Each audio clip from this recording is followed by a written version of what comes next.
That's us now live, Dan. Okay, thank you. Well, good morning. It's time for us to make a start. My name is Dan Jackman, and I'm the reporter appointed by Scottish ministers to carry out an examination into the planning appeal against the refusal of planning permission by Glasgow City Council for the erection of 182 flats and associated development on land between Sawmillfield Street and Farnell Street, Glasgow. In a minute, I shall explain how we will conduct today's hearing session. However, there's a preliminary matter I need to discuss which is necessary to make this virtual hearing work. If we were all in the same venue, I could direct a question at one of the parties and it would be obvious who would answer. It's not always so easy if people are in different places. So I suggest that the council and appellant nominate a team leader who I will initially direct my question to, and it will be their responsibility to nominate who in their team will answer and let me know when their side has finished. So can I ask the appellant team, who will be your team leader? Sir, I wonder if in the circumstances it may be best if I'm the team leader and I can direct the question as appropriate. Thank you. And could you introduce the rest of your team, please? Yeah, absolutely. So with me, I have Mr. Nicholas Lopez from GL Hearn, planning consultant, and also Mr. Paul Twynham, architect from Stallenbrand. Okay, thank you. And for the council, who will be the council's team leader? Good morning, sir. My name is Peter Ferguson. I'm a solicitor with Harper McLeod Solicitors, and I will be the council's team leader. The council's team comprises Councillor Jane Morgan, Sarah Shaw, who is the council's head of planning, Patrick Barber, who is a planning officer, and Chris McNay, who is also a planning officer. Okay, thank you. Unfortunately, we can't be joined by Mr. Leal today. He was unable to find an appropriate connection.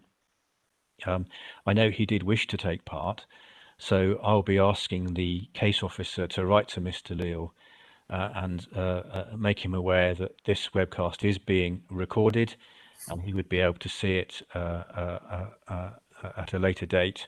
And if he wishes, I would allow him to make a closing statement. Councillor Andrew, you don't have the issue of being a team leader. What I would say is that I will initially direct my questions at either the council or the appellant, because the law requires me to make sure I understand their positions on a number of matters. Please don't think I'm ignoring you, and I always invite you to comment before we move on to the next section of the agenda. I'm now going to explain. I'm now going to explain how we'll conduct the hearing. I shall start each item of the agenda by directing a question at one of the parties. As I've just said, it will be responsibility of the team leaders to indicate who will answer and confirm when their side has finished. After that, I will invite the other party to comment. Before I move on from a logical section, I will also invite Councillor Andrew to comment. Depending on the nature of the replies, we may have to spend some time discussing the various points, or we'll just move on to the next agenda item. Occasionally, I will have a series of questions that I wish to direct to one party. If that's the case, I shall say so, and of course I will always allow the other parties to comment. Because of the format, the virtual hearing format, it's particularly important you don't try and talk over each other, so please wait your turn and I can assure you there'll be plenty of opportunities for you to tell me whatever it is you think you need to tell me. Obviously, all the hearing sessions today are interrelated.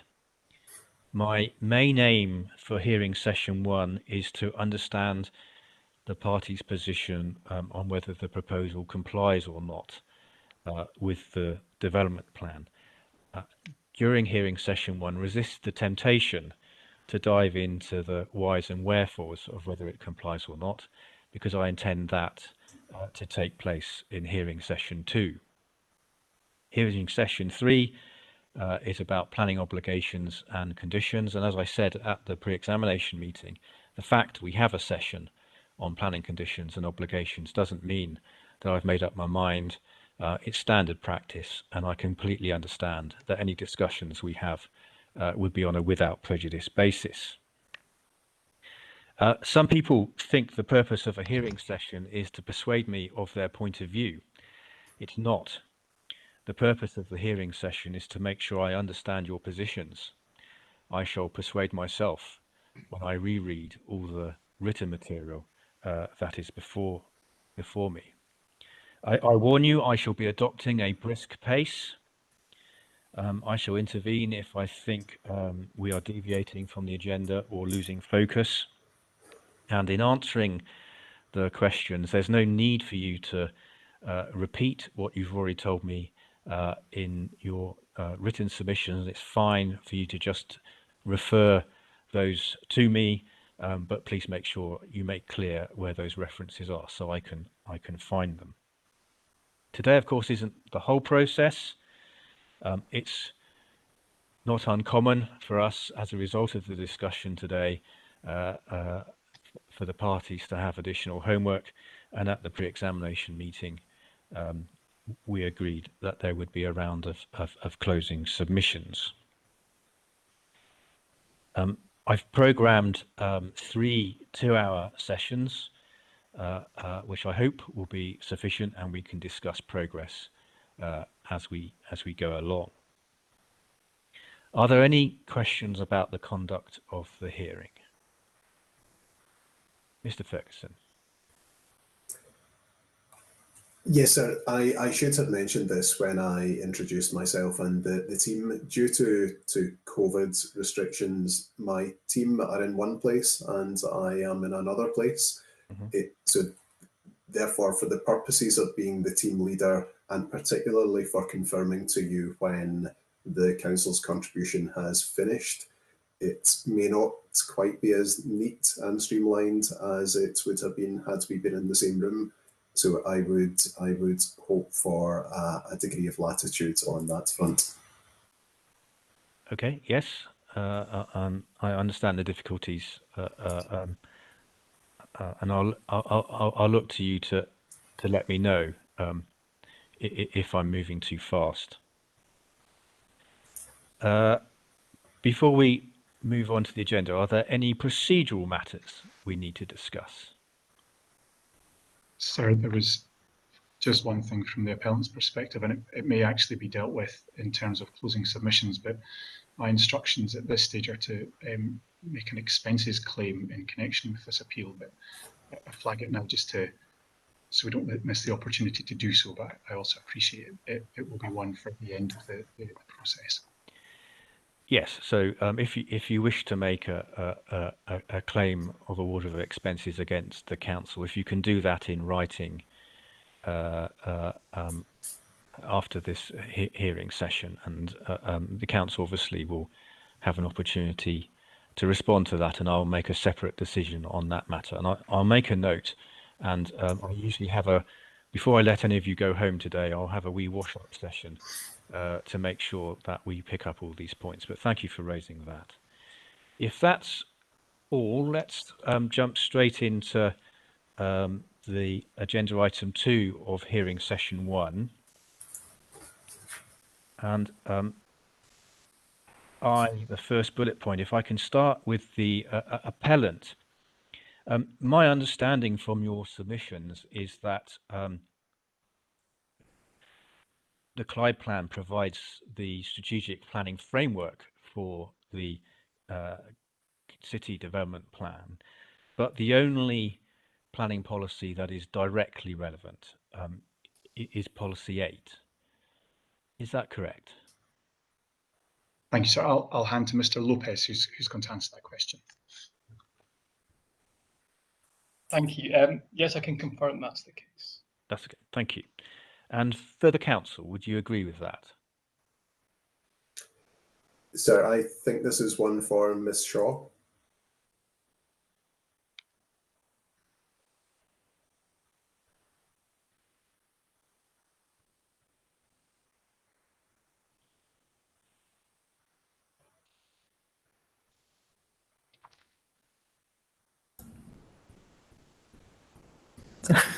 Hello.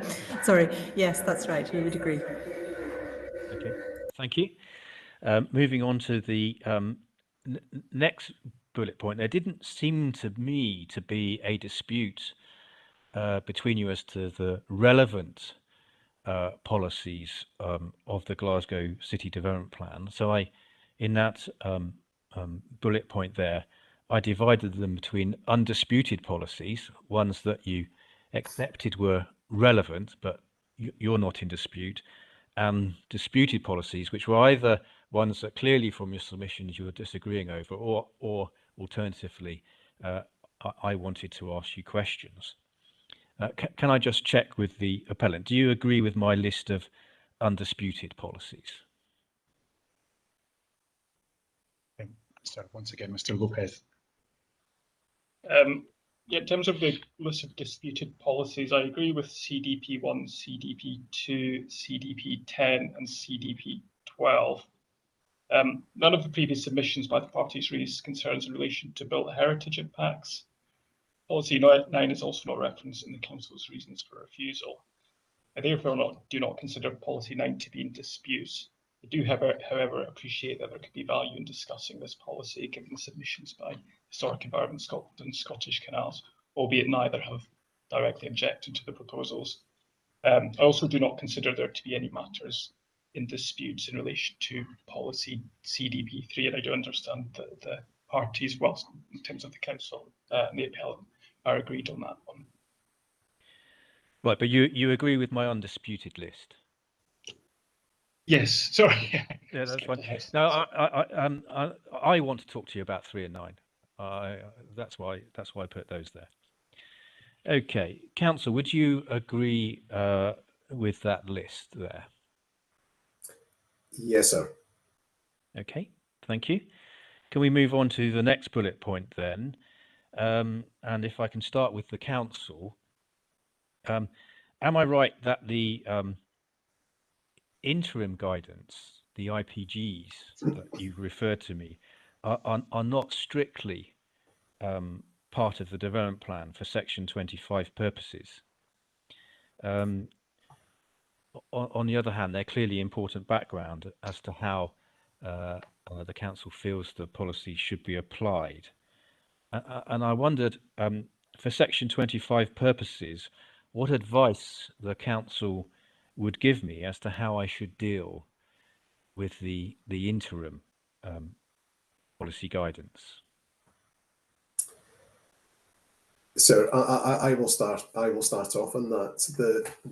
The interim guidance is long-standing interim guidance. It has been in place for a number of years in lieu of statutory supplementary guidance, and it has been applied to numerous developments over that period. You are correct that, strictly speaking, the guidance is not part of the development plan, but nevertheless, given its long-standing usage, I would submit that it should be treated as a highly relevant consideration. And I will hand over to Ms. Shaw to give the Council's perspective on where the interim guidance sits.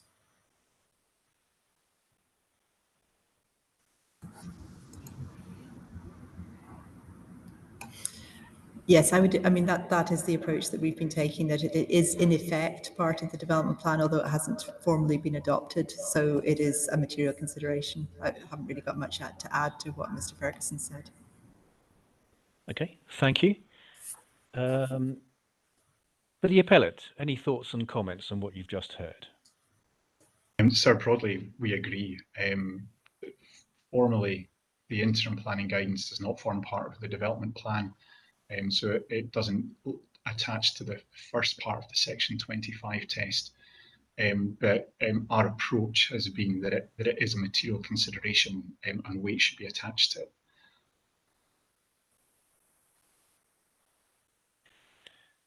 Okay, thank you. Can we now move on to B? And we're looking at CDP1. If I could start with the council, CDP1 is a long policy. It's cross-referenced to 2 supplementary guidance notes, each of 70 plus pages or so. What would be your advice as to how I assess a proposal against CDP1 and the associated guidance? Is it one breach and you're out, or is it an overall balancing exercise?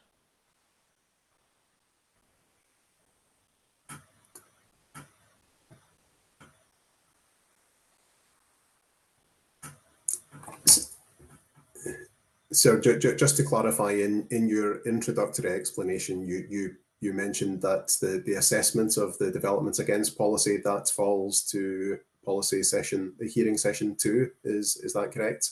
At this stage, you're only looking for a view on how the policy applies in general. Would that be correct? Yes, we'll in hearing session 2, we'll roll our sleeves up and discuss the particular elements that we think breach it or not. But this was a general point where you've got a large number of criteria and also a cross-reference to 2 quite lengthy guidance notes.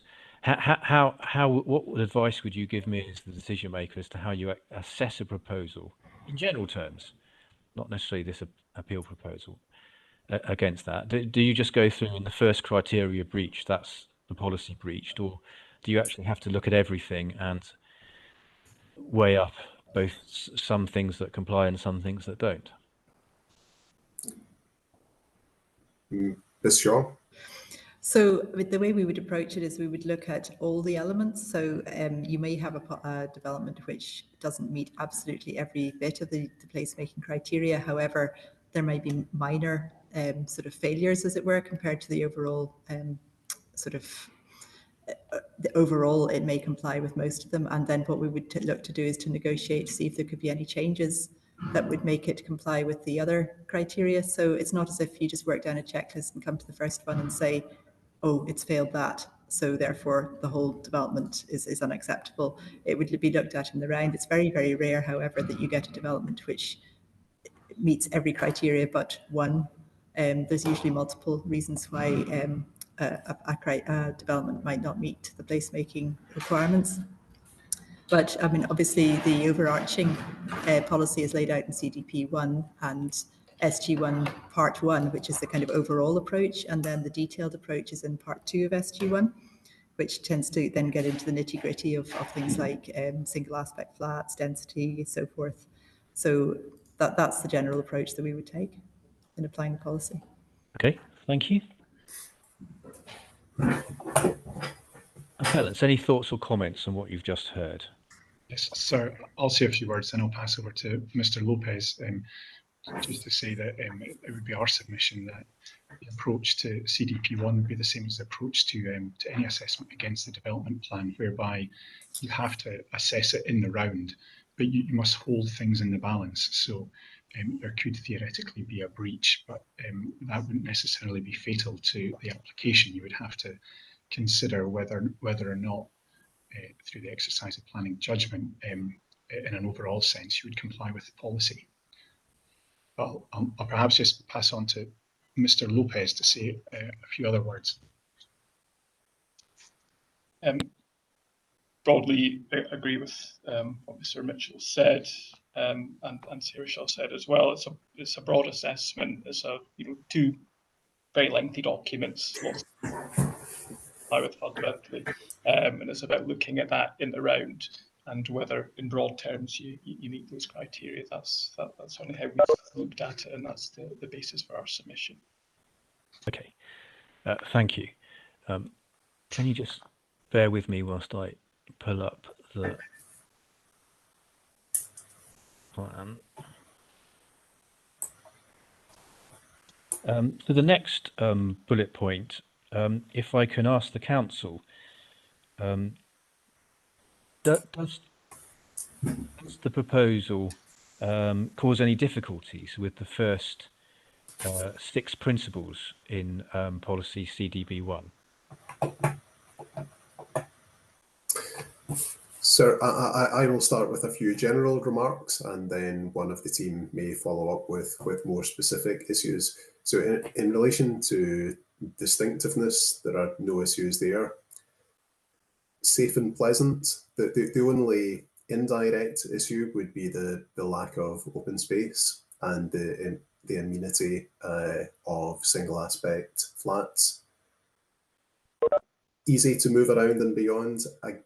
The only potential issue there is the potential congestion of the canal footpath. Welcoming, again, in general terms, no, except for the open space and single aspect flats issue, and no issue in relation to adaptability or resource efficiency. I don't know if the council team have anything to add to that.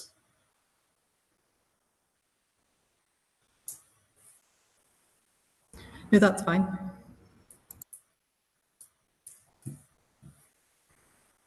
Okay, for the appellates, any thoughts or comments on that?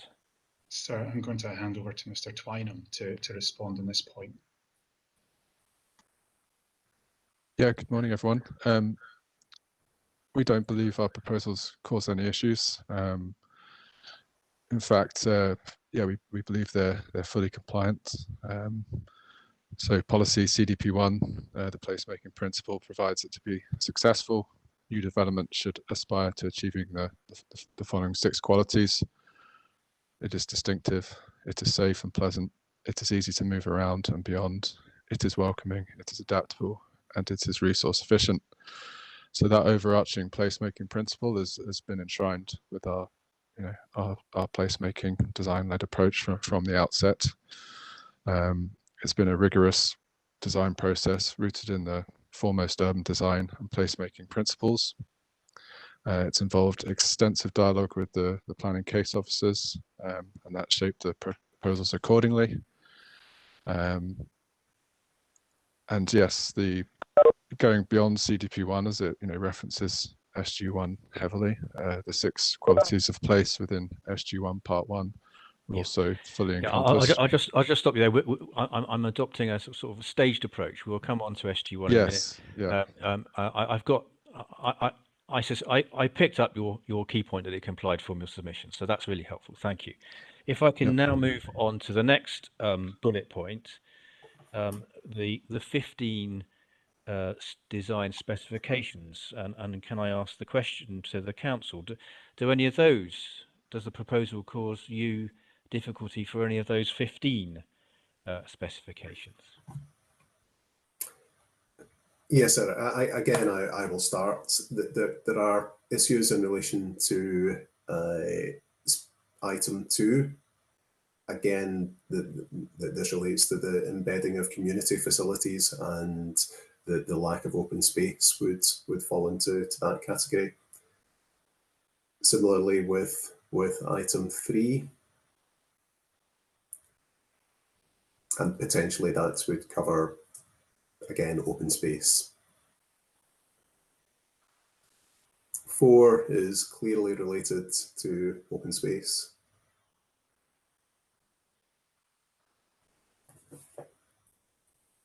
And 9 is related to the concern about the amenity of single aspect flats.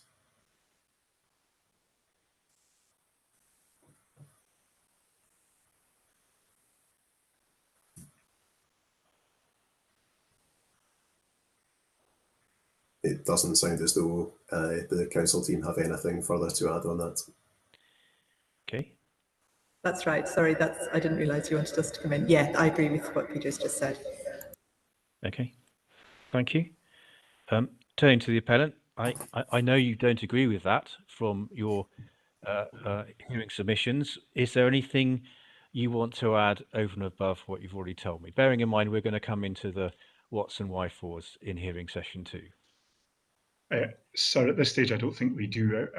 It sounds like you've got the references anyway. I was just going to direct you to paragraphs 3.1 to 319 of our hearing statement, and also paragraphs 3.10 to 3.20 of our appeal statement, where it's set out, especially the hearing statement, in long form in terms of how those different elements are considered.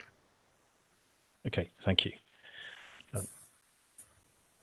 If we can now turn to, just bear with us, Councillor Andrew. I'll let you come in a minute. I just need to satisfy myself. I understand where the main parties sit on these bits. So if we're looking at the supplementary guidance part 1, can I ask the council, does the proposal cause any difficulties in relation to those placemaking design principles and key character environments, or anything else in part 1?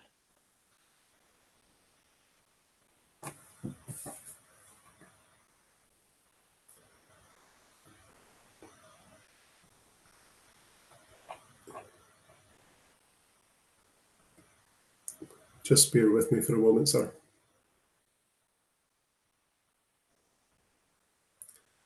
Well, in paragraph 1.18,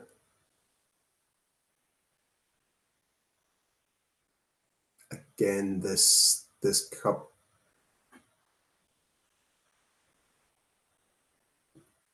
So the 118A, housing, living conditions, this would cover the single aspect unities, the single aspect units. And E and certainly I would cover the availability of open space.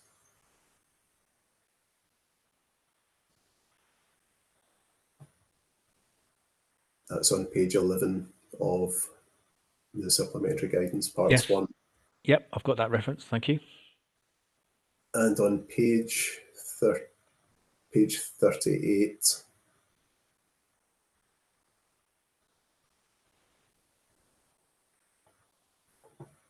this is the places should include successful open spaces, and for reasons which I've explained before, the lack of open space is a key issue for the council here.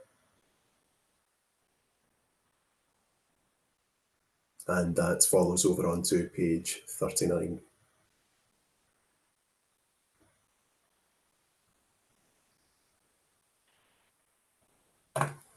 Okay.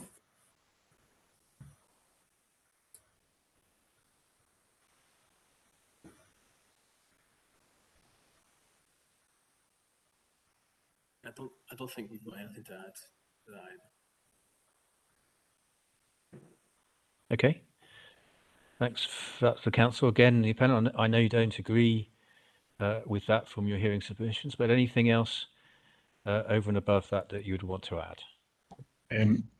Sir, not at this stage, on the basis that we'll come on to speak about the amenity element in session 2, and also the open space element later on, I think, in this session. So I should have mentioned on page 57, there's guidance in relation to high density housing, which is of relevance. It's not the most important guidance in relation to density, but I mention it for completeness.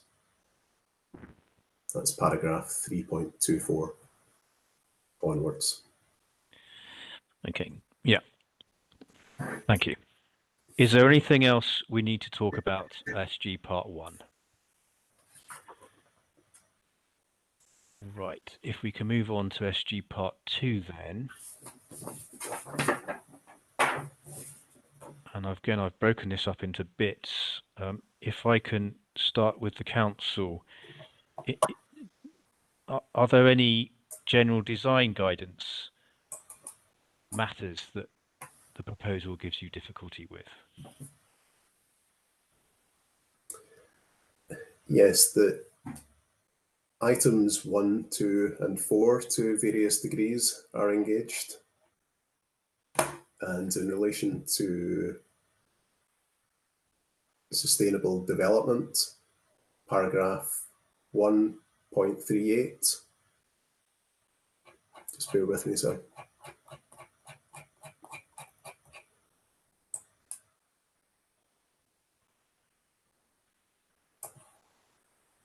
Paragraph 138, which the heading is community facilities, which we would consider to include open space.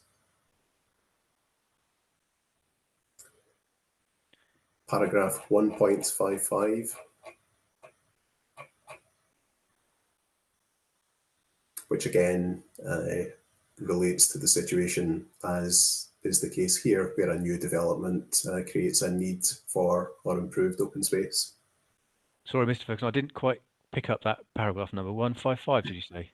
Yes, 1.55 on page 16.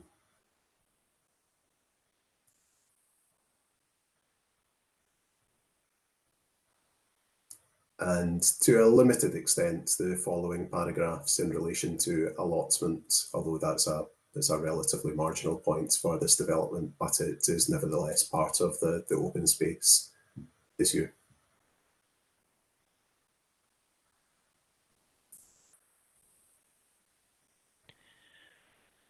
Okay, thank you.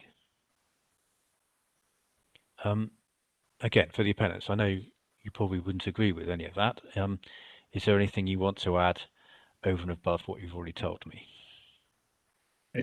No, sir. Just refer back to our submissions and our hearing statement, and our submission being that, again, we are compliant with SG 1 Part 2.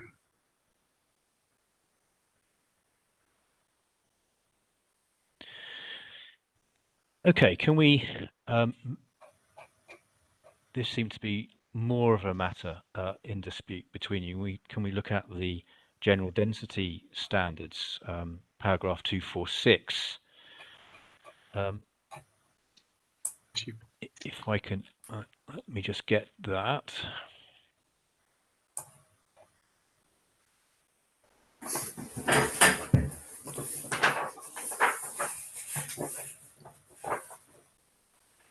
And if I can ask the council, that there are 4 criteria there listed under general principles. Are there any of those criteria that give you the proposal gives you difficulty?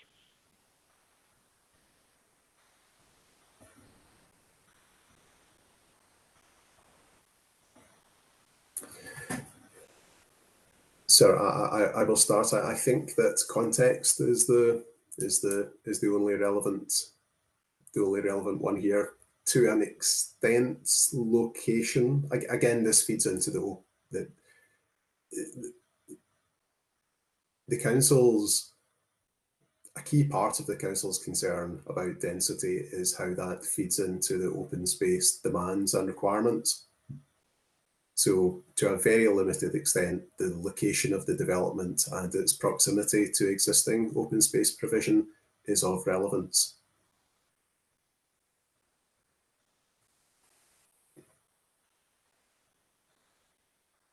But in terms of density, there's no concern in relation to the scale of the buildings or the accessibility. I don't know if any of the council team would like to come in on this.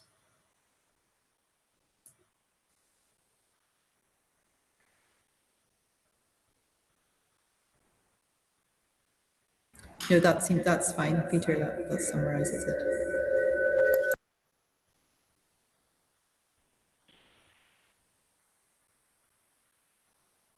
And the council's case is based more on the general density standards than the general principles.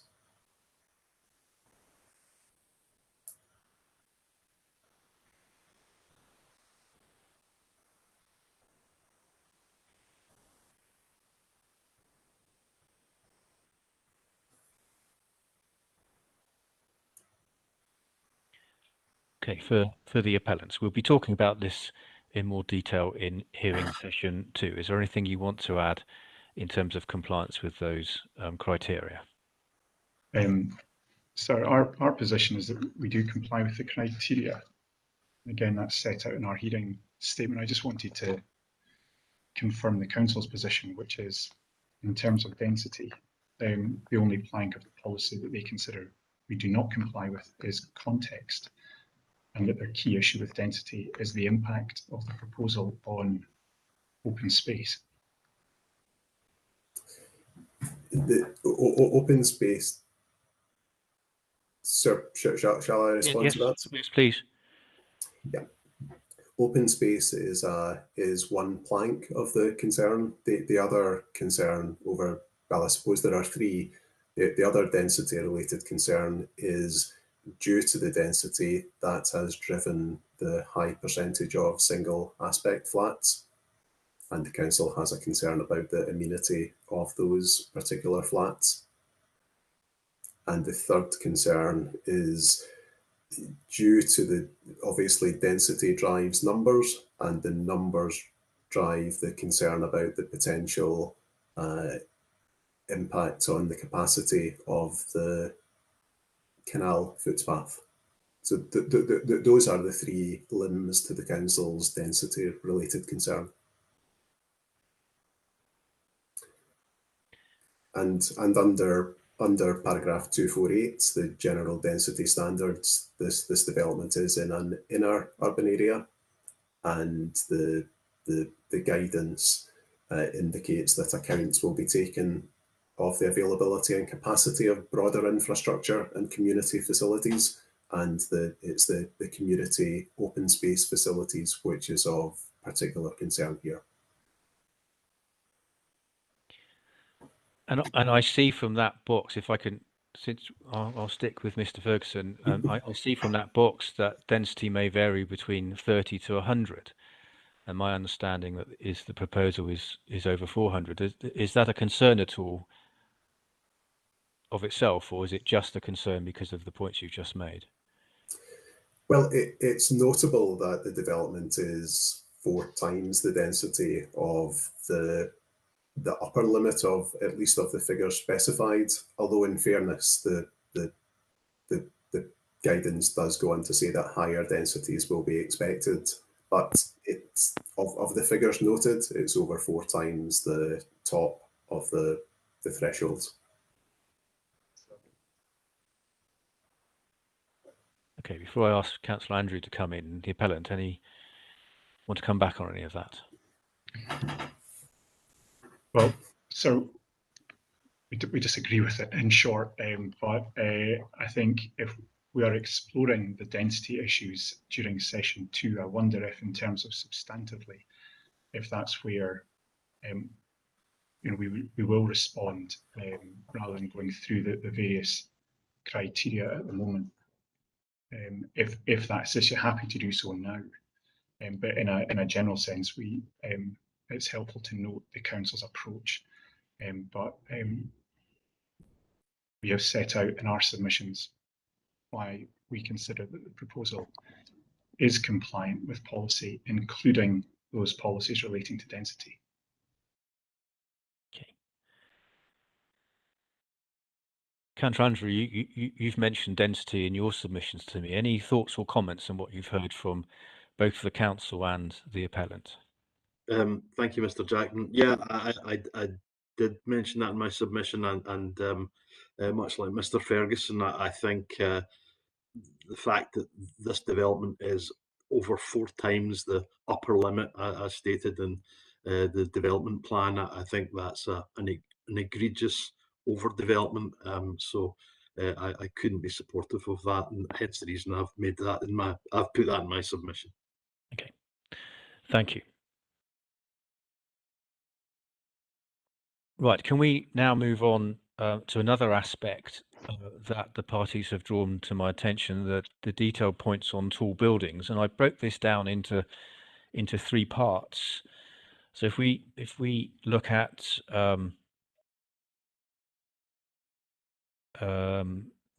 section on tall buildings about location, page 59.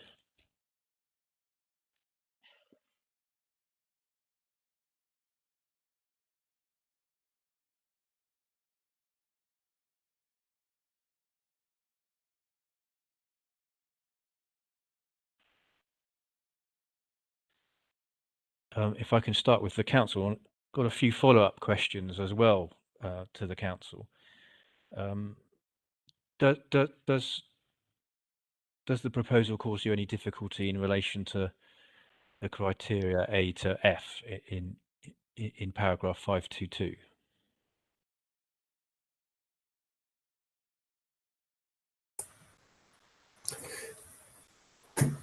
Again, sir, I will start off and hand over to Ms. Shaw.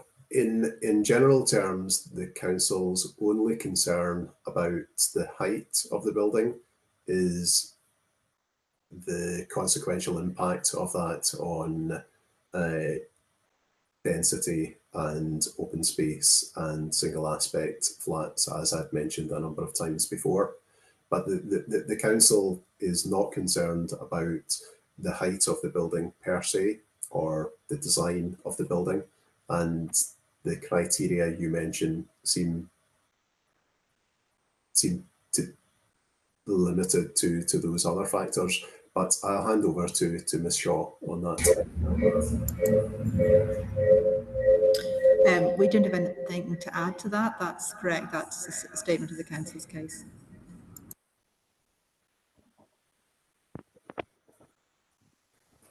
And in criterion B, would this location be a sensitive urban character?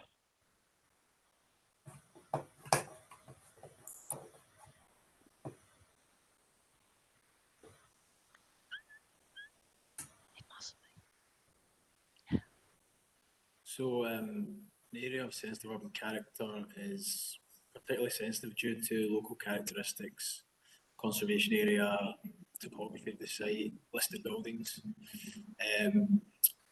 It's really in the the determination of the council to determine if an area is that or not. You could argue that this site is, due to its proximity to the scheduled monument and the Spears Wharf buildings across the region. I can see how you could make that argument. What's the council's position?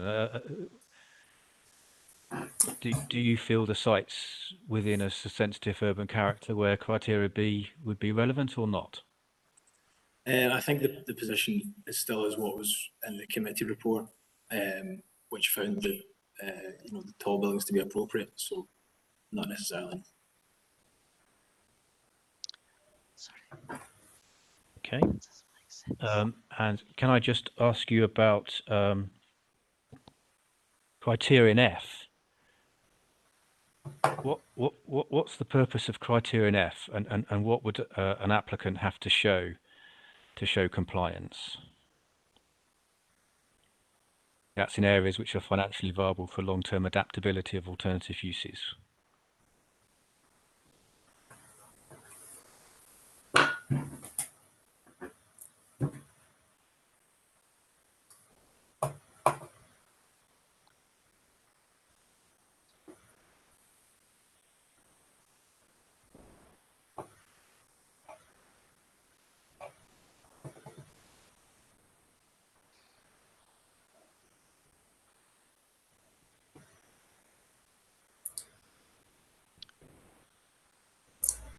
Ms. Shaw, do you have any? Clearly, in the committee report assessment, there was no indication that the development wouldn't comply with this particular criterion. But I was, just to help me, because the committee report isn't going to be making the decision. For me to understand that, forget about the appeal proposal. How do you normally apply that? What would a tall building have to do to demonstrate that? I wasn't sure. Do you have to design the building so that it always can be used for alternative uses, or What does that actually mean? That was the point of my question.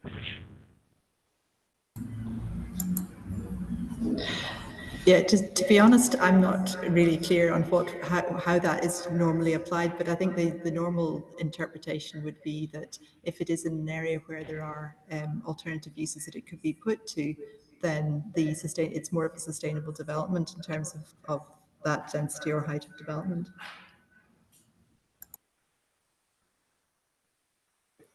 Okay.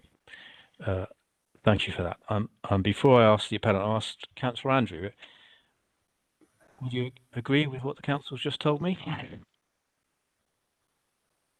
Thank you, Mr. Jackman. Mr. Jackman, but I suppose my concern was with regard to paragraph, I'm losing the numbers here, was 522 with regard to tall buildings, and it was section E of that which mentioned that it's in a manner that is not detrimental to local microclimate, public realm and local views, and quite clearly what is proposed would mask off the view of the iconic and listed building at Spears Wharf. So I think it would have an effect, and so that's a material point.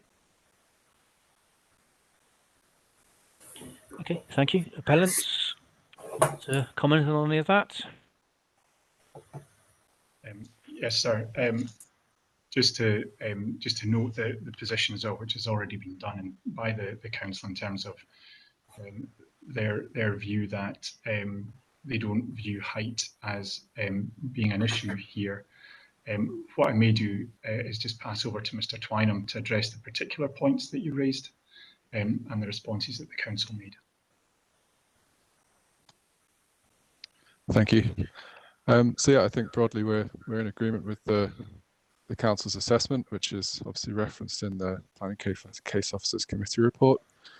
Our own assessment is that the site is not in an area of sensitive urban character, as it is not in or near a conservation. Can I just stop you there? Yep. So is it just because it has to be in a conservation area? No, well, the definition, sorry if I'm allowed to stop me if I'm not supposed to jump in, but the definition in SG1 Part 2 is an area considered by the council to be particularly sensitive due to its local characteristics, e.g. due to its topography, location in or relative to a conservation area and or proximity to listed buildings. So is this not quite close to a Grade B listed building? It is, but obviously it's a consideration, and yeah. So the start of our assessment: are we in or near a conservation area? No, we're not.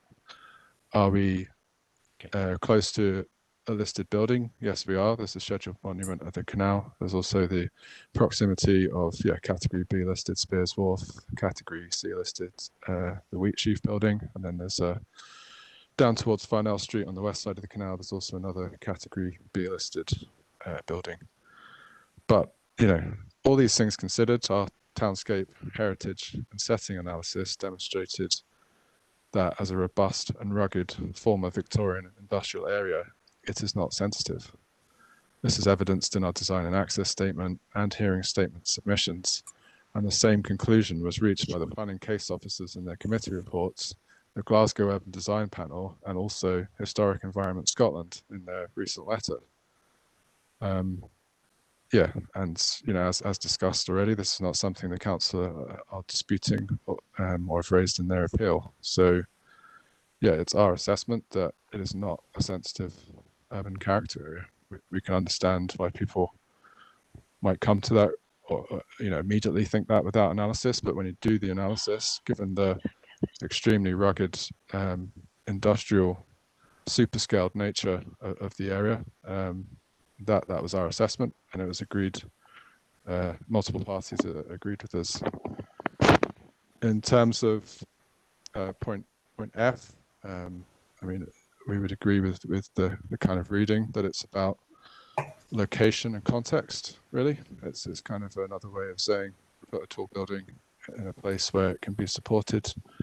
Is our reading of that, and therefore having a mixed use surround that can support different uses in the future, which we believe the creative cultural quarter that's developing in Spears Locks, it will absolutely support.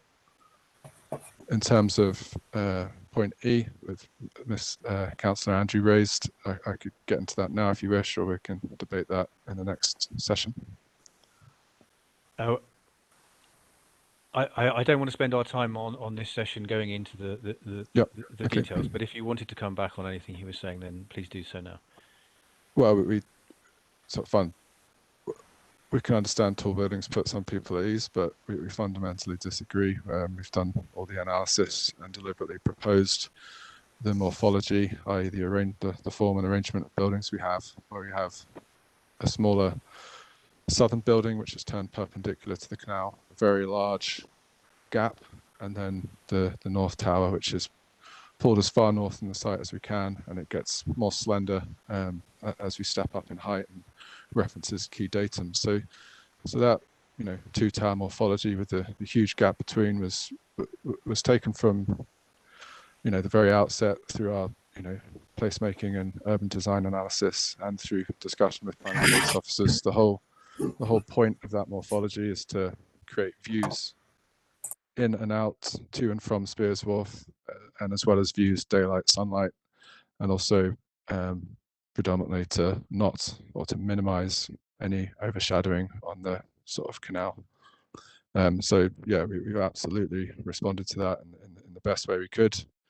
The opposite thing to do would be to put just a continuous slab block for the length of our site, which would have a demonstrably negative effect, and what we've absolutely avoided. Okay, thank you for that. Can we now move on to the next section under tall buildings, which I labelled design? And if I can ask the council, are there any of the criteria there, A to J, which causes you any difficulty?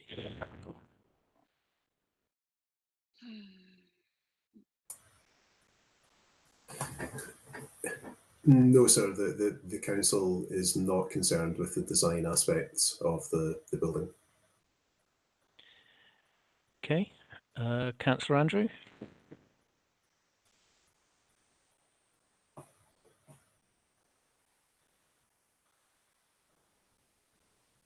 Sorry, Mr. Jackman, I'm trying to very clever use two screens here, but keep losing the cursor.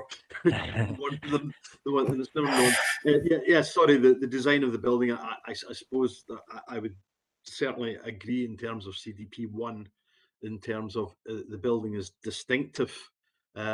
Whether it's pleasant or not, in the second bullet point, I would perhaps argue, but so I do have some concerns as to the design, but that was not specifically in my submission, but I do have some concerns about that also.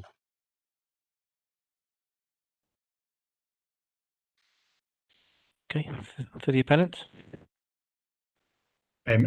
Nothing further beyond what's in our hearing statement, sir. Okay, if we can now move on to the townscape statement, and if I can start with the council, would the design and access statement that is before me be effectively equivalent to the townscape statement that is mentioned in that policy? I will hand over to Mr. Barber, I think. Yes, the design and access statement, along with a couple of other documents, microclimate statement, covered all of those.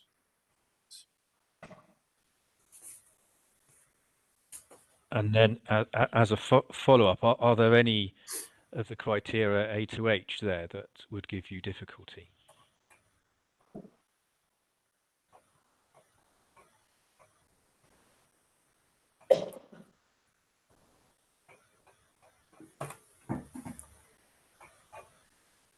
I don't think so, no.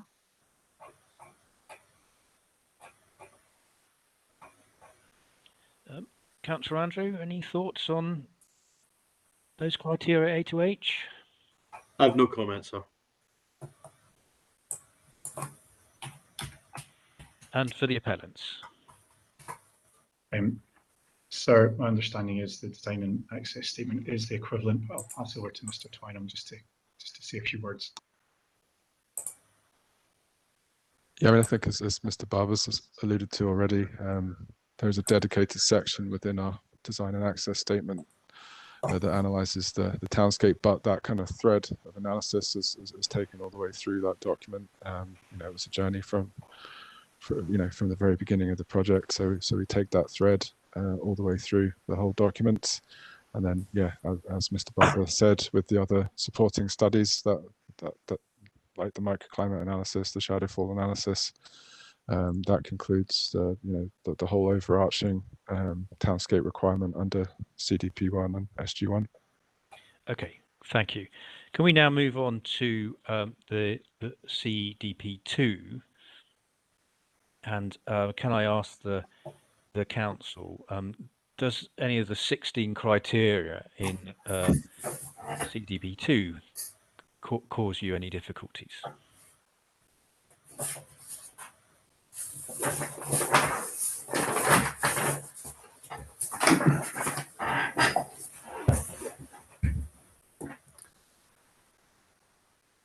Please bear with me just a moment, sir, till I get the documents.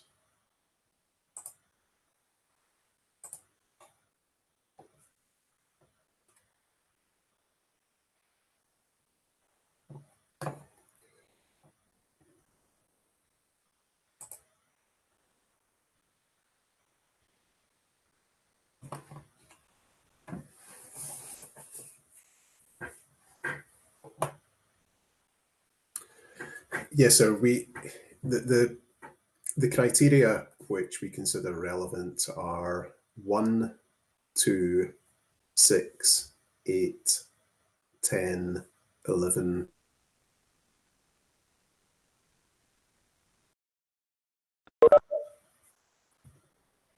These are potentially relevant. And again, this is a well-worn theme. They are relevant in relation to the 3 key concerns which I have outlined before: open space, single aspect, and impacts on the canal path.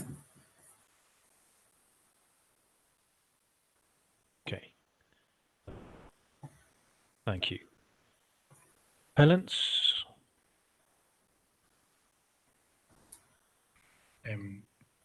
Thank you, sir. I'm going to hand over to Mr. Lopez to respond on this. Just to flag in terms of our previous submissions, our response on this is contained in paragraphs 3.4 to 3.9 of our appeal statement, and also 2.3 to 2.6 of our hearing statement.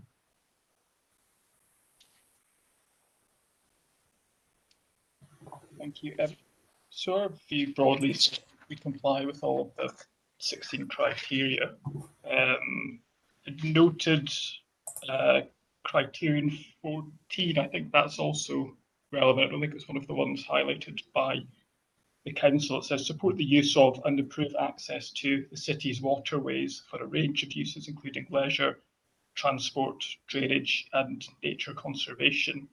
I would argue through our central ramp, in particular, our central ramp and stair, that we would do improve access to the canal. We are next to the canal, so I think this is relevant. I'd also note that the council's case does appear to contradict that policy, given that policy criteria, given that they are in effect unhappy with our development on the basis of too many people accessing the canal.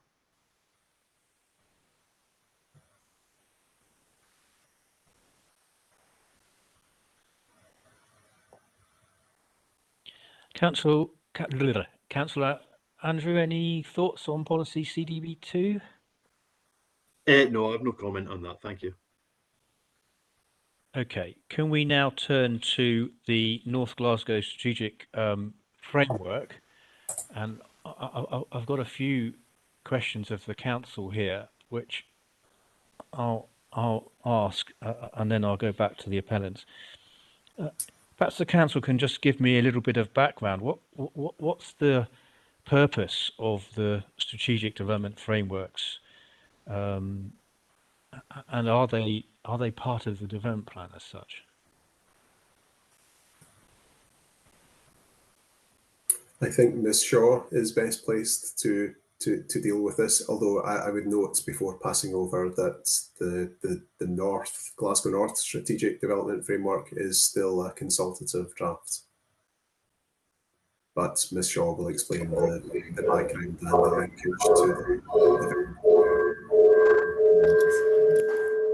Sorry, it's a bit of interference. Yeah, the strategic development frameworks would be considered as part of the development plan, given that they were in the development plan, they were mentioned as forthcoming strategies that would be brought forward in more detail. So basically it's the development plan drilling down in more detail. So the way we would describe it is the hook for each of those strategic development frameworks is in the development plan. Some of those strategic development frameworks have been adopted and some are still in preparation. So the North is still a draft. And the idea of these is that they're more spatial strategies in that they are specifically related to particular areas of the city and therefore have more detailed policies and guidance.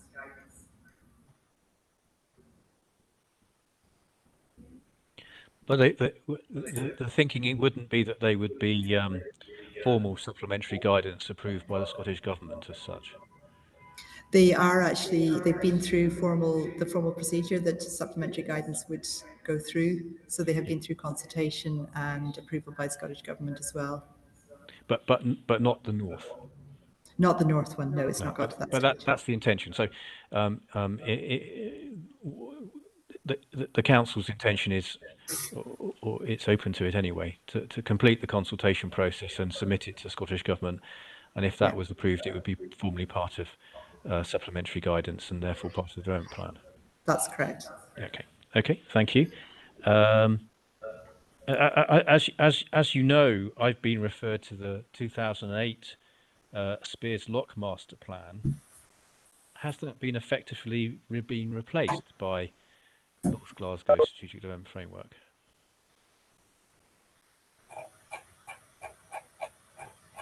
Yeah, that would be the intention. That the master plan was obviously for a smaller area. The North SDF does supersede that. The master plan was a number of years ago, about 10 years, more than 10 years ago, that it was drawn up. So yeah, the intention would be that the SDF would replace that. Okay.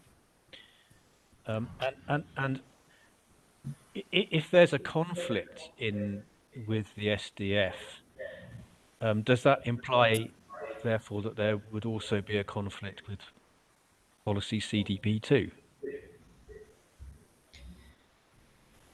Effectively, I suppose it would. Yes, the CDP2 is where those SDFs are envisaged as part of the spatial strategy. So in theory, there would be, I mean, obviously CDP2 is more overarching, but any SDF would have to comply with any overarching policies in CDP2. So yes, effectively, if it didn't comply with the SDF, then it would also not comply with CDP2. That's a reasonable assumption, I think.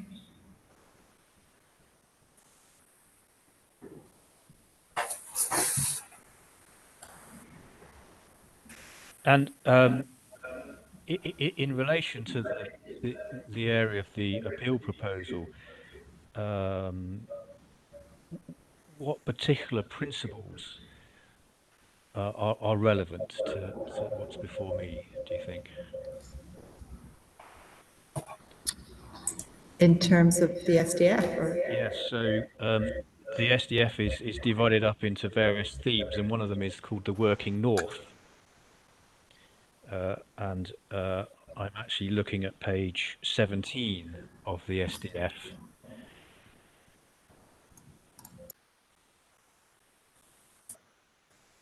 Which seems to focus in on the industrial area with which the site is located.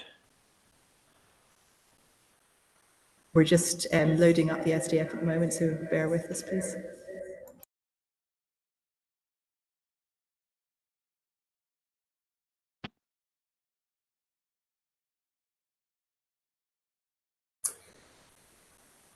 Which page did you refer to there? Well, there's a diagram, a principles diagram on page 17, and on pages 14 and 16, there are what called principles, PR1 to PR15, and I wondered what the council thought were the relevant principles for me in relation to this appeal.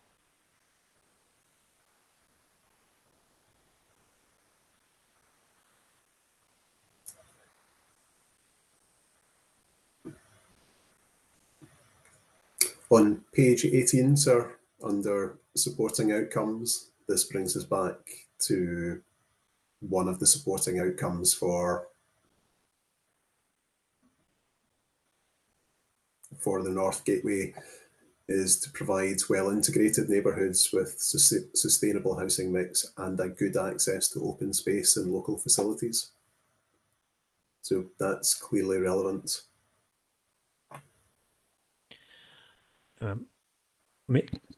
When I read it, I thought principles 1 and 12 appeared to be relevant. I wondered if you would agree with that, and whether you had any ones you'd add.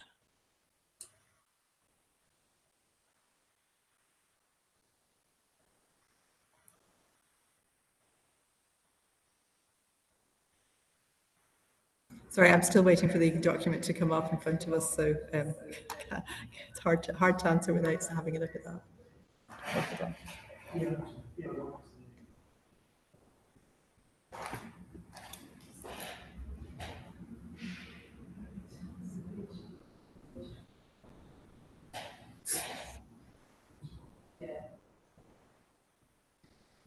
Can I make a comment, Mr. Jackman? I'd rather let the council answer for it, if you don't mind.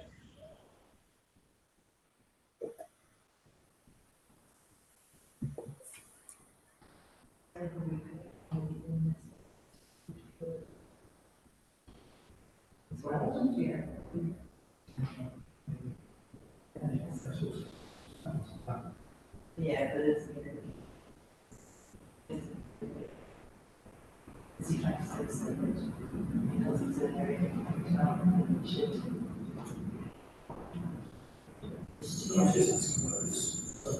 oh, right. Okay. Yeah, yes.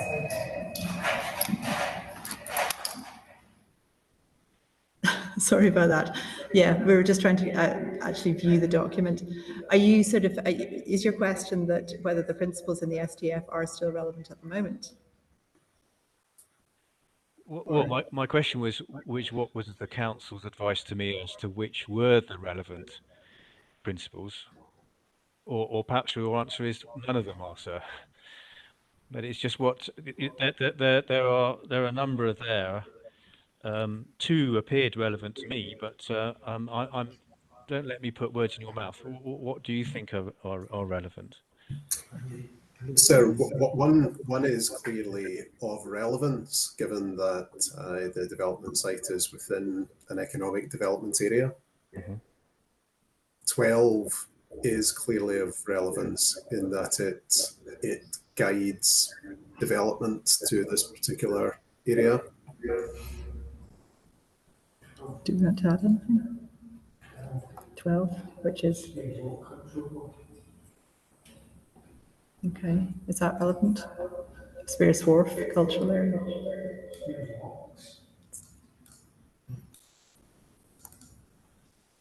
Yeah, that's what it says.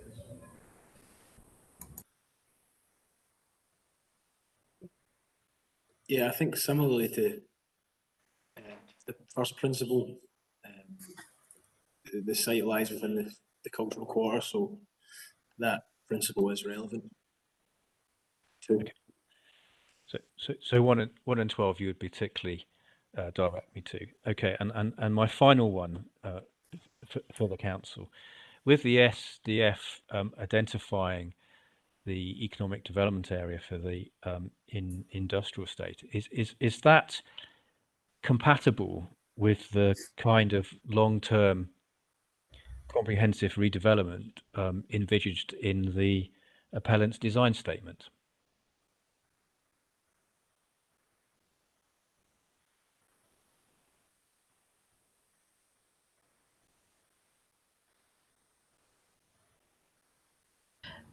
The area is an area of vacant derelict land. So from that point of view, the general spatial development strategy would allow it to be redeveloped for alternative uses other than economic development uses. I appreciate the site is vacant and derelict. I was more thinking of the overall industrial estate, which is identified as an EDA. The design statement submitted by the appellants shows redevelopments around its site as part of a comprehensive redevelopment. Do you think that that is compatible with the SDF as currently shown?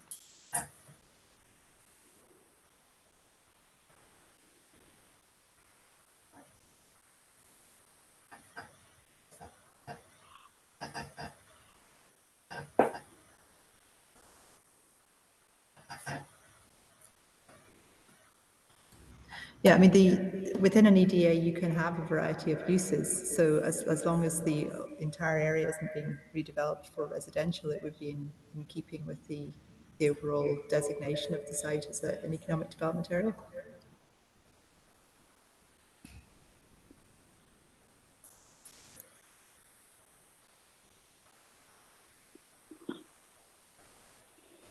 Okay, thank you. That was my run of questions for the council. Councillor Andrew, any thoughts or comments? Thank you, Mr. Jackman. Yeah, I think I was trying to get in just to try and be helpful, but you know, obviously this area is part of my ward, and you're absolutely right that the PR12 is of relevance. Just for your context, currently there's an art space building, Scottish Opera and the Scottish Ballet have units in this area they use as rehearsal studios and whatever. So yeah, 12 is of relevance this appeal. Okay, thank you. Appellants, any thoughts or comments on what you've just heard? So I think in terms of the status of the two documents, I think we would broadly agree with the council's analysis on that. I think the earlier master plan, as a result of the subsequent framework not being adopted, I think the earlier master plan is still alive, both of which are material considerations, but clearly the framework is closer to being adopted than the birth, if you like, of the master plan document. In terms of the framework and the relevant principles, I'll hand over to Mr. Lopez submissions on that. It may be at the conclusion of those, just in terms of the issues around the design statement that you mentioned there. It may be that Mr. Twynham comes in there. I'll pass first to Mr. Lopez. Thank you. So I think the main points that are being asked is which principles are thought to be relevant within the SDF. So I would agree principle 1 is relevant. I think one that hasn't been referenced so far that I think is relevant is principle 4. So that says the SDF seeks to balance existing industrial and business uses in the North Gateway area with emerging opportunities. While the anchor uses represent established activity, it should be retained. It is recognised that the area is undergoing considerable change.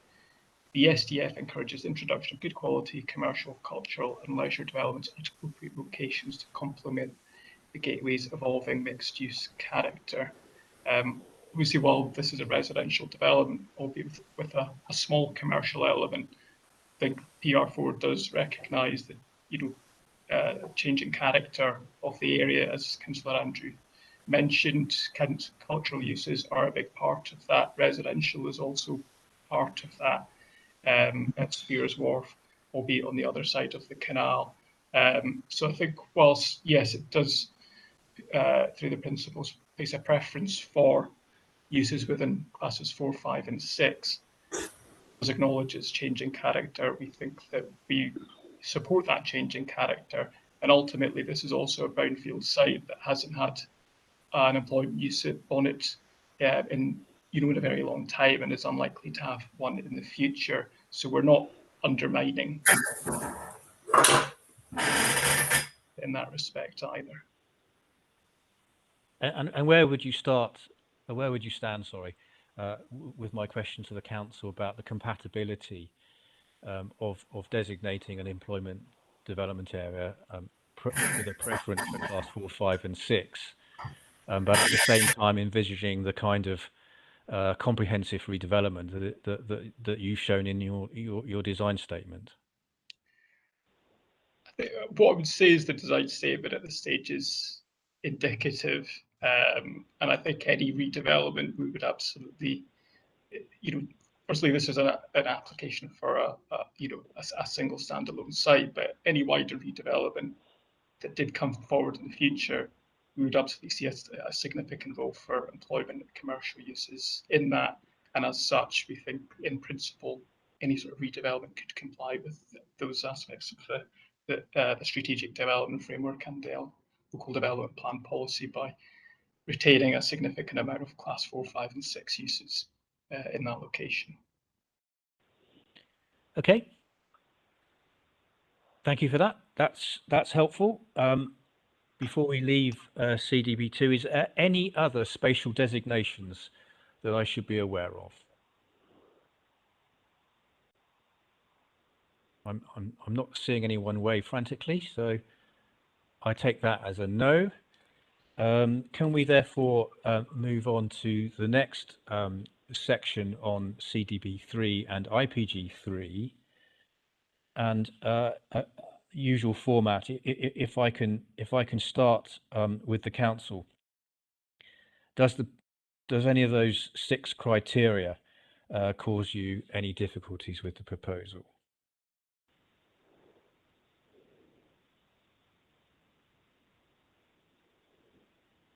No, none of the 6 criteria posed an issue. Positions as the committee. What about, can I just push back a wee bit there? Criteria 1C, we have a residential development. How is it compatible with employment supporting uses?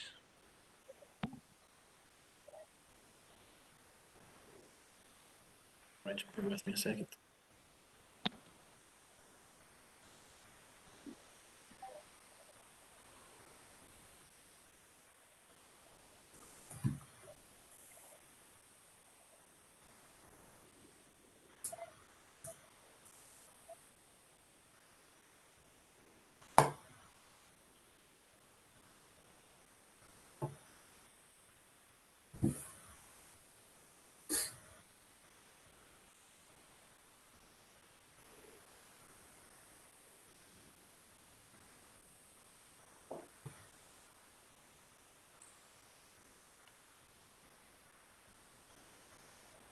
Sorry, we're just checking the wording of the policy, waiting for it to load, sorry.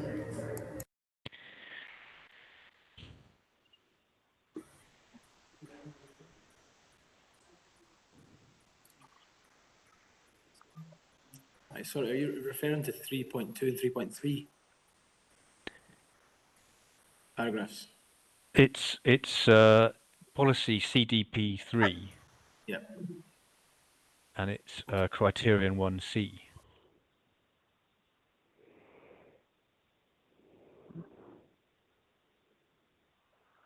But if you want to talk about the IPG3 at the same time, then if we can kill a few birds with the same stone, that's fine.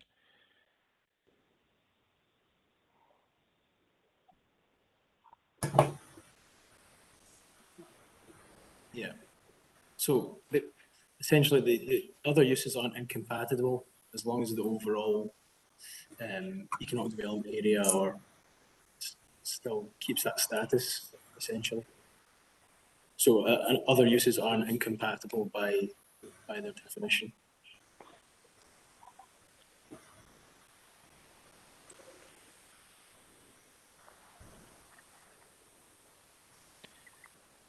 Okay, thank you. Councillor Andrews, any thoughts on CDP3? Thank you, Mr. Jackman. Yes, I suppose it was just on CDP 3.1 paragraph E, and I'm not really sure that this development would be supporting and encouraging existing employment, given that it's, as I've already mentioned, it's art space that currently is on this site with Opera Ballet and open art studios. Okay, appellants. So yes, I'm going to hand over to Mr. Lopez to address this point. So I think the main point was in relation to criterion 1C, is that correct? Mm-hmm.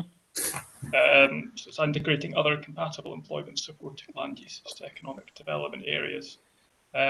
We think the development is compatible from a amenity perspective, given the uses that are there at present. So there are the kind of uses present within the economic development area where we see an inherent incompatibility because of issues such as noise.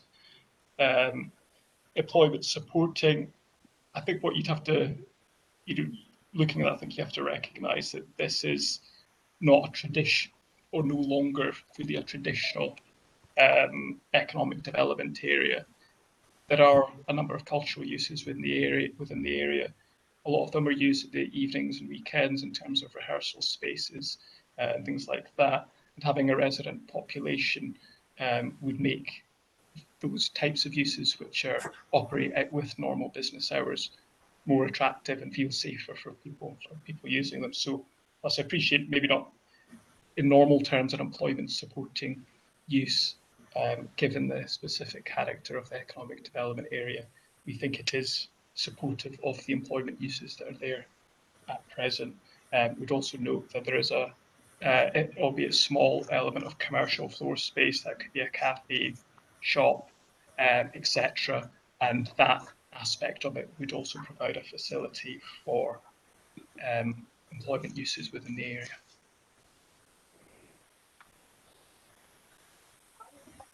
Okay, thank you. If we can move on, I'm going to see, as I've been seeing a pattern forming here.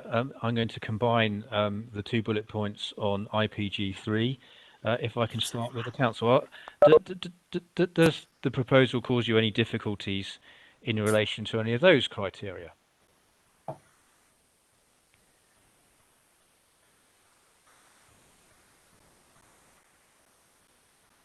If I can come in, no.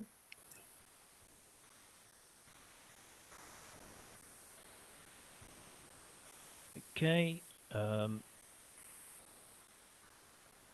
Councillor Andrew? I have no comment, Mr. Jackman. And for the appellants?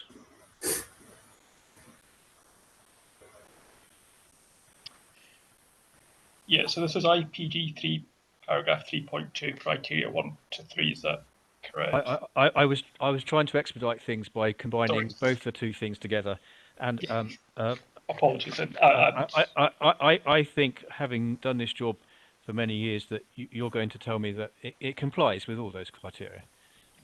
Yes, you're correct in saying okay, that. Thank you. That's all I need for my purposes at the moment. Can we now move on to CDP 9? And if I can ask the council, now that we actually have a consultation response from Historic Environment Scotland, is it still your position that the proposal complies with CDP 9?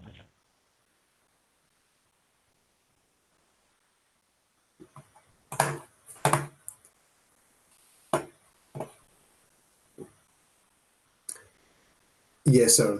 That's correct.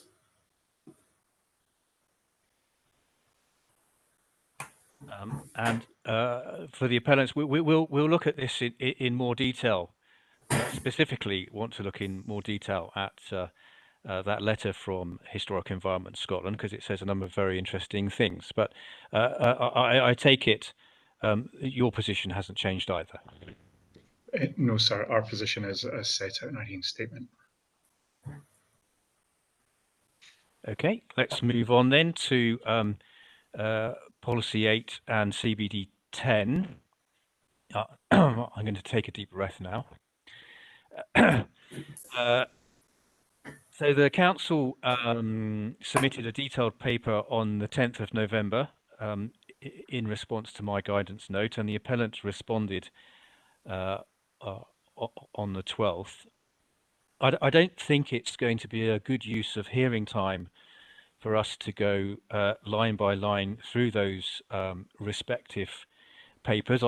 I want you to believe me when I tell you that I'm not unfamiliar with the arguments that you make, and this may be something that is most appropriate for an exchange of further written submissions. But we'll talk about that when we come to the end of this section, because I did have some questions I had prepared before I saw your paper, and I want to plough on with those, if I may. I also just warn Councillor Andrew, this session has the potential of getting rather geeky, so bear with us. But I will ask if you have any questions at any points at the end. So if moving to my first bullet point, I can start with the appellants. Normally when it's parties argue a housing land shortfall, that's in the context of justifying a relaxation of policy. It didn't appear to me that you're seeking to, you argue that you comply with the policies already. So what's the practical effect if I was persuaded by your argument that there is a shortfall? So, and you're correct in this, because we're, or rather, our submission is as you set out, because we're not in this circumstance disapplying housing policy as such. The principle of development has, and the council may correct me if I got this wrong, but the principle of development has always been accepted in this location. I think the practical effect, if you identify that there is a shortfall, is purely in the method by which you would determine the application. So if I can put it in hopefully relatively straightforward terms, in the absence of a housing land supply shortfall, you would look to the primacy of the development plan. And in our position, in that respect, we are in accordance with the development plan. So you'd be entitled to, again, in our submission, approve the planning application. If you find that there is a shortfall in the housing land supply, then it would activate the tilted balance through paragraph 33 of SPP. Now, what that means in this context, I think, is that the presumption in favour of development that contributes to sustainable development would become a significant material consideration. And in order to outweigh that, demonstrable and significant adverse impacts would have to be identified. Now, if you like,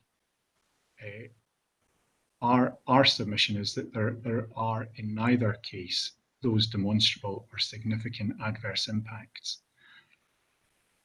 So again, the practical conclusion is, if you find that there is a shortfall, that enables you to look to paragraph 33, and if you like, it would be a potentially with greater ease, or rather greater justification for granting planning permission.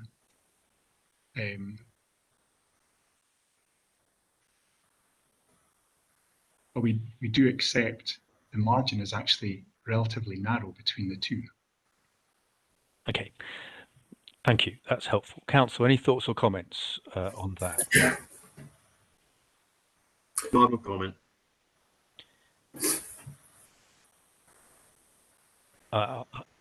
Was that Councillor Andrew you just answered? Sorry, it was. I thought you said my name. Sorry, I beg your pardon. I'll come to the end, Councillor Andrew, and but I just wanted to give the council the opportunity if it had anything to add to what it just heard there. Of course, thank you. Sir, I will ask Mr. McNay to comment on that, and I may come in to sweep up.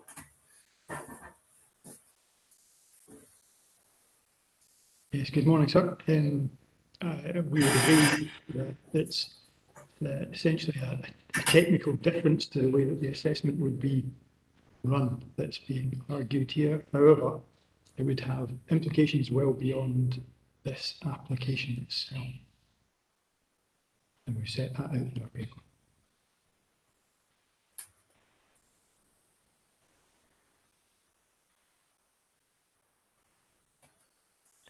I take it you mean in me finding a shortfall or not? Indeed. Okay. Okay. If we can move on to the next bullet point, the calculation methodologies. You've both given me written submissions. That is helpful. I think I understand your positions on methodology, and we can talk about whether we need anything else once I come to the bottom of this section. Can I turn to the housing land audit process? And just for my background, can I ask the council what is the process that you undergo when you're preparing a housing land audit? I suppose specifically the 2020 housing land audit.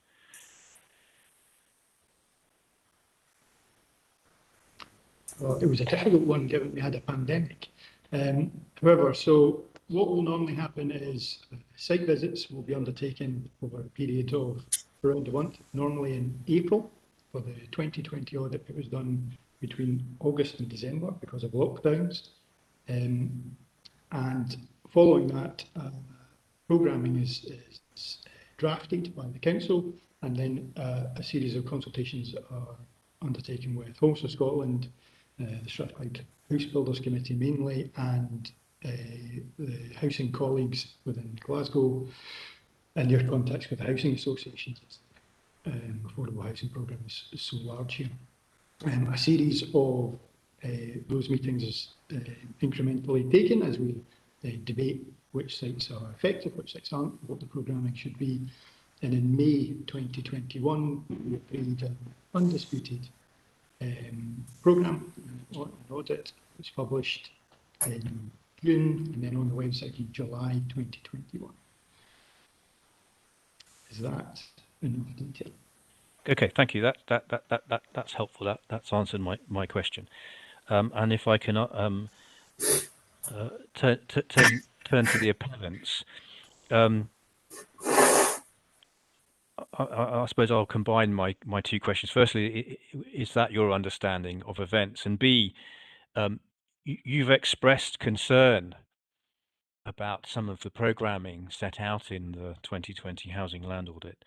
Would you go so far as to say I can't rely upon it? Sir, I'm going to hand to Mr. Lopez to come back to you on those points. I think that yes, in terms of how the housing land audit is done, that's our understanding of the process. The second, in regards to the second point, what we've highlighted is, very consistent, highly optimistic programming within the housing land audit, and we think that that would, to a degree, undermine the credibility of that programming. And given that the programming is part of calculation of the 5-year effective housing land supply, there is a potential for very, very optimistic programming to result in you not concluding that there is a 5-year effective, there is a shortfall in the 5-year effective housing land supply, and therefore that has impacts on the way that this application is determined. So you're not. I don't think you're going quite so far as to say I can't rely upon it, but I think you're caveating it, are you not? That I should be aware that in your opinion it's over optimistic. Is that fair? I think that's fair, yes. Okay, thank you. If we can then turn to the next bullet point, and if I can ask the council, if I was persuaded that there was, by the arguments of the appellant, and that there was a shortfall, in your view, would the proposal comply with the criteria for that situation in policy 8 of the Clyde plan?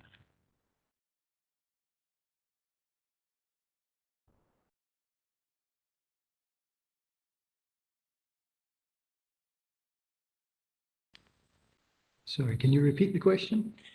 So if in the event I was persuaded by the appellant that there was a shortfall, my understanding of Clyde Plan 8 is that where that occurs, there's some criteria that I would have to apply. In your view, would the proposal comply with any of those criteria? Or not? That's wonderful. Excuse me?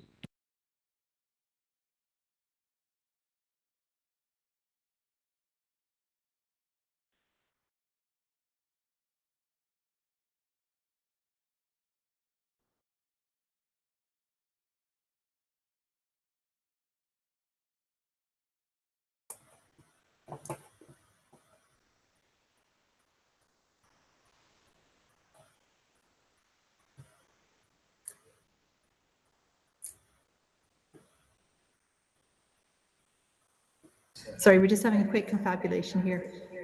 Mm-hmm. Can I double check, sir, which paragraphs of Clyde Plan you're referring to? Yep.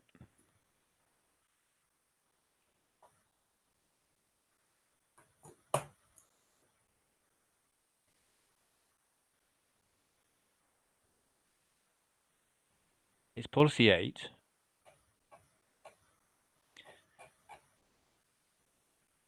And it's towards the end, local authorities should take steps to remedy any shortfalls, blah, blah, blah, blah. And then granting a planning permission on green or brownfield sites subject to satisfying the following criteria. And then there are 5 bullet points. And it was whether, in the event that I was persuaded there was a shortfall, what would be the council's position as planning authority on those criteria?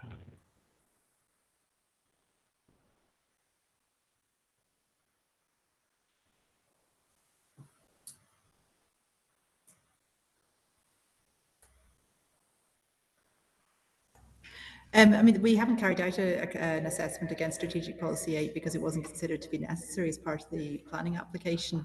But as far as I would be aware, there's nothing to say that it would be granting permission here would be contrary to Strategic Policy 8 in principle.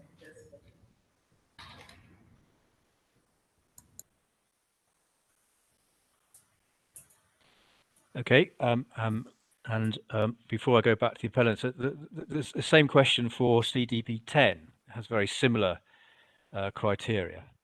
In the event that I was persuaded that there was a shortfall, would you say it complied with the similar criteria in CDP 10?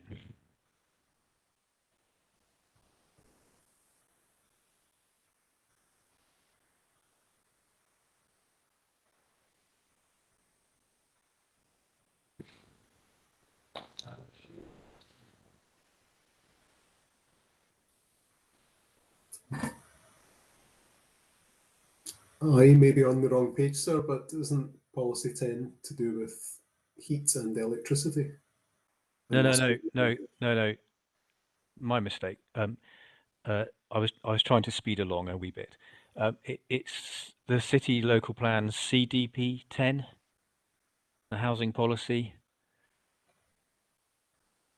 Ah. So obviously policy 8 is the policy in the Clyde plan, and there's a section there if there is a shortfall, then notwithstanding that, there's still some criteria to apply.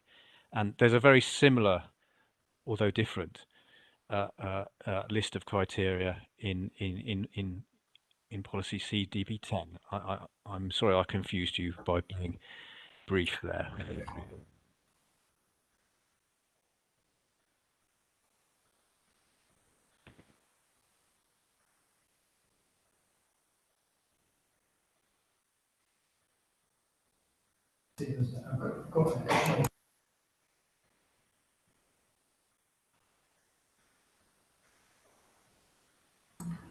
Sorry, were you asking a question of the council there? Sorry. Yes. Sorry, could you repeat the question again? So I just asked you about Clyde Plan Policy 8. You'll know that you have a very similar policy in CDP 10.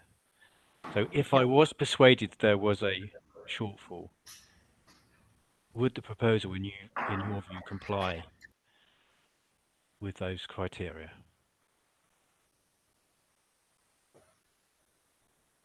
We would have no reason to say that it would not comply with those criteria. Okay, thank you. So if I can just come in, the final criteria relates to compliance with other relevant policies and proposals.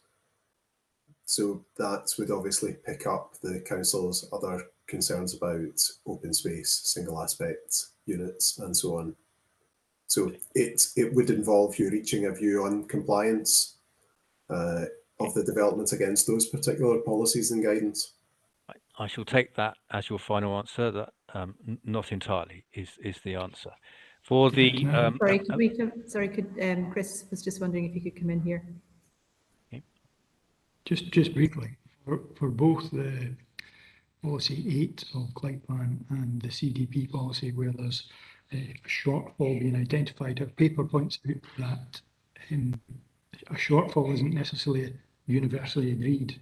CDP talks about a single shortfall for null tenure. Clyde Plan talks about tenurized shortfalls, and SPP obviously has its own identification of a shortfall. So the decision maker needs to make sure and justify which kind of shortfall that they are identifying, and therefore which policy is relevant. Thank you.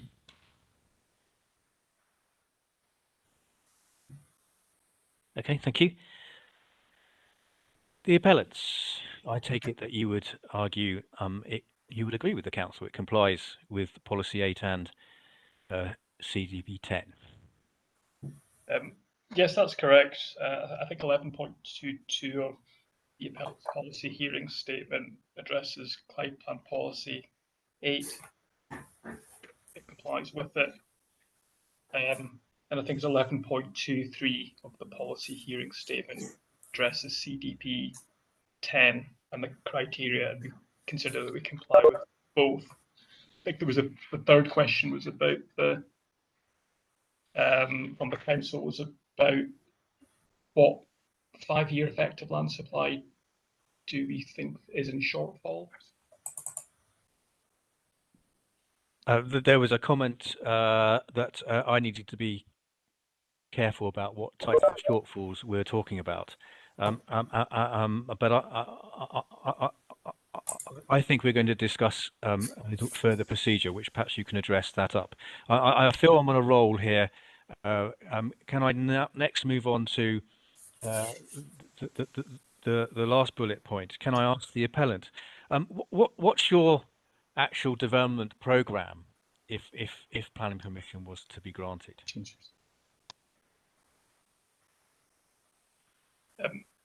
So we think it would be delivered within about 3.5 years from the date of planning permission being granted, taking into account discharging conditions, building warrant, commencing on site, and the construction works. We think that would take approximately 3.5 years.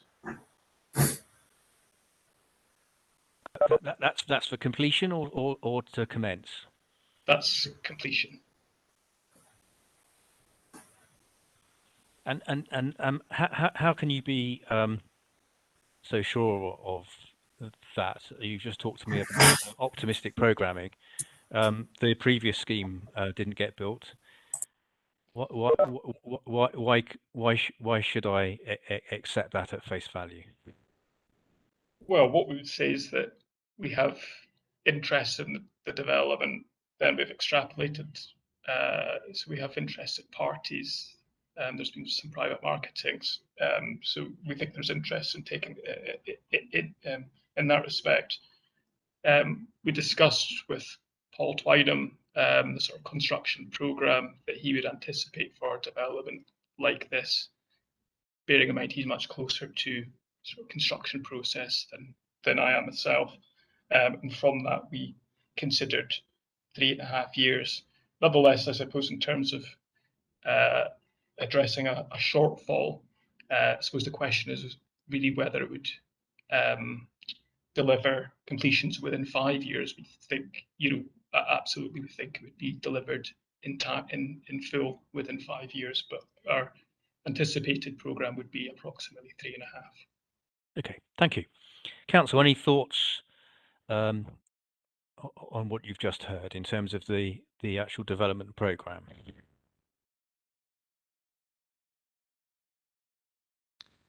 The scheme for 3.5 years for build to rent is quick, but that does tend to be what happens when investment is agreed and the developer's in place and it gets started.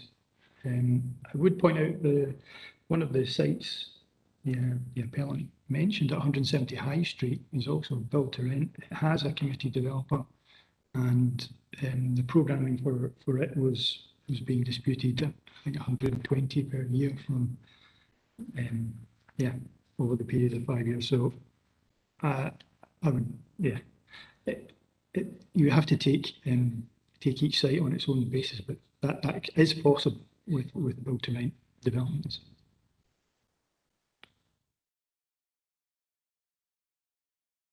Okay, thank you. Councillor Andrew, I don't know what you made of any of that. Any thoughts or comments? My only comment was to agree with the bullet point regarding that meeting housing needs to be also compliant with other policies. So that was the one thing I picked out from this.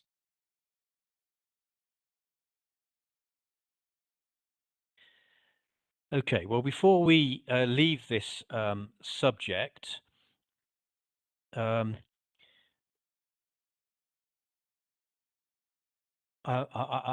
would just like to talk to both the main parties, having read each other's papers, no doubt, and having listened to my questions and the answers. Is this something that would be, a further opportunity to reply in writing would be before the closing statements would be appropriate? For the appellants, any thoughts? There may be. I think in terms of the appellant's position, being frank, would be to expand on the approach that we've taken so far and the position that we've taken. But happy to do that and to give a more detailed analysis of the council's initial submission. And I think, just in fairness, that would be a critique of the council's position. Is that what you're driving at, sir? Well, so I mean, there's two options. We can just leave it as it is, and then we wait to see what happens in the closing statements, or we have a process in between. And my fear about leaving things to closing statements is because you get the last word. If you raise points which the council has a difficulty with, then we run into the danger of having a never-ending exchange, which I'd be keen to avoid. But well, sir, if it helps, we'd happily prepare a further submission on it. I would just sort of foreshadow that by saying I don't think there will be anything particularly new coming out of that, but in order to consolidate our submission, I'd certainly be happy to do that. That wouldn't pose a problem. I will make a note, and in our wash-up session, we'll come to back that. There may be other points as we go through to the other sessions that that need further written submissions as well. For the council, Mr. Ferguson, any thoughts on that? An obvious solution doesn't present itself as yet, because as things stand, the council have a number of issues with the appellant's response, which it would be appropriate for the council to comment on. Mm-hmm. Right, so you would like to take up my offer then of responding in writing? Yes, sir. Yeah. Okay. Thank you for that. Let's then go. We'll talk about that at the end. Can we now move on to? We started late, so we'll have dinner a little bit later. I'm going to try and get to the end of the Durham plan, if you would bear with me. So, can we now move on to CDP 12 and the associated IPG? You recall that I asked the council to explain its open space calculations, and the council submitted a revised spreadsheet on the 3rd of November, and that there had been an error in the calculations in the original memo. We're going to look at this in more detail in hearing session 2. I'm really keen at this point just to record your positions on whether the proposal complies or not.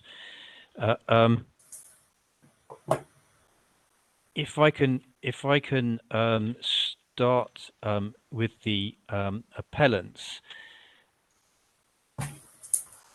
My understanding from your submissions to me is that whilst you had reservations about the council's approach, on balance, you argued the proposal complied with CPD 12 and IPG 12, subject to a financial contribution of 177,000.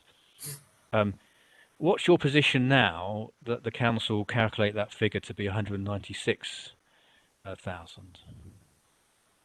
Sir, our position remains the same, subject to we agree the uplifted amount. The council gave us prior notice of their calculation, so we had an opportunity to go through that before it was submitted to you, sir. And having done so, the appellant's position is that the calculations agreed. Okay, thank you. That's useful. That's that point done. And let's just see. Yes. So, can I just ask the council in the open space standards, which are set out in Table 1 of IPG 12, are the open space standards intended to be minimums or desirable norms?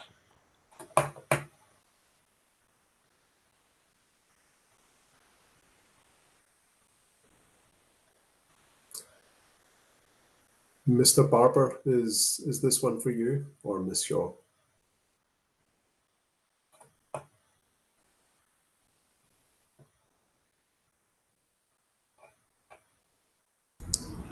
So the level of open space required would be seen as a minimum. I mean, obviously, any development, so it's completely open to a developer to provide more than would be required, and in some cases that is certainly done. So I would say that they are minimum. Okay, thank you. And the contribution rates are set out in Table 2 of IPG 12. Are they indexed at all to take into account inflation?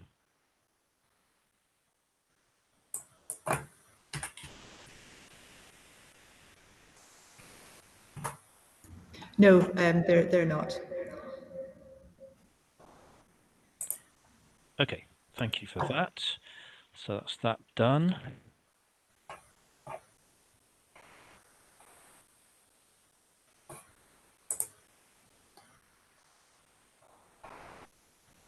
Need that one, that's done. Just finally then, for the council, if I've understood your position correctly, you would argue the proposal must have amenity and play space on site.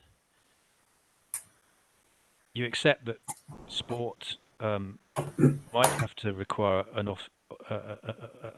off-site contribution.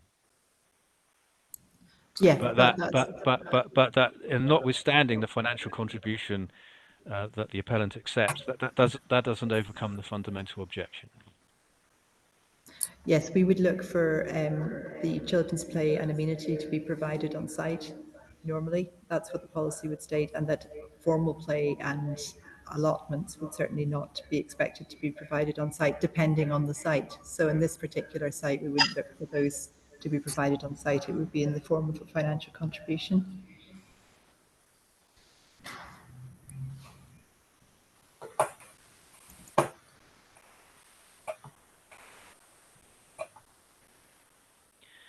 Okay, right. Thank you for that.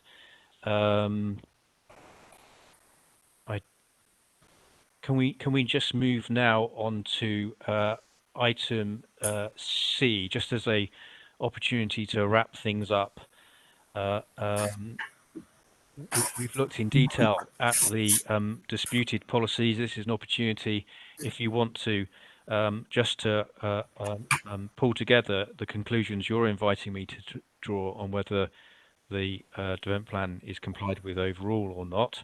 So, Councillor Andrew, any concluding thoughts on the development? No, other than my prior input, no, I have nothing more to say on that. Okay, thank you. The council? So the council's position remains as stated in the clarified response to appeal, which was the document submitted, I believe, on the 1st of September.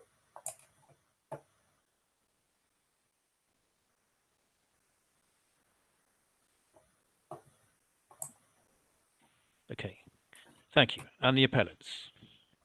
Sir, yeah, just one point before addressing that. Sorry, I should have raised it just in the last section. Just I understand what Ms. Shaw has said in relation to IPG 12 and CDP 12. It's just to flag that's not what's reflected in the officer's report of on the application to the committee. So if the in terms of the overall compliance with the development plan, our view is that as set out in our appeal statement, the appeal proposals are in broad accordance with the development plan.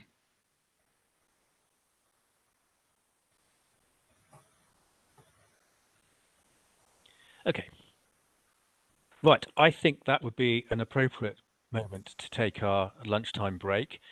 If we can come back at 1, and we'll resume at agenda item 3, which relates to material considerations. What I would suggest is that you stay on the call, but turn your video and mic off. So we'll join up again together at 1 o'clock.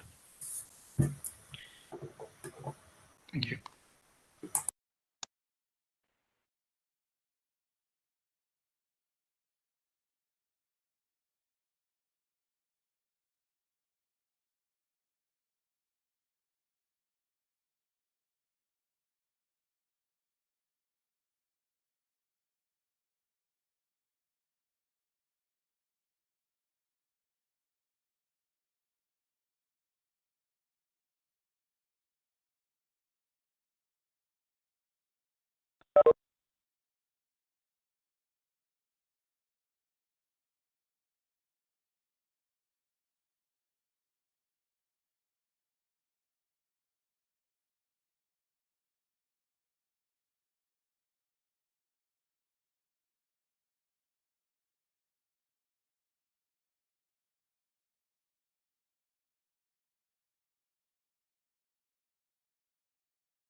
Okay, are we ready to start this second session?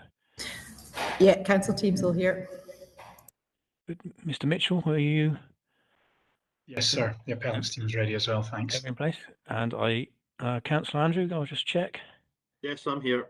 Good, splendid. Right, so we got as far as agenda item 3 on the first hearing session, and if we can go to 3A, Scottish planning policy.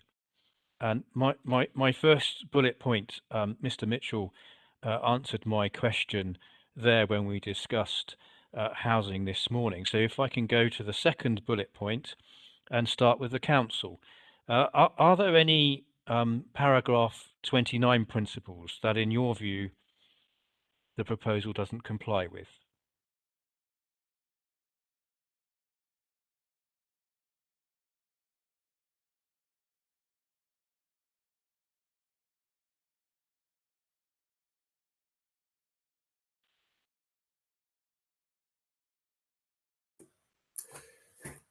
Yes, thank you, sir.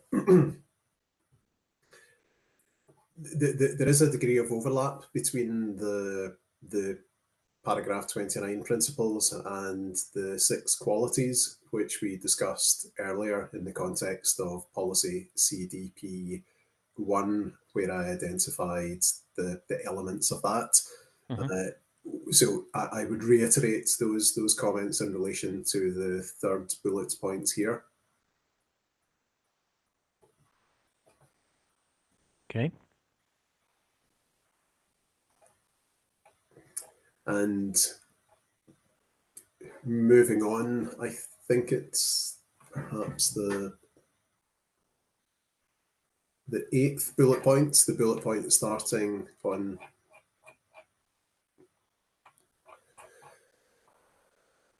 three down from the top on page 10, which is concerning improving health and well-being. This is bound up in the issue of delivery of open space and the availability of open space and facilities in the vicinity.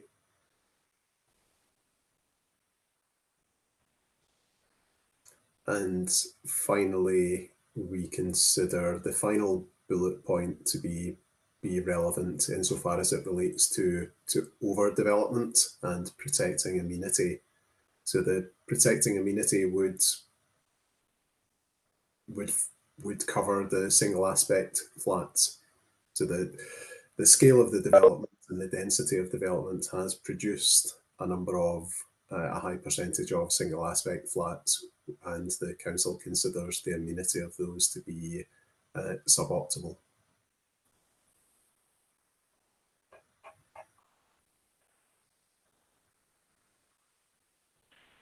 Okay, thank you.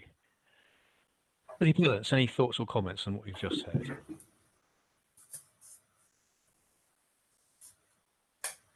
Or me, sir. Sorry, I couldn't. Was that directed at me or was it Councillor Andrew? No. I know I've confused you by sometimes coming to you and sometimes coming to Councillor Andrew, but I had actually asked you any thoughts or comments on what you've just heard there. Just to repeat our earlier submissions, sir, that we believe or we consider that the application is fully compliant with paragraph 29 of SPP. What I'll do is hand over to Mr. Lopez so that he can just run through those particular points.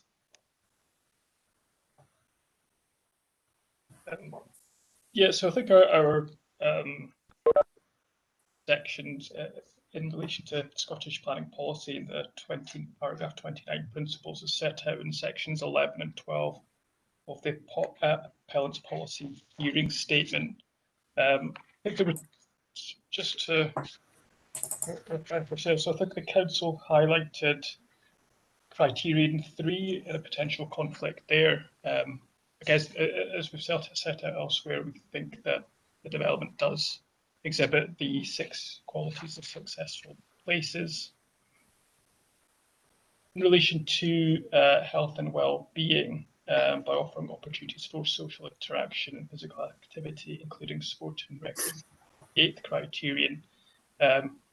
Again, bearing in mind various factors such as internal amenity space, proximity to the canal green network. We consider that the open space provision is acceptable.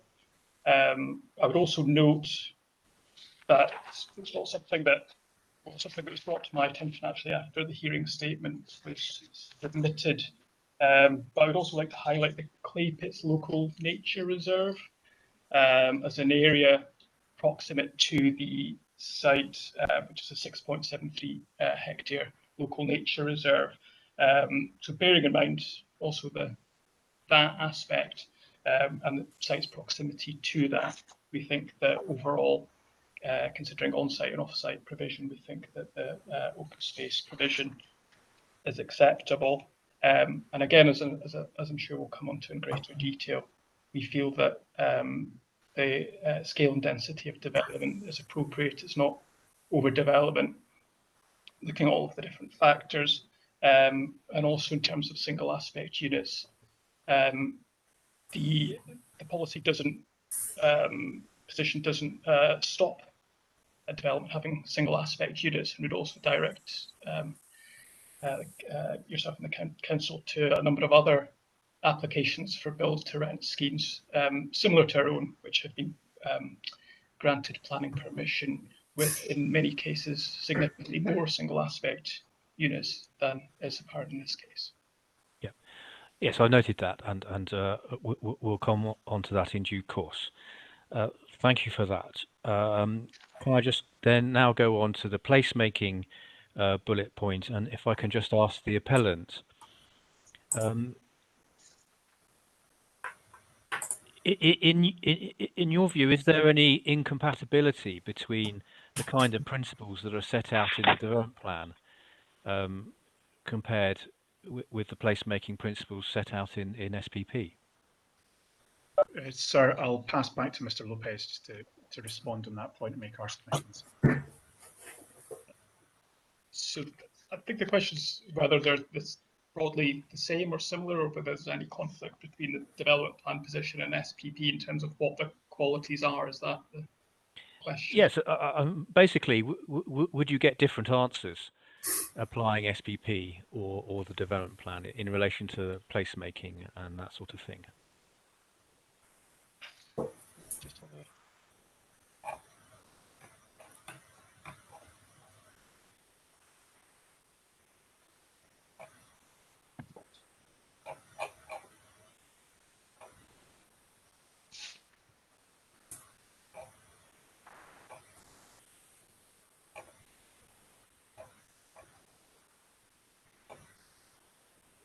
We would probably need to review that in a bit more detail to give you a very full response to that. I think fundamentally our position is that the development complies with Scottish planning policy and the placemaking criteria within that, and also that the development complies with the qualities of place within the local development plan. I've not compared them exactly side by side, but they are broadly similar, I think. We comply with both. Thank you. No, I wasn't seeking a complete in-depth analysis. It was just basically, could you get different answers? And you've answered that question. So thank you very much. Councillor Andrew, any thoughts or comments on what you've heard? I suppose just to, I'm certainly not an expert on Scottish planning policy, but looking at this document, I certainly agree in the point around single aspects, which is not a good quality feature. And in terms of higher quality places, I don't think that the proposal satisfies the green cube, which describes a natural, resilient place. I think far from natural, it's certainly quite the opposite. Okay, thank you. Is there anything else we need to discuss under SPP?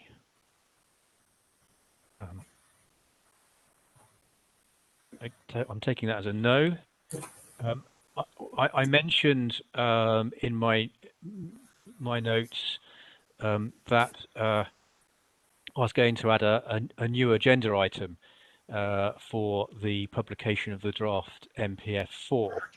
Obviously, that came out last Wednesday. Can I start with the appellant? Is the draft MPF4 a relevant material consideration that I need to consider? Sir, our submission on this is that it is a material consideration, but it's one which we think limited, if any, weight should be attached to. There are four broad reasons for taking this view, and I'll just run through those in turn if that's okay. First, the preparation of NPF4 is a statutory process, and we're now in a significant period of consultation to be undertaken, which will continue until the 31st of March next year. Given the range of issues that are included within NPF4 and the importance of the consultation process, it's more likely than not that the consultation responses will lead to there being changes made to the draft NPF. There is therefore no certainty that the document in its current draft form will be the one that's approved by Parliament. The Scottish Government's transition guidance, which was published in November 2020, recognises the prospect of NPF4 being, and I quote, changed significantly when approved by the Scottish Parliament. And again, this means there's no certainty that the approved NPF4 will reflect the terms of the draft NPF. Second, the draft NPF does not alter the current strategic development plan policy position, and this is perhaps the most important point. The transition guidance is clear. It says that approved strategic development plans and any associated supplementary guidance will remain in force until the publication of NPF4. We do not envisage that any new strategic development plans will now be prepared. And I should add that this guidance reflects the statutory position. And in addition, it should be noted that publication of NPF4 in this context means its publication in final form following approval by Parliament. It doesn't mean its publication in draft form. Third, the circumstances are not dissimilar to those in connection with the proposed finalised amendments to Scottish planning policy that were proposed in the summer of 2020, together with the proposed PAN 1 2020. And while the consultation process for those policy and guidance documents was being undertaken, the Chief Planner issued a letter on 3 September 2020 to clarify the status of the existing policy. And it said, it has been drawn to my attention that some authorities may be viewing the current consultation on proposed changes to Scottish planning policy as a direction from ministers, which may be given significant weight in current planning decisions. Based on this feedback, I feel it's important to clarify that no final decisions have been made on a change to existing policy. Any such change will be informed by the consultation, and we encourage all stakeholders to respond. Until then, the existing policy remains in place. Just a fourth and final point, in terms of the specific parts of the draft NPF that relate to housing numbers, paragraph 92 of the Housing Land Requirement Explanatory Report, which was published last week in support of the draft NPF, acknowledges that the proposed housing numbers, which are referred to in the document as the minimum all-tenure housing land requirement, may be subject to amendment as a result of the consultation. Further evidence that Parliament receives and scrutinises. So in other words, it would be unsafe to rely on them now, just as it would be unsafe to attach weight to any of the draft policies. So that concludes my submission, sir, on that point. So in conclusion, I think limited, if any, weight should be afforded to the draft NPF at this stage. Okay, thank you. And yeah, that's Council. Any thoughts or comments on that? The council's position is broadly similar to the appellants, and for the reasons given by Mr. Mitchell. There is, however, some material which relates specifically to the issue of housing land supply, which Mr. Mitchell referred to, and it may be appropriate for the parties, if there is to be a further round of written submissions, to set out their views on the NPF4 in that regard. Okay. I have to confess that I haven't had a chance to read the draft NPF4 in any detail. It's quite a lengthy document, and I was preparing for this hearing session. Is this a matter that the parties could include in any further written process, along with the housing reaction, that they, if there is anything that you wish to draw to my attention, you could do it in that, and then sweep up in the closing submissions? Is that a way forward, Mr. Mitchell? Well, we would be happy to make submissions on well, along the lines that we've just made in terms of NPF. So yes, it could be included. I think just to, again, in fairness, to foreshadow any submission that we make, it will be along the lines of the submission that we've just provided. Yeah. That's fine. I'm just conscious, if the council wants to talk to me about housing numbers, I'm sure you would wish to react to that, and I just want to get that sequenced right. Otherwise, we'll get into a round of never ending. So if the council says that in its statement, then you can respond in your closing submissions. Have we done all we need to do on the draft NPF4?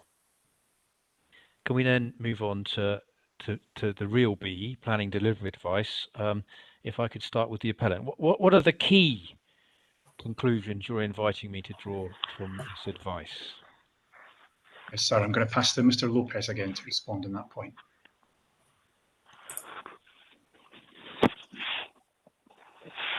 So the Scottish Government's build-to-rent guidance is a relevant material consideration. The guidance highlights the distinct character of build-to-rent and the positive role it can have in supporting economic growth, supporting design quality, placemaking, and regenerating urban brownfield sites.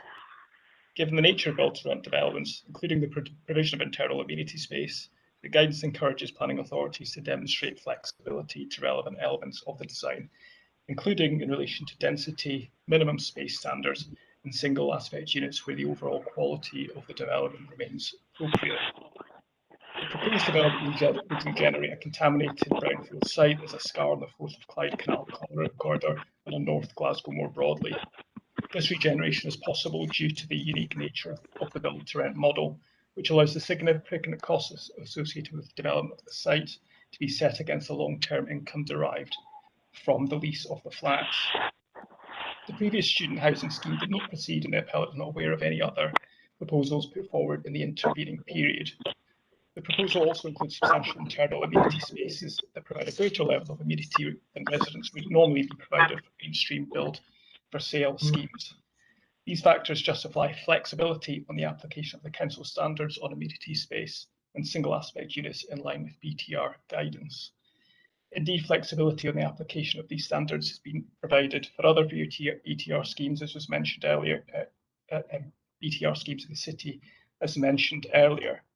Whilst each application must be considered on its individual merits, it does indicate that the council is not providing the same level of flexibility on some of these matters than on other similar schemes.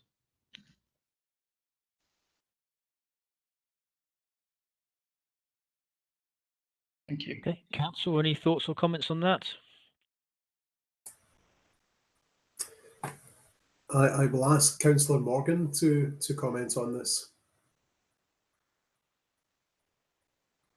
Thank you. I just wanted a comment that I think in the committee, considering the advice we were given, we were aware of the build-to-rent planning advice note, and particularly conscious of the word flexibility. And I think it would be fair to say that one has to assess the degree of flexibility that might be appropriate. And if you like, I don't think what the planning advice note is saying is that ultimate flexibility is required. It is asking us to consider whether and how much flexibility is required, and that was the relevant, I think, policy position for the committee. Thank you. I think I would also note that the committee, in interpreting that, had not themselves taken, as far as I'm aware, any recent decisions prior to that on build to rent. They'd been taken as delegated matters, and therefore the committee had to come to a judgment on what flexibility was appropriate. Thank you. Okay, Councillor Andrew, any thoughts or comments? No, I've got nothing to say on this.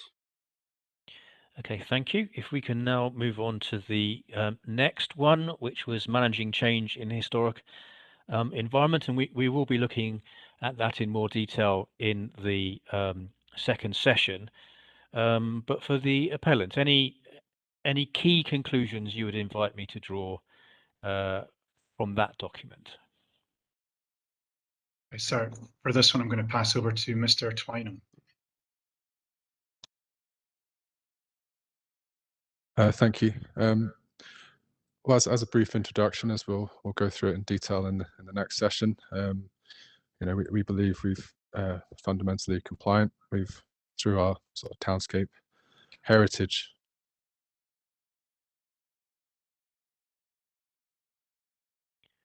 Sorry. You went horribly quiet there. Yeah, my apologies.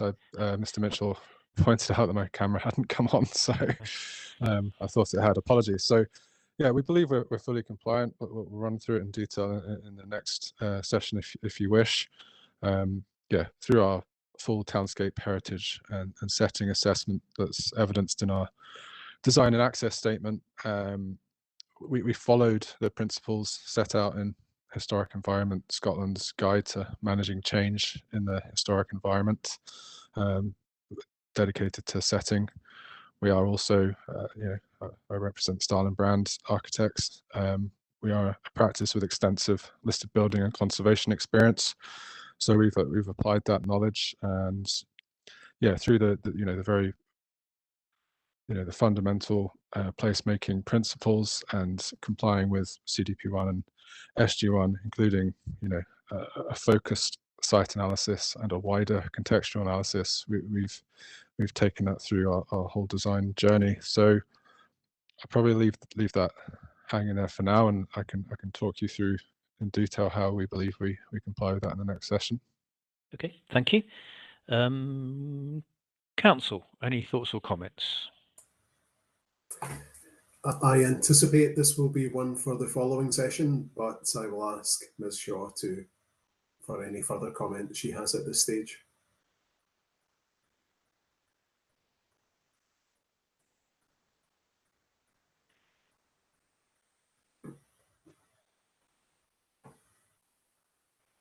Expecting to.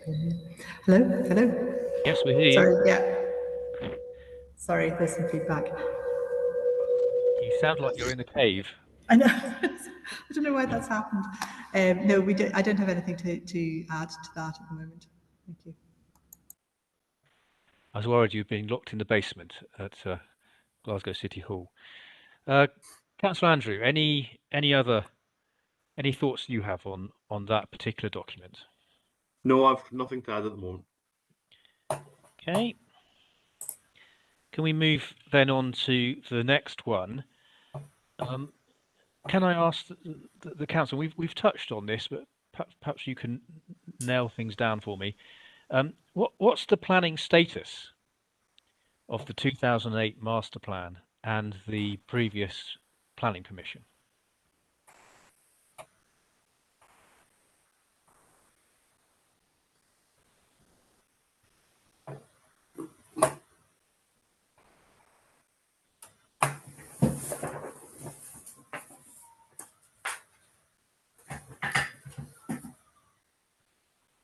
Please bear with me for a moment, sir.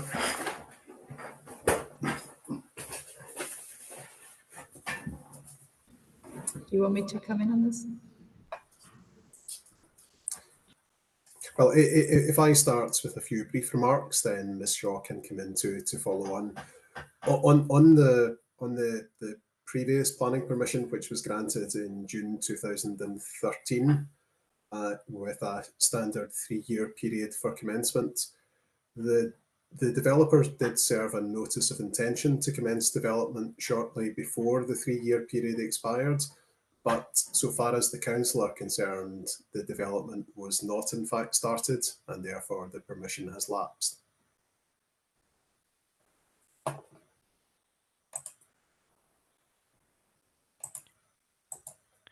And does that mean it has no relevance to me? It is relevant in the planning history of the site. Planning history is a relevant consideration, but it would not carry the same weight as a live permission. Okay. In the council's view. And the master plan?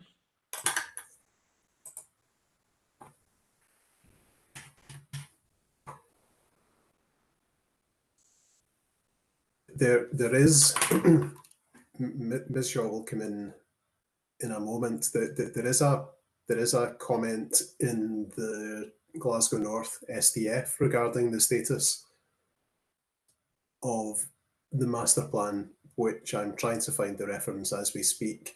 But in effect, it confirms that the master plan has expired. It doesn't explain why that should be the case.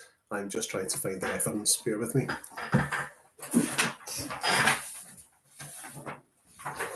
If I could just come in on the relevance of the previous consent as well. The previous consent was granted under a different development plan. So to that extent, it has less weight even than a more recent expired consent might have. Okay. The reference I was looking for is page 49 of the Glasgow North SDF. Mm-hmm. And it's in the paragraph.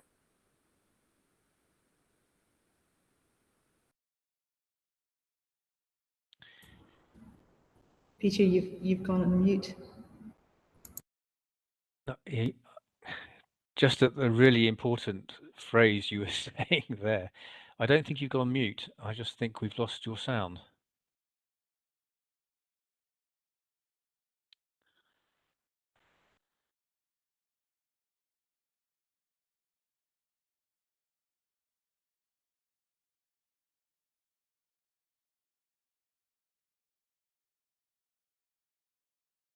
If you took yourself off video,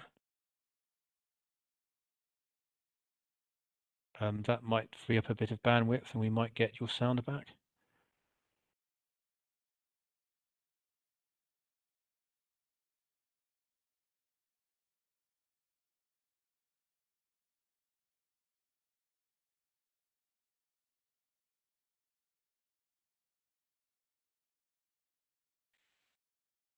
Right.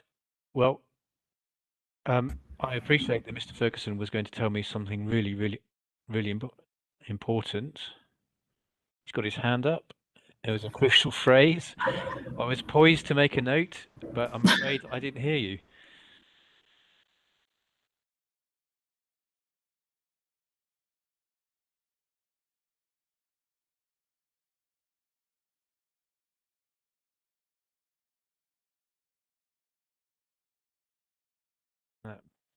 I can see you, but I can't hear you. I wonder if Mrs. Shaw knew what he was going to say. No, I was waiting with bated breath as well. Peter, are you going to? Are you saying that you're going to leave and come back? Is that what you were? No, that's not what you were putting your hand up to say. I thought you might be. No, I don't know if you can hear. Can you put something in the message? Hold on, we're just going to message Peter and find out what's going on. Okay. Callum, I don't know if you're listening. Do you have any hints? I would suggest that Mr. Ferguson leaves and rejoins. Okay.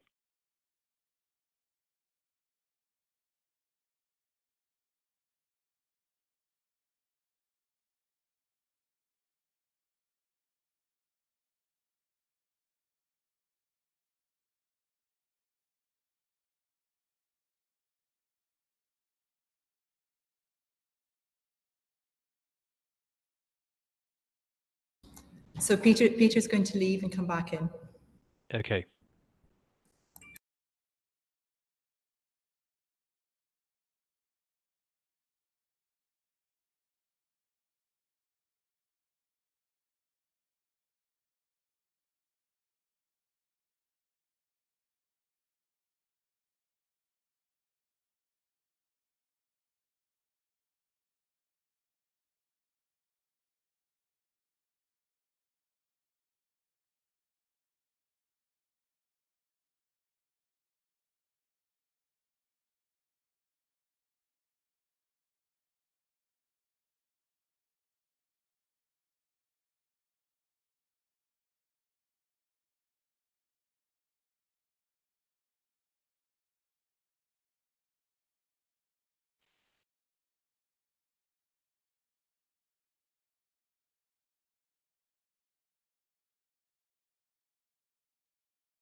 Callum, how are we getting on?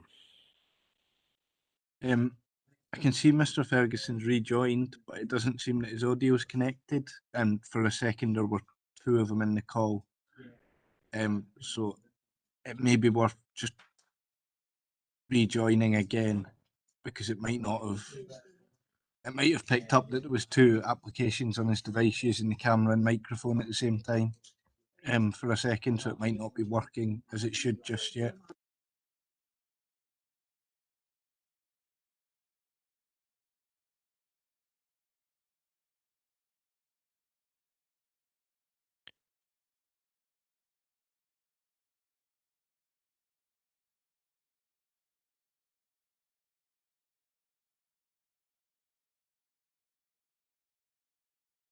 Aha.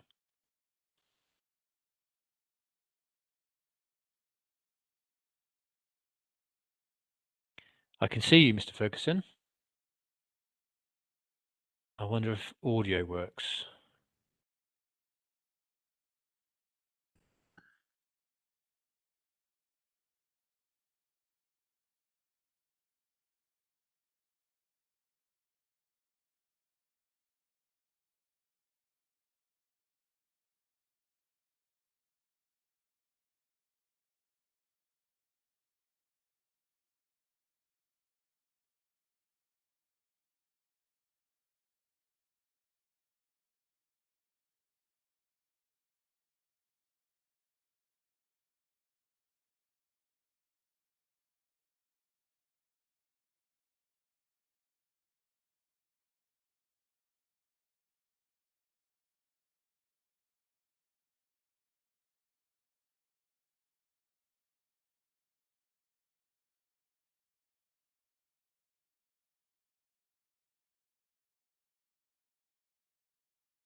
Right, we've obviously encountered some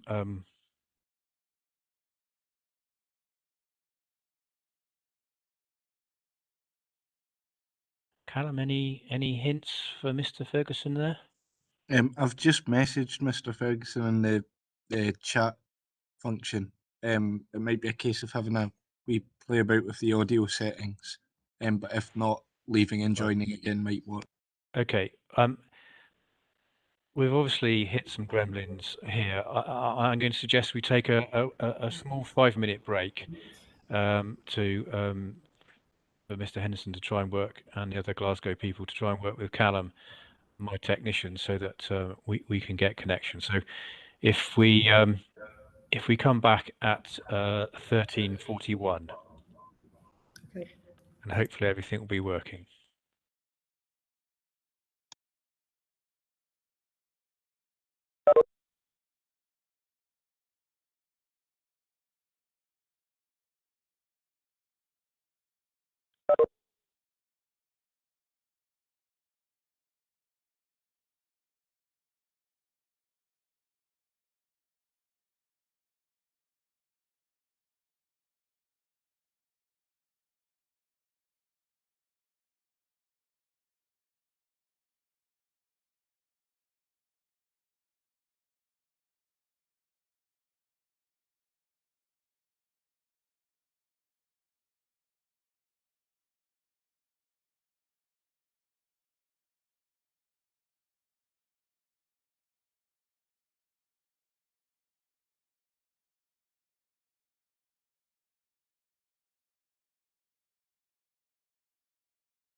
Callum, any progress? No sign of Mr. Ferguson in the lobby just yet. I'll admit him as soon as he's there.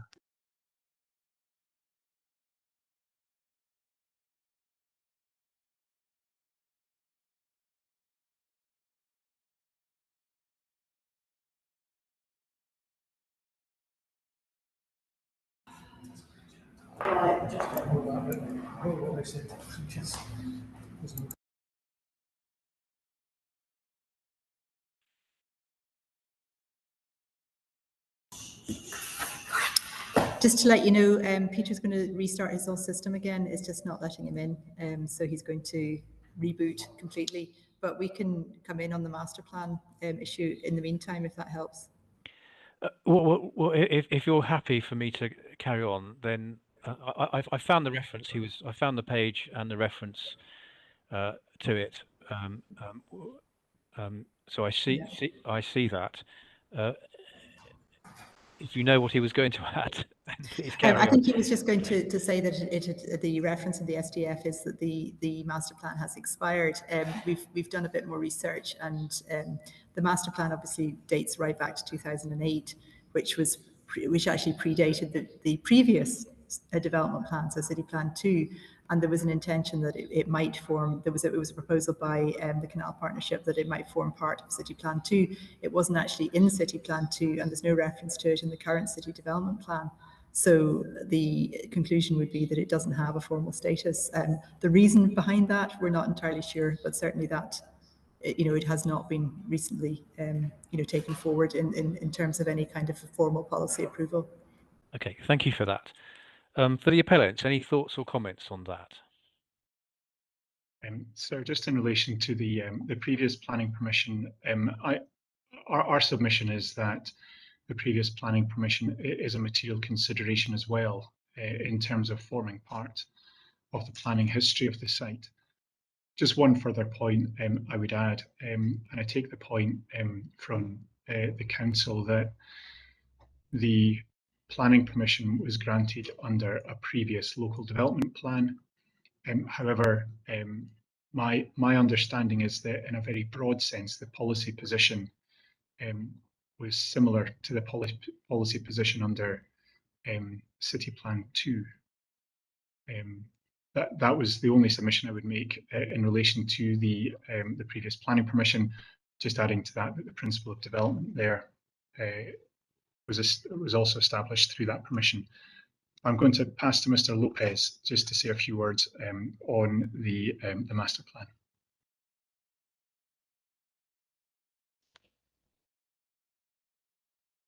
So the Spears Locks Master Plan was commissioned by the Glasgow Canal Regeneration Partnership, of which Glasgow City Council is a member. Following its completion in 2008, the Master Plan was formally approved by the Council as a material consideration. The Master Plan demonstrated how an ailing, predominantly industrial area could transform into a dynamic mixed-use area, capitalising upon its proximity to the residential-led regeneration at Spears Wharf, and also the planned expansion of cultural uses in the area, including Scottish opera. So while I understand from the council's perspective, it's not considered up to date, I'm not aware, I don't think I've heard anything to suggest that it's actually formally been withdrawn. And also, we also have to bear in mind that the Glasgow North SDF has also not been adopted. Furthermore, I would suggest that the circumstances that supported the master plan in the first place remain. In fact, the ongoing shift in the area from being industrial in nature to being mixed use with a cultural core has continued since 2008. The glue factory located to the immediate north of the site was established in 2011. The Royal Conservatoire of Scotland's Wallace Studios on Garscube Road also opened in 2011. The Whisky Bond to the northeast, which is the home of Glasgow Sculpture Studios, opened in 2012, and the National Theatre of Scotland's home at Rockville opened in 2016.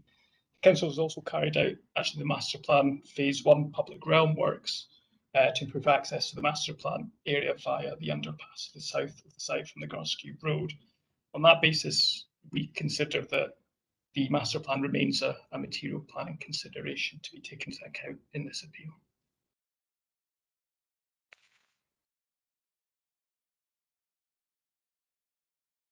I still see, regrettably, we don't have Mr. Ferguson. Callum, any updates?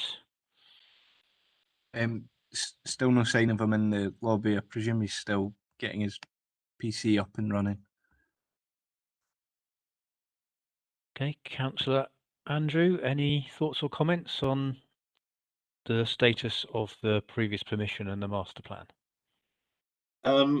Other than my assumption is that the application that was refused was seen as de novo, and so that previous permission would not be relevant. But that's my thin understanding of planning law. So other than that, I'll say no more. Okay, thank you. Can I ask the council team, are you content for me to carry on with Mr. Ferguson not being present?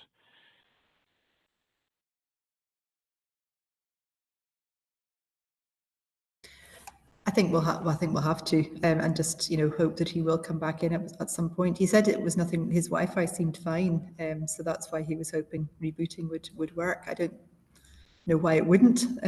So I think we'll just have to keep going. Right. Well, if you're content, we'll bash on. Yeah. So if we turn to E and the various consultation responses that have appeared, can I, on the first bullet point, the Scottish Canals, can I start with the appellant? What conclusions would you invite me to draw from the consultation response from Scottish Canals? Sir, I'm going to pass to both Mr. Lopez. Well, actually, if we're taking the first bullet point, will be Mr. Lopez. The second bullet point will be a combination of Mr. Lopez and Mr. Twynham.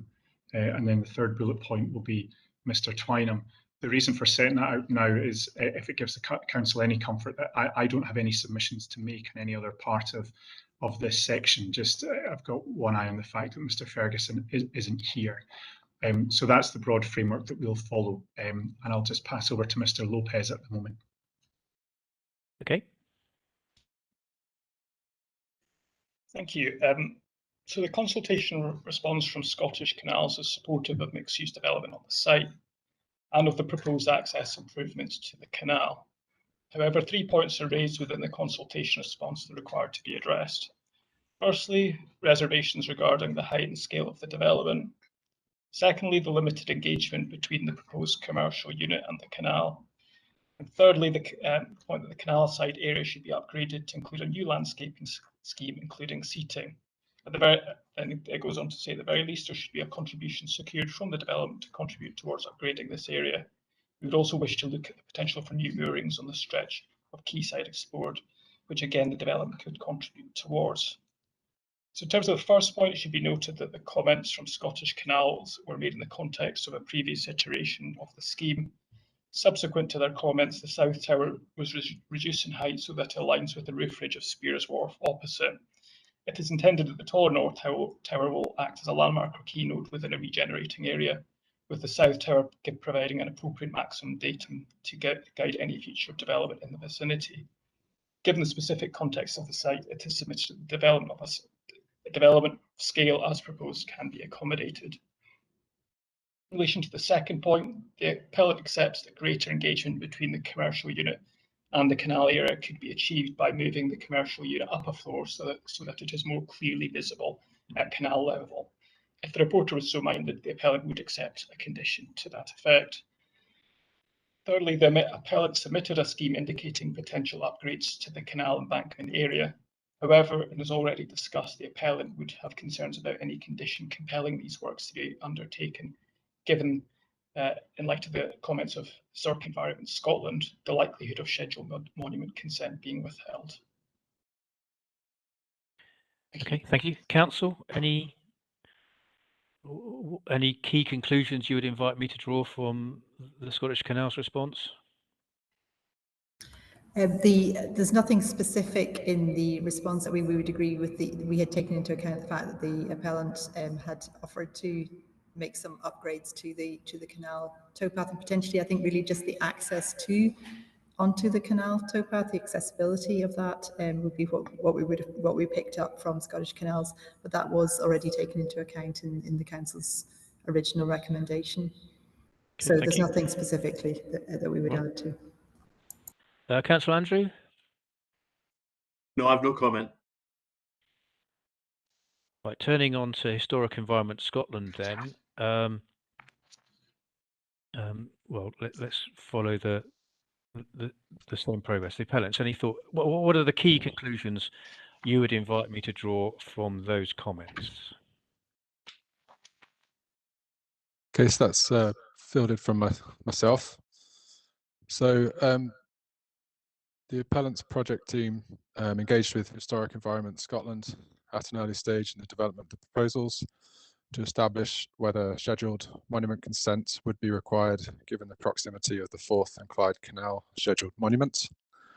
The appellant has also engaged in lengthy pre-application discussions with the council and had anticipated that comments would be invited from all relevant bodies during that process and following submission of that application. Unfortunately, HES were omitted from that process, albeit consideration of the setting of the canal was given by the case officer and the Glasgow Urban Design Panel. The consultation response from HES raises no objections in relation to the proposed development. It does, however, raise concerns about two discrete matters. Number one, the impact of the proposed development on the setting of the Forth and Clyde Canal. Number two, the direct impact on the scheduled monument, Forth and Clyde Canal, Glasgow branch. So to answer point one, setting of the scheduled monuments and nearby category B and C listed buildings at Spears Wharf, 2 to 4 Postle Road and Farnell Street, and the Wheatsheaf building were considered from the outset in the placemaking-led design process that was undertaken, which analysed the nature of the site, the wider site context, and the city's strategic aims, key policies, and urban design objectives. A continuous iterative feedback loop identified, investigated, imagined, explored, and planned, and was discussed at great length with the planning case officers and was presented to the GUDP as evidenced in our hearing statement. As already discussed, this included townscape and heritage analysis, which is embedded within and throughout our design and access statement, and specifically discussing the physical extents and technical constraints of the scheduled monuments and a abutting retaining wall, which was part of the former jute works on the site with HES as per their case reference 3000416000. We can only assume the council accepted our townscape assessment that the site and its immediate surrounds have always supported large and tall structures, whether Pinkston Power Station, the Diageo Distillery, Spears Wharf, or the previous high flats at Sight Hill, and that the immediate context, particularly Spears Wharf, are robust and powerful enough to take a tall neighbour, especially given the slender sculptural and sensitive morphology that has been developed. The Council's Planning Applications Committee report noted the site is immediately adjacent to the retaining wall of the Forth and Clyde Canal, which is a scheduled monument. The applicant has engaged with HES regarding the requirement for an application for scheduled monument consent for any works which impact on the scheduled monument. It is considered that the proposed development would not adversely affect the setting of the scheduled monument, with the buildings presenting a positive outlook onto the canal and would create enhanced access that contributes activity on the canal. The impact on the setting of the Category B listed former warehouse buildings to the east of the canal is considered within the tall buildings above. Within the section tall buildings above. So from that section of the Case Officers Committee report, the tall buildings section goes on to say, a rigorous analysis has reinforced our view that the siting of a tall building in this location can be justified on the basis that it has been sensitively positioned so that the landmark views of the former warehouse buildings are not interrupted. The proposed building to the north would be drawn away from the mass of the former warehouse buildings to retain views. The scale of the proposed building to the south replicates the datum of the former warehouse buildings, ensuring this building would not dominate views of these landmark buildings. Furthermore, the proposed scale helps establish a common datum for adjacent vacant sites to the south, should these be developed. The Glasgow Urban Design Panel agreed, stating the panel felt the site can take a building of this scale and welcomed the juxtaposition of the vertical form in relation to the horizontal form of Spears Wharf. A tall building north of the M8 could signal the rebirth of the area and could become a catalyst for new developments.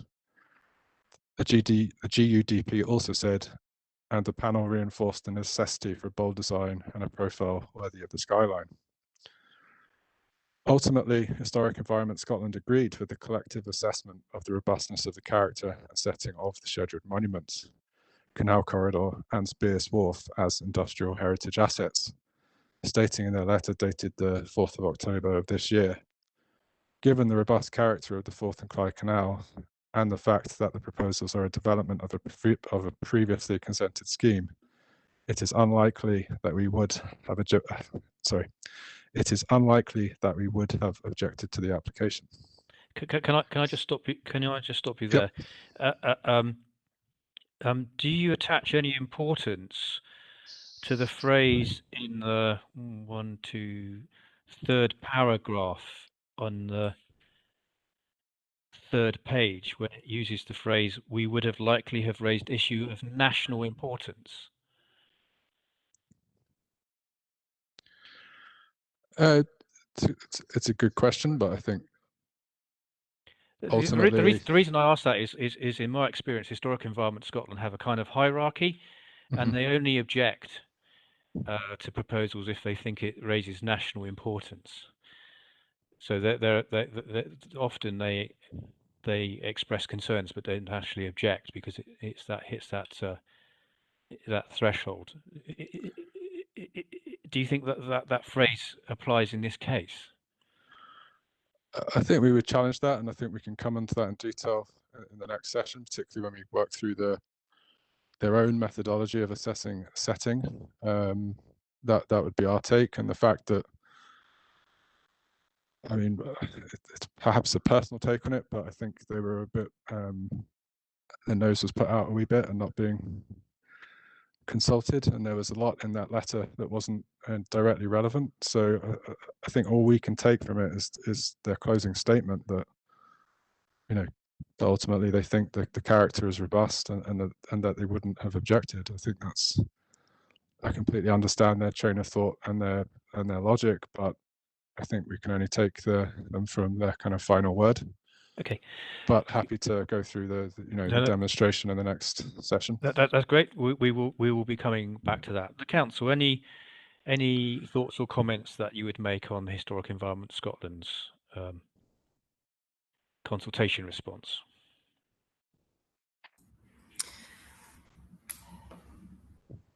Yeah, I mean, the council had made a recommendation and assessed the setting of the listed building as part of their committee report. We have not got a procedure for taking a formal view following that formal consultation response from Historic Environment Scotland. So it's difficult to say, you know, what would have been our view in that case. So we don't really have a position to take a further sort of formal view following that response. Okay, Councillor Andrew. Sorry. Yes, sorry. Councillor Morgan was going to come in here as well. Sorry, is that okay, Mr. Jackman? Yes, carry on. Thanks. I suppose from a committee perspective, I just wanted to reiterate that position that I have asked. You asked previously, if I may refer back to that, in the when you were looking at the policy position here about whether the council's view was still as expressed in the committee paper. But as Ms. Shaw has said, I understand that because there's no formal way for officers to reassess and present to committee, that in a sense committee did not have an opportunity to take into account Historic Environment's views, and thus I think neither of us or I certainly cannot comment on behalf of the committee on that, other than, I guess, to say that I very much understand your comment about the difference between an objection and a comment, and that comments are still can be very important. So, given that the committee cannot express a view, I would hope that we rely on you to take a view on these matters. Thank you. Okay. Thank you for that. Councillor Andrew, any thought on Historic Environment Scotland's comments? Thank you, Mr. Jackman. I suppose it's just in regard to the fact that they have no objection to the South Tower, but their main objections to the North Tower, and that is what I put in the email that I sent yesterday regarding that. That the main difficulty is with the North Tower.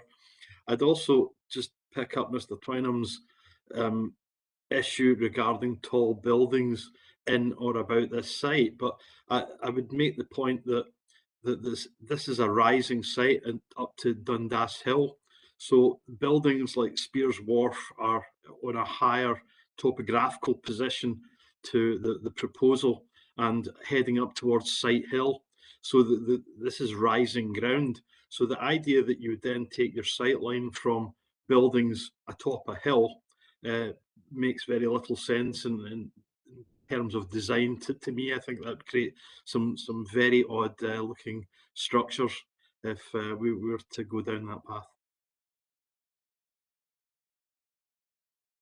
We'll be coming on to that later on. I'm focusing on what you're asking me to take from that consultation response, and I think I've got that. The third in our Sorry, can I just make a point of clarification only in relation to Councillor Andrew? I think he suggested that Historic Environment Scotland objected to the North Tower, but not the South Tower. I may have picked that up wrong, but it was just to confirm my understanding of the letter is that there was no objection to any part of the development. Yes, and I have the letter, and that's before me, and I'll have to take that into account. The final one was the Glasgow Urban Design Panel. This is really for my benefit. Can I start with the council this time, just for a bit of background for me? What is the Glasgow Urban Design Panel, and what's its remit? Who sits on it? What does the voting mean?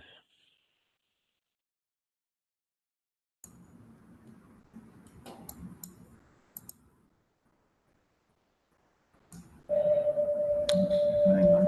Oh, there's Peter.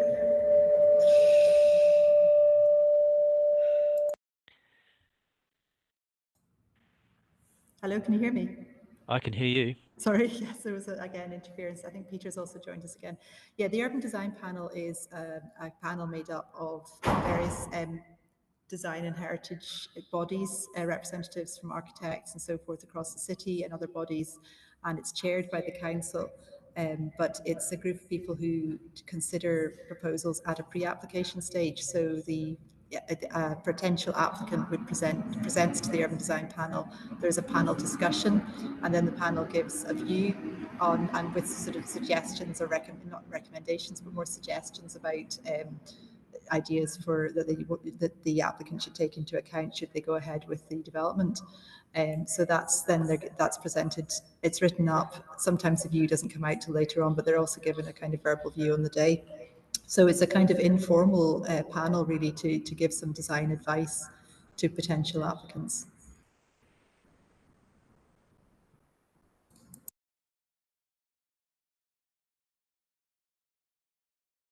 Okay, thank you. And I'll just stick with you. And what conclusions would you invite me to draw from the panel's response in this particular case?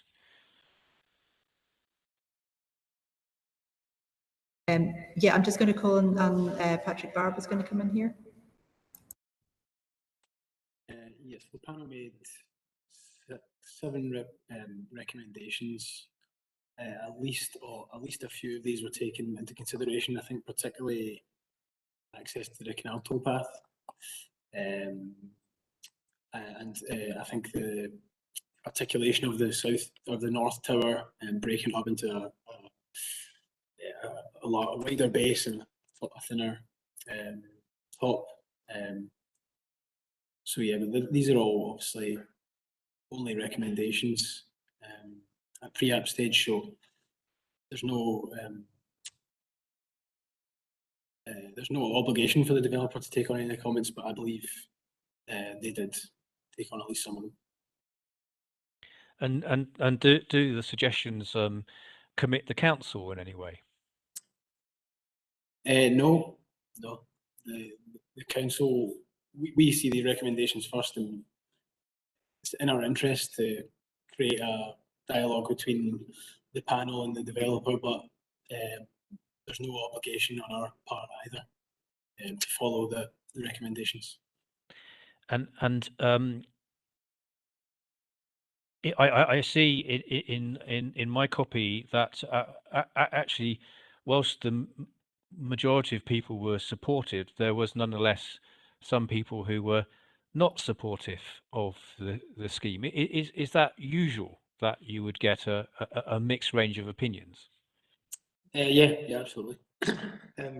As Sarah said, the panel's made up of quite a wide variety of architects and designers, but also is a representative of Police Scotland who might have a different view. It's not as informed by design, it's more informed by obviously police safety issues. So yeah, there's quite often a breadth of opinion. Okay, thank you. For the appellant, what would be the key conclusions you would invite me to draw from the response from the urban design panel? Okay, so I'll take that response again, if that's okay. Just to pick up on a couple of small points that Sarah Shaw and Patrick Barber have mentioned. I think our understanding is architects are invited to present to the urban design panel on a fairly regular basis through various projects. Yes, the norm is that you present at pre-application stage. Now, usually you present at the request of the planning case officers. Usually their suggestion rather than beholden on the sort of developer or the applicant to suggest that.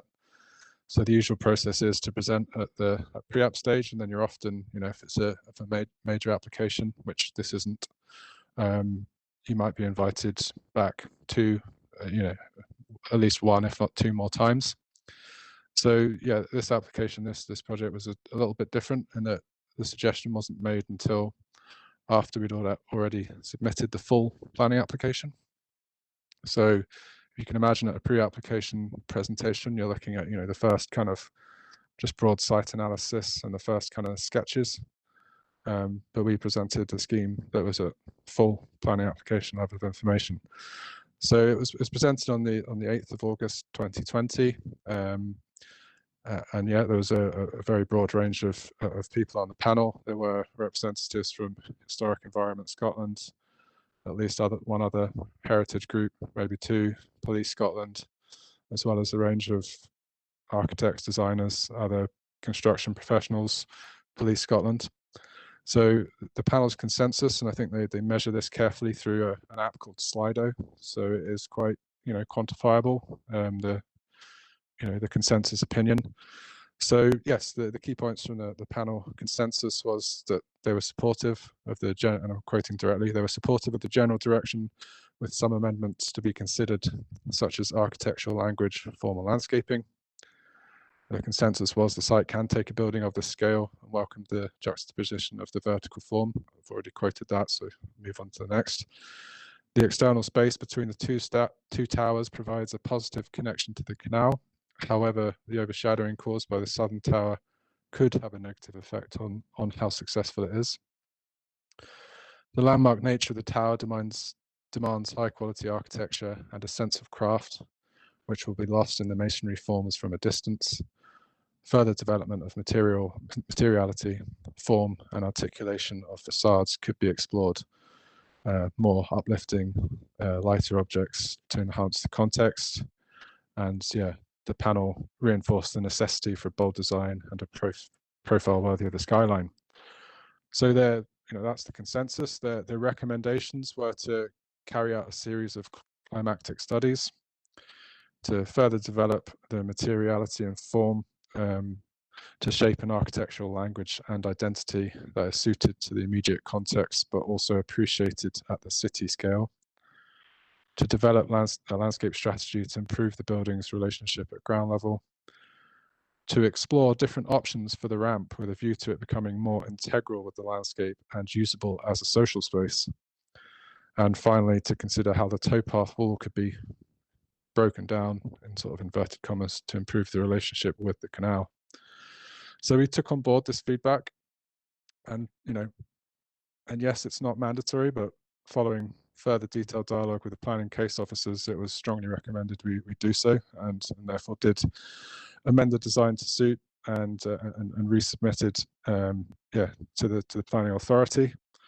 So yeah, specifically what we carried out was a sun and shadow fall analysis, demonstrating the central landscape and amenity receives direct light in the afternoons and for a good length of time in the late spring, summer and early autumn months. A wind and microclimate study was carried out and demonstrated there was no adverse impact to the central landscape, the canal towpath and the surrounding areas.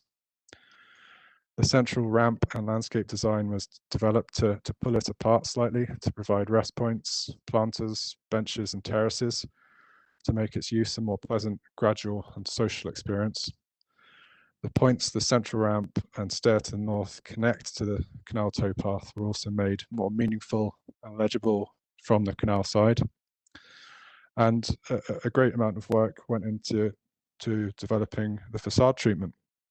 The detailed facade design was further developed so that significantly stronger vertical articulation was added to the upper elements of the north tower, and the parapet of that north tower was further developed, giving an overall more slender appearance, enhancing the legibility of the datum shift above the level of the south tower and Spears Wharf, and giving the building a distinct and recognizable top.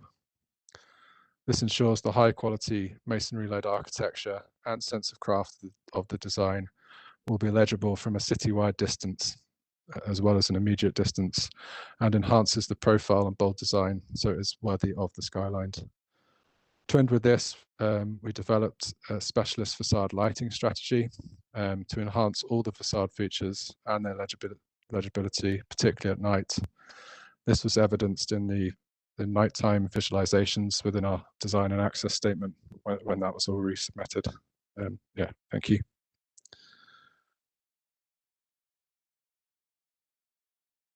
Thank you. Councillor Andrew, any thoughts on the conclusions I should draw from the urban design panel? No, I've got no further comments. Okay, Mr. Ferguson, I see. Have you joined us and can you speak? Hopefully you can hear me, sir. Well done. We got there in the end. Right. We're on F. Are there any other material considerations which are important for me to take into account? Mr. Mitchell, any that you think I should be aware of? Yes, sir. I'll pass to Mr. Lopez, who can run through those with you. Yeah, so we would like to identify one further material consideration. That's the Glasgow City Centre Living Strategy Vision 2035. The City Centre Living Strategy Vision 2035 is to enable sustainable, inclusive and diverse city centre population. To achieve this, we have established 6 key objectives that will double the current population of around 20,000 by 2035. And just to confirm, this is a Glasgow City Council document. And is that before me? Do I have a version? No, you don't actually, no. Right, well, I can't consider it if it's not before me. So if you want to put it, I take it from what you're saying is that you wish to add additional document. Yeah. It is. No, sorry. Yes, we would like to add an additional document if that's possible. Okay. Mr. Ferguson, do you have any difficulty with that? No difficulty, sir. with the document being submitted, but it's subject to reserving our position on its relevance. Right, okay, so I think I can add that to my list for the wash-up session, that you wish to add another document, and if there's any conclusion, obviously I haven't read it, so I can't prepare for that. And the council can respond, and you can wrap that up in your closing submissions. Okay. Was there anything else? No, nothing other than that. Okay, thank you. For the council, any other material considerations I should be aware of? No, sir. Right, I'm conscious that time is pressing. I did have an item about overall conclusions, but I'm not going to do that. You guys can do that to me in your closing statements when we come to that. So can we now move on to hearing session 2? And if you just bear with me to get my, I've got a different set of notes for this session. I need to just make a note of that point as well.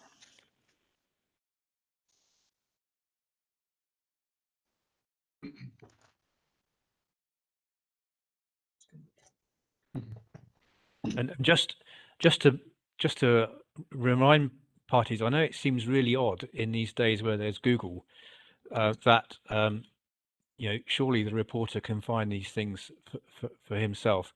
I can't, I'm afraid. I can't give myself evidence. So if you're going to refer to court cases or you're going to refer to documents, whilst I appreciate that one could find it, no doubt, very easily from the council's website, if you don't actually make it available and it's before me, I can't take it into account. So just bear that in mind when we come to the next phases.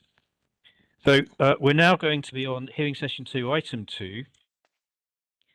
And if I can start with the appellant for the first bullet point. When I'm judging your proposal against the surrounding urban context, should I judge as the context is now, or how it might be, or is it a combination of both? Sir, I think this will become a theme of this session where Mr. Twynham will be addressing most of these points. So I'll hand over to Mr. Twynham now just to respond and provide our submissions on that.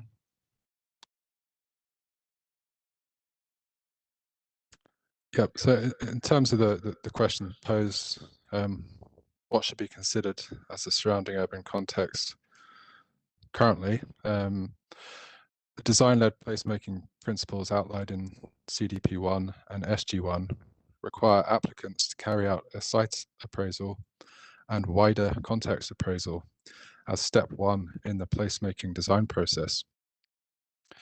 2.8 of SG1 Part 1 defines a site appraisal as a survey and evaluation of the existing characteristics of a site and its surrounds.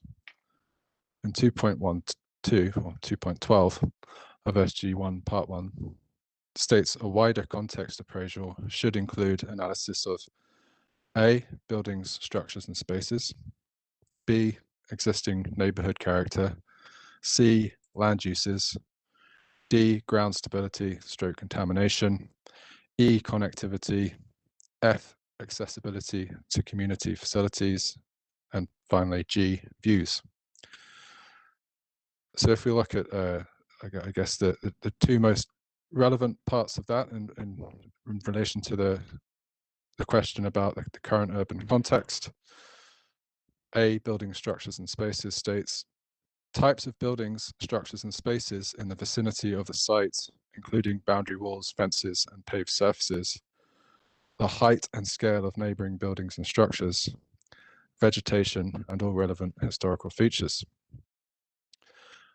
B, existing neighborhood character, states architectural style, building materials, building size and form, the relationship of buildings to streets, open spaces and established building lines, special features of local interest, existing landscape and vegetation, the size, location, pattern and function of open space and existing design features in terms of lighting, signage, paving, street furniture, etc.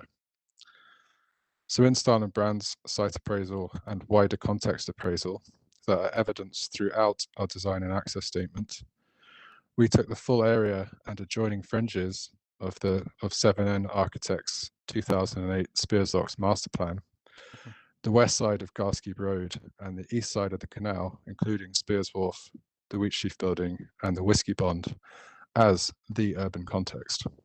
Okay. Our analysis highlighted a significant number of tall buildings and structures in the immediate current urban context. Would you like me to go on to talk about future? Or? Obviously, I've read your design statement and and your additional submissions, and I'll do that again. I may well go back to the site after our discussions today. But the reason for my question was, obviously I've been on site and I've seen all the points you've just related to me, but in your actual design statement, you also included in section 7.2 additional visualizations of, and I'm assuming it's what the area could be, as opposed to what it is actually at the moment. And I was just interested as to what it was that you took into account, and what I'm hearing from you is you took into account what's there. Yeah, I'm rather answering the questions as they were posed in the agenda that was issued before. So, we also, through dialogue with the planning case officers in terms of the future aspect, future, but we looked back at the 7N 2008 master plan. That's a fantastic body of work. I'm not going to debate whether it's, we've already discussed whether it's part of policy or not, but either way, as peers of kind of excellent reputation, it's a great body of work. It's a formal, decent, proper master plan. So it lays out some very, very good foundations for the whole area. All the guidance in CDP1 and SG1, asks you to look beyond your immediate site boundary, as per the analysis I've just quoted. So, we examined how it is, today or at the time, and reviewed that master plan as a way of thinking about the future through conversations or dialogue with the planning case officers, and testing ourselves. We wanted to stress test our urban design principles. So we challenged ourselves, and the case officers challenged ourselves to really stress test our design, and therefore, whilst it wasn't really our gift, and we certainly weren't funded or paid to do a formal master plan, we tried to look at the way the area was evolving, the way the kind of cultural, creative, art-based, light industrial making, live work spirit might evolve, and we analysed all the areas that fringe what we take as that wider, site. Thank you. As I say, the reason I asked that question was, it would be completely unfair of me to jump to the kind of indicative drawings that you've shown in your section 7.2, which is kind of like your future adaptation of the previous master plan. I would be completely incorrect to say that your scheme is reliant on those things coming to pass. Our scheme is categorically not reliant on those things coming to pass. We were using it as a design method to just have a think, and I think really it was the fundamental outcome was to review the key routes and nodes in the area, and as they are now, and then taking on board some of the key ingredients of the formal 7N master plan, maybe think about how things have changed in the interim and project how they might change furthermore. Would those key nodes and routes, those key urban design routes, still be the same? And we believe they would, and ultimately that was a way of making sure that central ramp device was in the right place, and we believe it is. But yes, what we did is a sketch and an urban design test, and yeah, our proposals are not reliant on that feature. Okay, thank you. I've asked a question, you give me the answer. Thank you very much. For the council, any thoughts or comments on what you've just heard?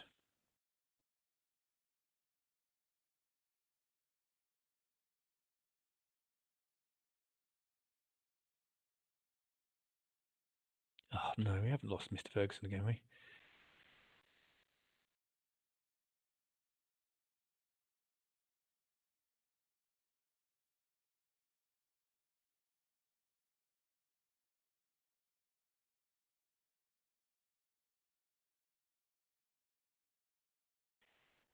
Is anyone from the council? Sorry, we were waiting to see if Peter was going to come in here, but it looks like we may have lost him again. Do you want, so we can come in and just sort of as a response to your questions about generally the context and the key issues there, if you want to. Well, basically, you heard that discussion I had there with Mrs. Twine. Any thoughts or comments that you want to tell me? I do. Oh, sorry, hang on. Sorry, we've got a bit of interference again. I think it's me. I'll mute, and I'm going to bring Patrick in here. Just in terms of how this site was assessed and sites generally, so it's the urban context as it is at the moment. So in this sense, the urban context was defined as the Garscube industrial estate. It was noted in the committee report, so it was assessed that there was a previous master plan for the area, but the context appraisal, if you like, was based upon the reality of what's actually been developed since that master plan, not necessarily the aspirations, the future of that master plan. So yeah, to answer the basic question, it would be the current context. If there was a existing approved master plan, in that case, you would perhaps put more sway into the future context of the site. Okay, thank you. Councillor Andrew? Thank you, Mr. Jackman. I suppose it was just to make the comment that in terms of the areas that we're talking about, I mean, while I absolutely acknowledge that there are some high-rise buildings, in this area, effectively they're to the south, which takes us into a more inner city area in Dundas Vale, and then there's the St George's Road flats, which are some way to the north and west of the site. So I'm not sure that I acknowledge that there are, if you like, other high buildings in the area. So it was really just to make that point. I think we're looking at a site of lower rise buildings, and this would be probably a development too far.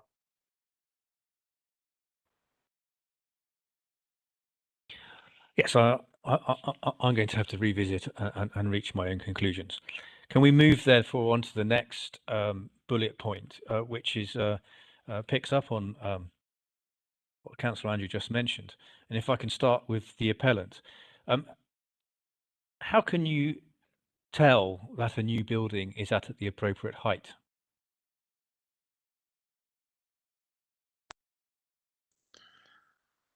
So I think in terms of what should be the general principles for setting an acceptable height of a building, it's kind of implicit within SG1 parts 1 and 2. The principle of setting an acceptable height is to match the prevailing condition of a building's context.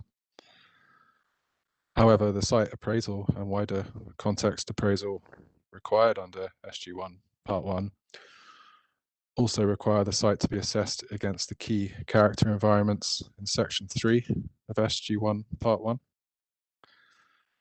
So the city centre, inner urban area, high density housing, and economic development areas all support a bold new townscape and taller approach, where the appropriate design-led placemaking principles have been followed, including justification through rigorous townscape and heritage assessments.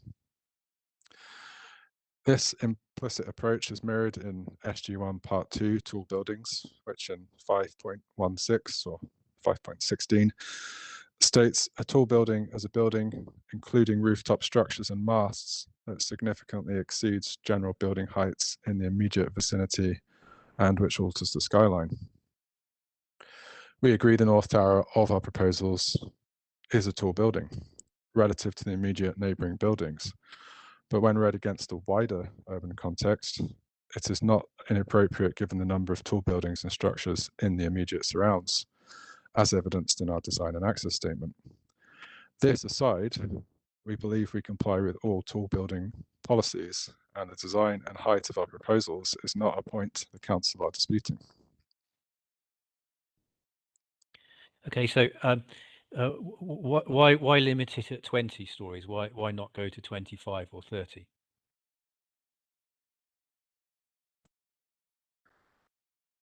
Because we don't want to give Councillor Andrew a heart attack. Sorry, excuse the humour. Ultimately, that is a cost-driven thing. I think the higher you go, there becomes a law of diminishing returns. You have to pump more money in to get the structure to work.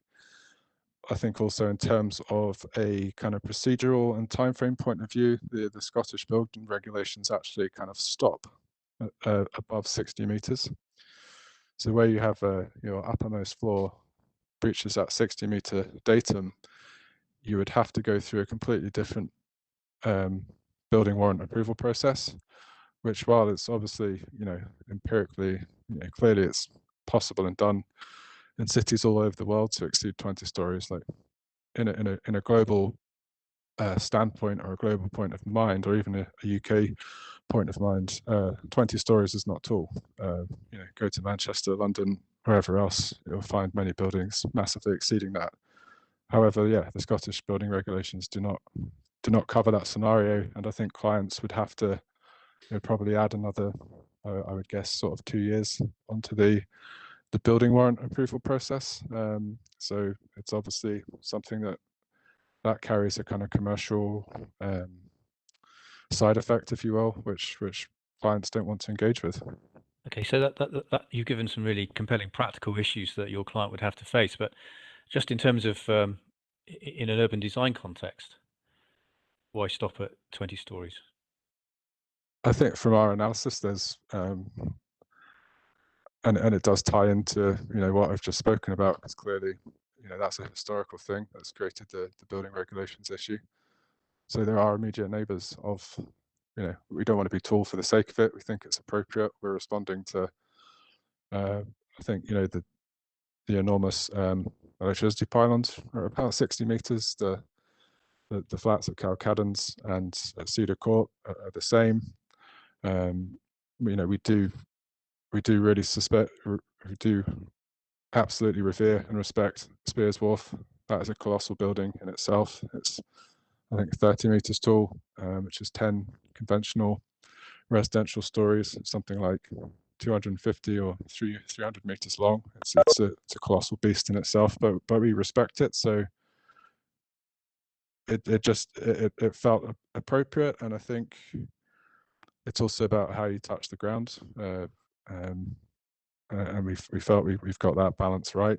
Going any higher didn't seem appropriate. As I say, we weren't not making a tall building just for the sake of it, and I think having that wider contextual relationship, it does help. Okay, thank you. The council, any thoughts or comments on what you heard? Yes, sir. The council's position, since it's clarified its reasons for refusal, has been to steer clear of design issues.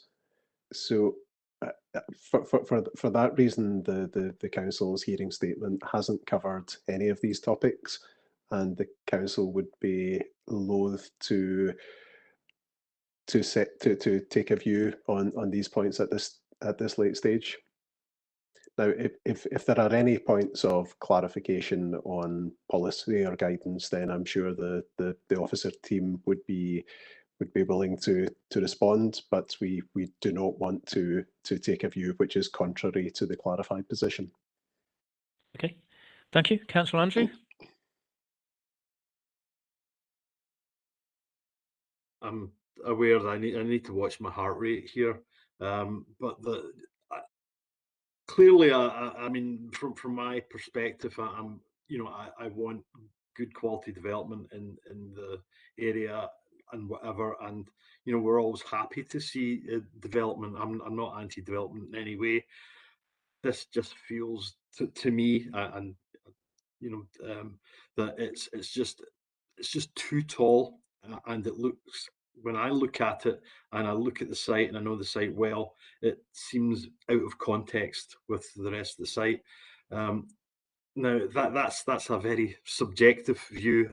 I do get that, but I think it is germane that we should, when we're looking at things like the urban design panel, I think there's something about the constituents as well and their views on this, and in effect that's what I'm here to represent today, and they are uncomfortable with a building of this size and scale. So it is a subjective view, I do accept that, but I think I'm duty bound to represent that. Okay, a clear difference of opinion between you there. Can we just move on to the next bullet point then?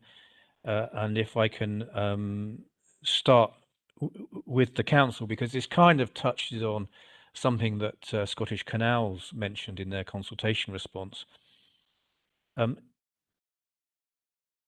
Our proposals for perhaps other tall buildings in the vicinity a matter I need to consider?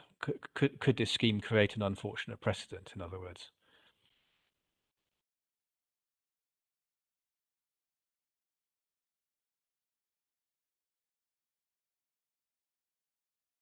Ms. Shaw, is this one for you? Sorry. Just stop for a minute. Yeah, sorry about that. Yes, any development can set a precedent for future proposals, and so if a new tall building is built in an area, then it becomes part of the datum and part of the context for future proposals. But obviously each case is considered in its own merits, and so therefore it would depend on whether any future proposals met placemaking and design principles.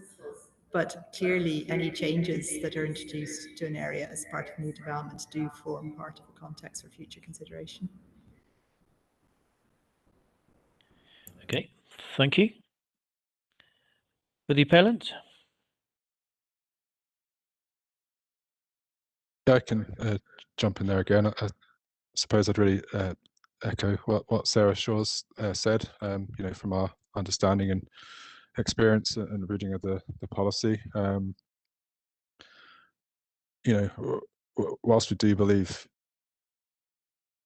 yes, we could set a future precedent, I think the overarching thing is that if a new development has followed all placemaking and design principles of CDP 1 and SG1, it should inherently be of an appropriate height and scale.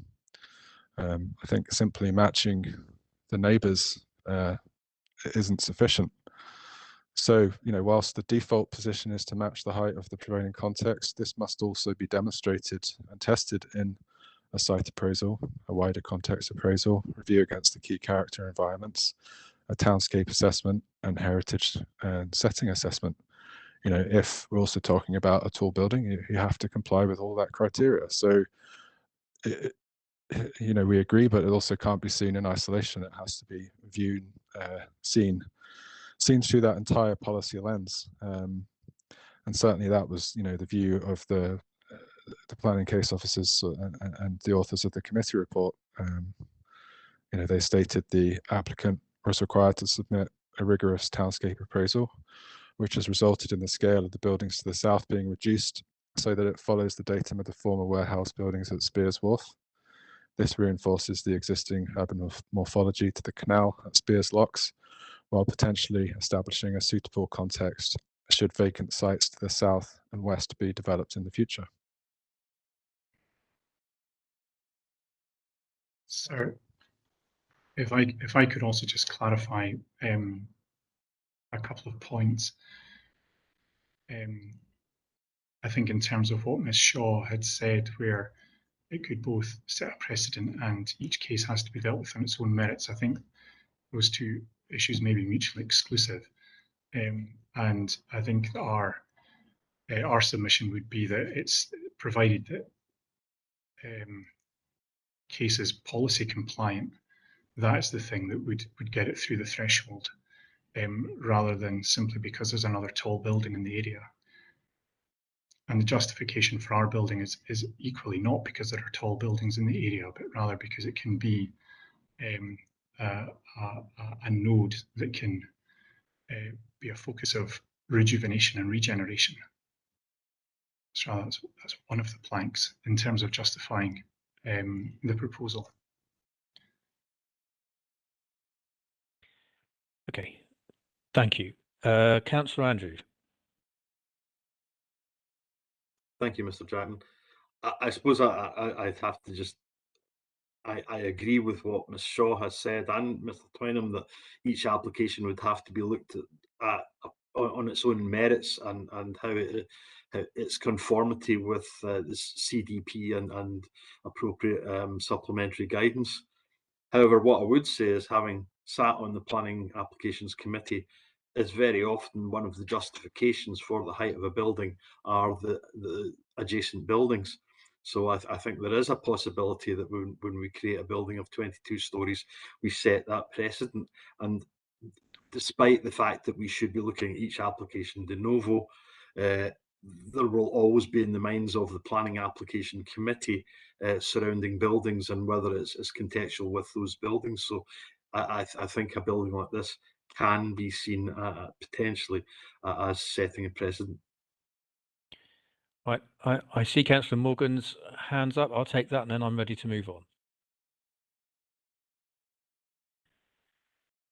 I think you must be on mute. Apologies. I just really wanted to echo Sarah Shaw's distinction, which I'm not sure was wholly understood by others, which I think she said that if there was a tall building here and a further application came in, the context for making that decision would be different for the context from making this decision. But it is the case that we look at each case on its own merits. But one building having been built, the urban context would have changed. So I don't think there was any contradiction in what Sarah Shaw said. Thanks. Okay, I've recorded all your points there. The next bullet point was about sensitive urban areas, but we talked about that this morning, so I've got your positions on that one. Next one was views.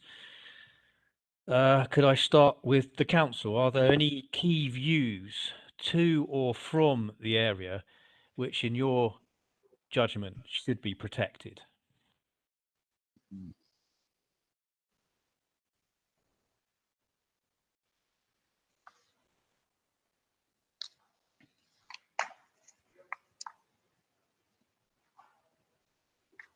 So Patrick's going to come in on this one.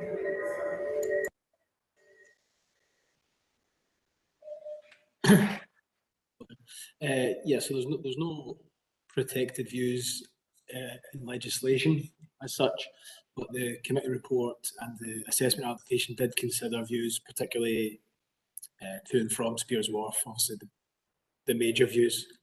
And yeah, I mean, you've all read the committee report, but it came to its conclusions based on those views being protected.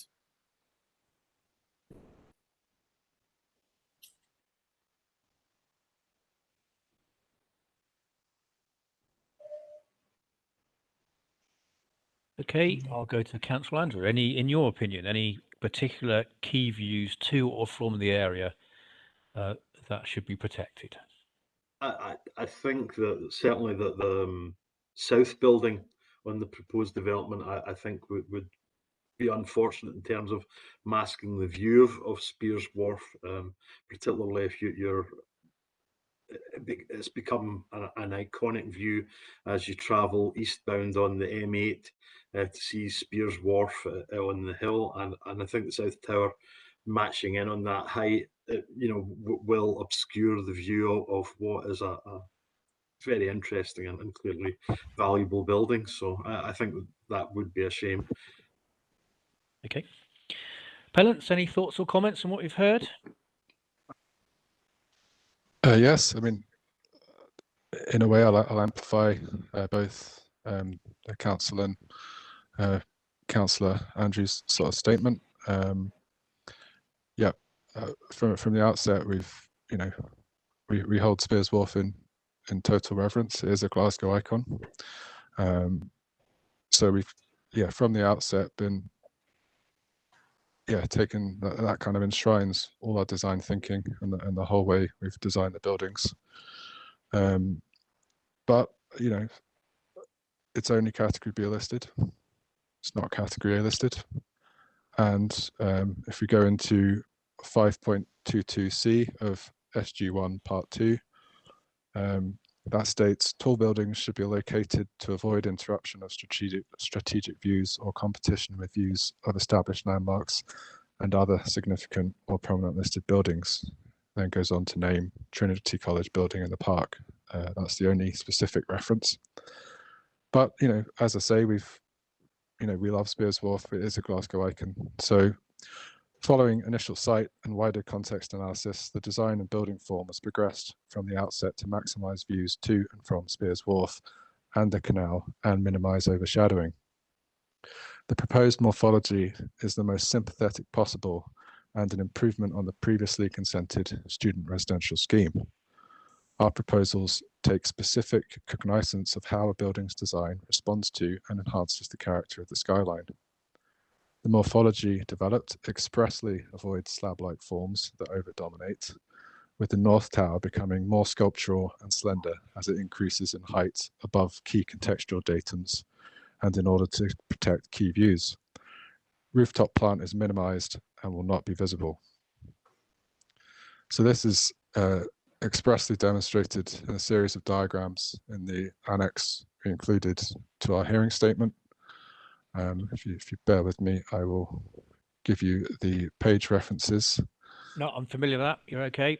So what they show is, ultimately, if we designed a building that was the same height as Spears Wharf and the full length of our site, it would have an overwhelmingly more negative, overwhelmingly detrimental impact on views to and from Spears Wharf, and also, light overshadowing microclimate. So I know it can be hard to imagine with a tall building, but the fact we've split these two buildings in two, we have this great big view corridor between, and we've pulled the taller building to the north, rotated it, sculpted it so it reduces in mass as it goes up, and fully analysed the sun path, the overshadowing, the daylight, the sunlight impact.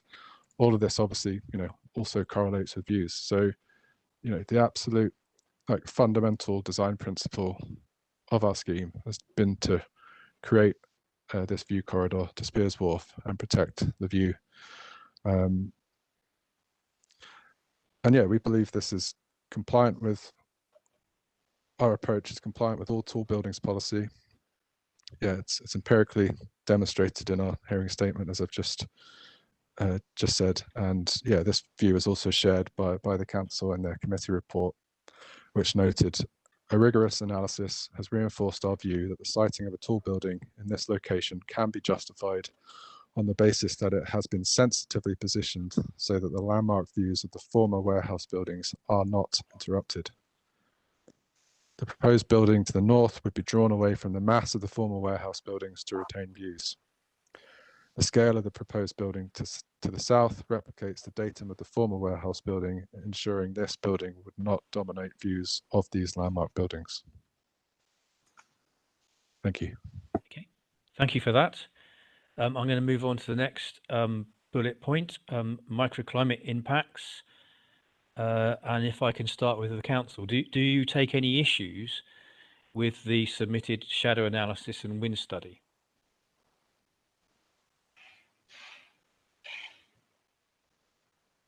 I think Mr. Barber will deal with that.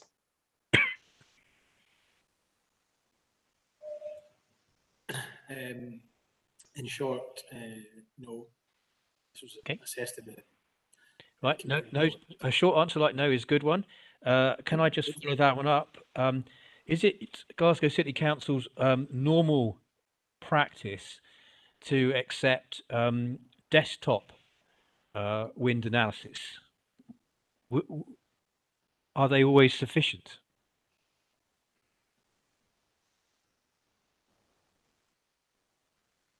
Sorry, desktop as opposed to what exactly? Well, a site-specific analysis of wind measurements. I mean, the wind analysis did a took the basically the guy gave their professional opinion as to whether there was a problem or not, and all I was interested in is that what Glasgow City Council normally expects, or do you get other types of wind analysis?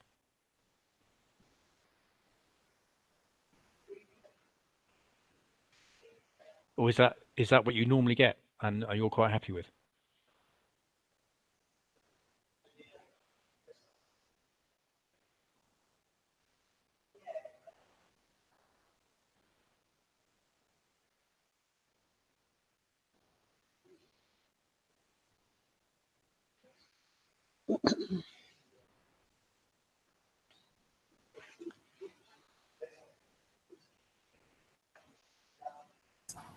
Sorry about that. Sorry, I think we lost connection slightly there. Yeah, we don't have sort of wind analysis experts in the council. So, but if a desktop study had indicated that there seemed to be issues, then we would have had to go back to the applicants and ask for further assessments to be done. But I don't. Other than that, we don't have any other way of assessing such assessments. I don't know if the appellant's architect wanted to come in at that point. Did you? Well, I'll be asking. Sorry, the appellant. sorry. I want to know yours. I've asked a question. You give me the answer. That's fair enough. No problem. For the appellant, any thoughts or comments on that? Yeah, thank you. So our experience is that as long as the desktop doesn't show up any fundamental issues, then yes, further study isn't required. But I think to kind of add a bit more background to the process, maybe desktops is a wee bit misleading, or a down service or disservice, sorry, to the analysis that's undertaken. So what happens is the specialists will produce a basic three-dimensional model of our proposals and the whole area, and they'll do computer wind analysis, both of the area, both with and without the proposals. So there is, high-level specific analysis that's carried out, and then, that's all summarized in a report, and that's when it's, highlights if there's any sort of fundamental issues. So then, if our issues are highlighted, clients can then commission a more detailed analysis. That might be building like a very large scale physical model and physically putting it in a wind tunnel. And so that's getting to the kind of level of detail where you're looking at, it's probably like a 1 to 50 model, where, you're even analyzing the effect of canopies over entrances or balconies, or, and right down to the minute design of these things. So it's a very focused piece of study, and it'll probably focus more on the exact site and immediate surrounds, rather than looking, say, in our case, generally at the effect on the canal, because that's already established within the desktop. So, that's the kind of broad brush approach. And Certainly, yeah, with Glasgow applications, we've had the experience of submitting desktops and those being accepted because they don't highlight any adverse issues. So in terms of what we did, yes, we took the environmental and microclimate factors into our analysis and design thinking from the outset of the project. You know, we are designers who know the city and the site extremely well. The outcomes of this rigorous design process were only explicitly evidenced to the council in a separate shadowfall analysis and microclimate analysis reports. The shadowfall analysis study was expanded in our hearing statement submission within document 43. This used the same methodology to the study we'd carried out that was part of the planning application submission, but went further to analyse the proposal relative to two different building forms. Two different building forms and heights in order to address some of the points raised in the response to the appeal. These are the plinth and block form of the previously consented student residential scheme and a monolithic block matching Spears Wharf's eaves height, therefore copying the form of Spears Wharf and showing the shading that would be created if Spears Wharf was built on our site today. So this shadowfall analysis study clearly demonstrated that overall the two tower morphology has the least overshadowing impact on the central landscape and canal towpath and verges. Given the position, form and orientation of the North Tower, its height is not the defining factor in the resultant shadowfall. The shadowfall of the tower elements of the previously consented student residential scheme is bigger and longer than might be expected, given it is 7 stories lower than the proposed North Tower of our current scheme, therefore further demonstrating height is not a defining factor. We therefore believe our proposals to be positive and that the immediate context and surroundings will receive an appropriate amount of sunlight and daylight. A microclimate study with a focus on wind was also carried out by Wild Analysis, so that's document 23. It concluded that the proposed development's extensive use of balconies and the terrace halfway down the side of the North Tower both act to minimise the impact of any downdrafts due to the strong prevailing southwesterly breezes which are common in Glasgow. Roof terraces, which are exclusive to our proposal, would see the worst of the wind conditions, but will not be used when the conditions are worst. And pedestrian areas around the base of the two towers are generally protected by the towers or local landscaping.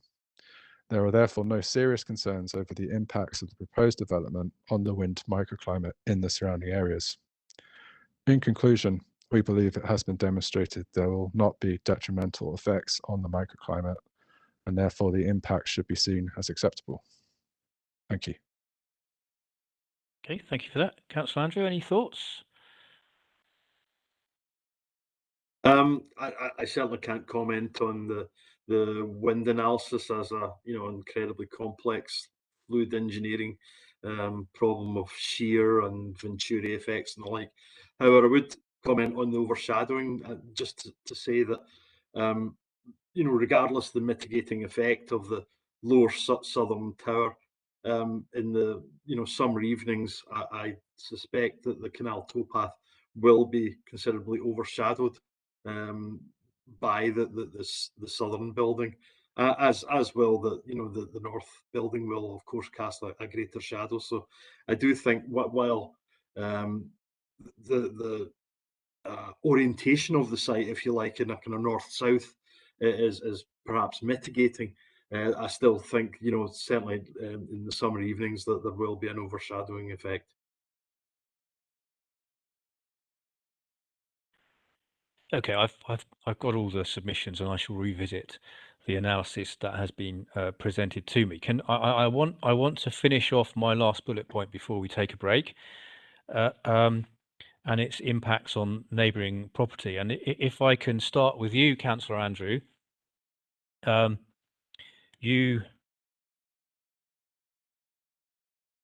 first of all, I apologise that when I gave you the cross section whilst on the version I scanned, the northern tower was really quite obvious. By the time it got to you, it wasn't. So I always assumed that you were trying to draw a line to the northern tower, not the southern one. But you've helpfully submitted that the angle that you mentioned in your representation is the angle from the horizontal. And I just wondered if you could help me by indicating where you think in the daylighting and sunlighting guidance that is the correct specified angle. From my understanding of the guidance, it should be taken from, I think, the midpoint of the lower window. So I'm taking it from the midpoint of the, if you like, the ground floor windows of Spears Wharf. Yep, I assume that too. I wondered, was there any particular section or figure in the daylight and sunlight guide that you were relying upon for the minimum? My understanding is that the angle that substantial angle from that midpoint of the window to the top of the building should be less than 23 degrees from the guidance from Littlefair. So clearly that the southern tower looks compliant with that. However, the northern tower is certainly not compliant with that. You'll have to excuse me though. I mean, I was trying to use some poor quality maps and some very shonky schoolboy trigonometry to try and work it out, and so some of my figures are almost certainly out, but not. Yeah, no, I completely understand the point you're making. My question really was, which particular part of the daylight and sunlight guidelines, or I think you just referred to it as a Littlefair, which was the document you submitted, which particular part are you relying upon to say that it should be at least 23? To create the drawing? Oh, I beg your pardon, Mr. Jackman. I can't recall now. Right, okay. I have to.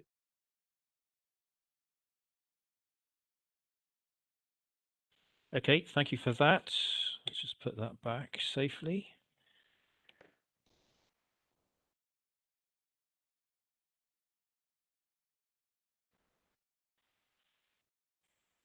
And can I just check before I go to the appellants, can I just check with the council? Did the council have any concerns about impacts on neighbouring property in terms of daylighting and sunlighting, etc., or overlooking?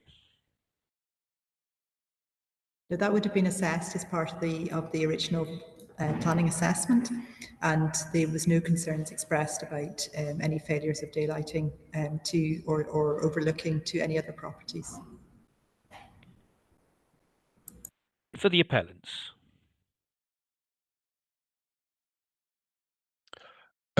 Yes, we carried our own assessments based on the building research establishments, site layout planning for daylight and sunlight, a guide to good practice, second edition. I'll happily walk you through that process to evidence that. Well, I'd rather you didn't just at the moment, looking at the time. I'm happy. I'm just wondering whether this is you would have been copied in to the drawing that Councillor Andrew submitted. Okay. And I'm just wondering whether that is something that you might want some time to look at and comment.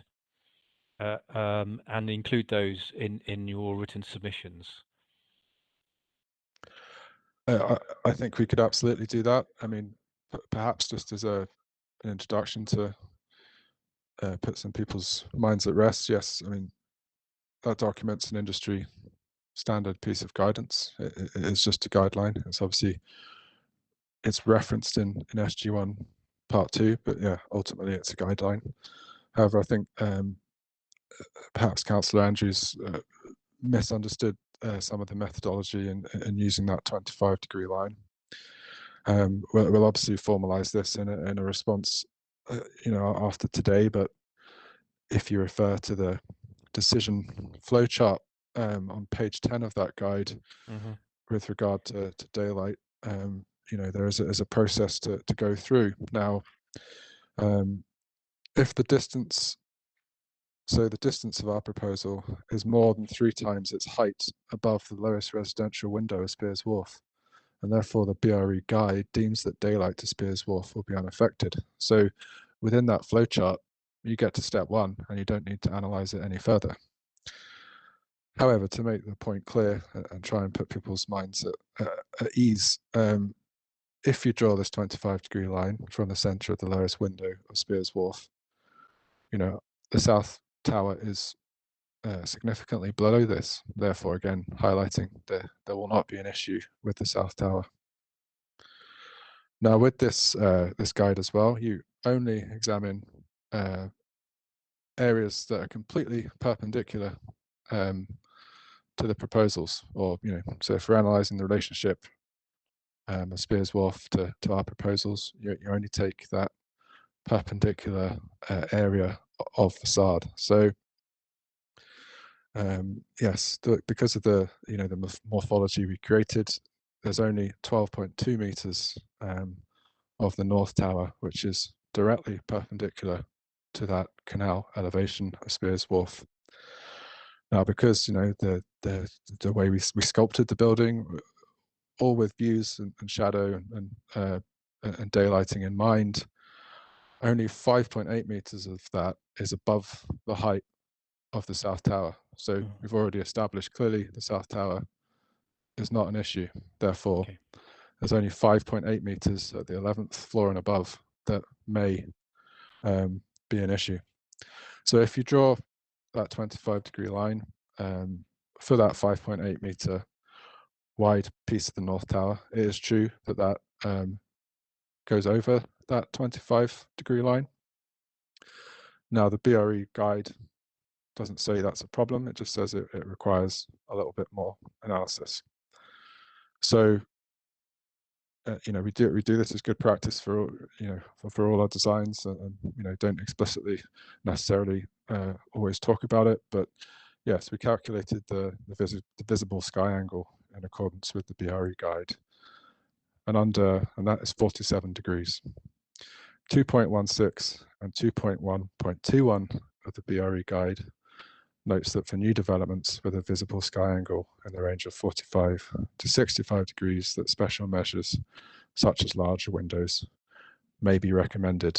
So extrapolating this and applying it to our situation is our assessment that a Spears Wharf has very large and very regular windows, with each habitable room likely receiving more than one window, and as the apartments and rooms in question are likely to be at least double, if not triple aspect, the daylight to this very limited number of apartments will not be adversely impacted. Now, what I should have already explained is this just 5.8 meter section of Spears Wharf in question is at the very, very end of Spears Wharf, so the very northern end. So the apartments in that location, you know, they have a northwest and a north elevation as well. So it's just that very, very end, which is likely absolute maximum containing one apartment per floor. And yes, we believe, given the window size and format of Spears Wharf, given those apartments and likely the rooms that sit on that corner in question, will have a multitude of windows facing multiple directions. It's our assessment that daylight will not be adversely impacted. Okay, thank you for that.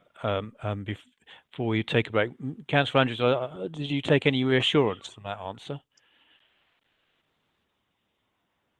Thank you, Mr. Jackman. Yeah, I am slightly reassured, but I suppose that I would just make the point, though, that the BRE guidance, as I understand it, was written and is based on light conditions in the southeast of England, and we have quite a different profile here in the west of Scotland. So, while the guidance, you know, and thank you, Mr. Twynham, for explaining some things to me, but that was helpful, genuinely. But I would make the comment that it's English guidance rather than Scottish guidance. But I'm going to stop us there before we argue about the guidelines. What I would say to the appellant's team is Mr. Twynham very helpfully cantered through some stuff, the details of the analysis there, and you threw a lot of figures at me. I was struggling to keep up, so I would find it helpful. I'm not sure if you've prepared that statement. It wouldn't be difficult for you to get a proper analysis to me. I'm about to call time. Is it really important, Mr. Twynham? Well, I feel it's related and therefore important, and it'll be quick. It's just we also, in analysing and trying to answer the question and prepare the answer to the question of are there acceptable impacts on neighbouring properties. If you look at the guidance in SG1 Part 2, it also refers to overlooking and loss of privacy. Now, I believe, so we're going to talk about that first and then come into daylight.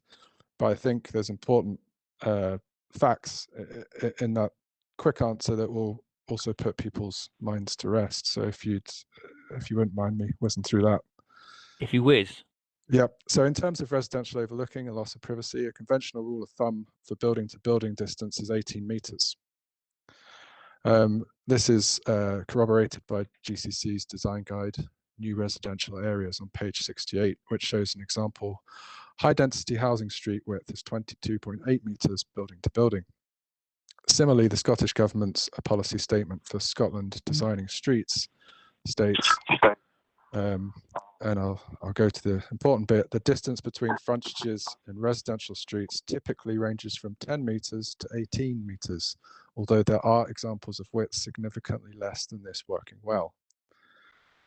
So in our case, the closest distance to a main elevation of a neighbouring property from our proposals is 43 metres to the rear elevation of a commercial property on Burn Street. The closest distance to a residential property is 55 metres to the canal elevation of the north end of Spears Wharf. At over 3 times the standard building to building distance, overlooking to neighbouring properties will not be an issue. Okay. Now that extends, that logic in mind, that completely extends through why the daylight issue really isn't a problem. We're over 3 times the standard building to building distance. You've made your point very powerfully. Can I suggest we take our afternoon break in order to finish hearing session 2 and then move on to hearing session 3. So can I ask us to come back at 15:25? And as I say, stay on the call, but mute and stop the video.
Mr. Jackman, Yep.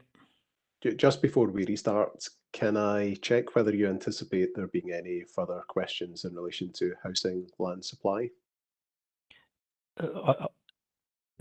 No, I'm not anticipating any. I didn't think so. It's so that I can release a member of the council's team on that. Okay. Thank you. And apologies for the delays due to technical issues earlier. I'm at a loss to understand what was going on. No, you're in good company. These things always crop up, I'm afraid. Having said that, is the council team all present now? Yep, we're here. We're all here. And Mr. Mitchell, the appellant's team? Yes, sir, they're all here too. Already raring to go. Councillor Andrew, are you here? I'm here. Splendid. Right, let's crack on then. So we're on agenda item 3, hearing session 2. And if I can start with the council on the first bullet point, you touched upon this morning. What concerns you about the high density of the proposal?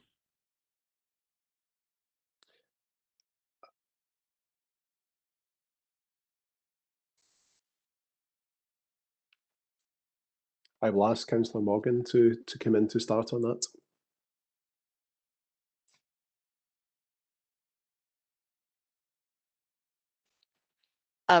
Thank you. The committee, I think, looked at the density figure and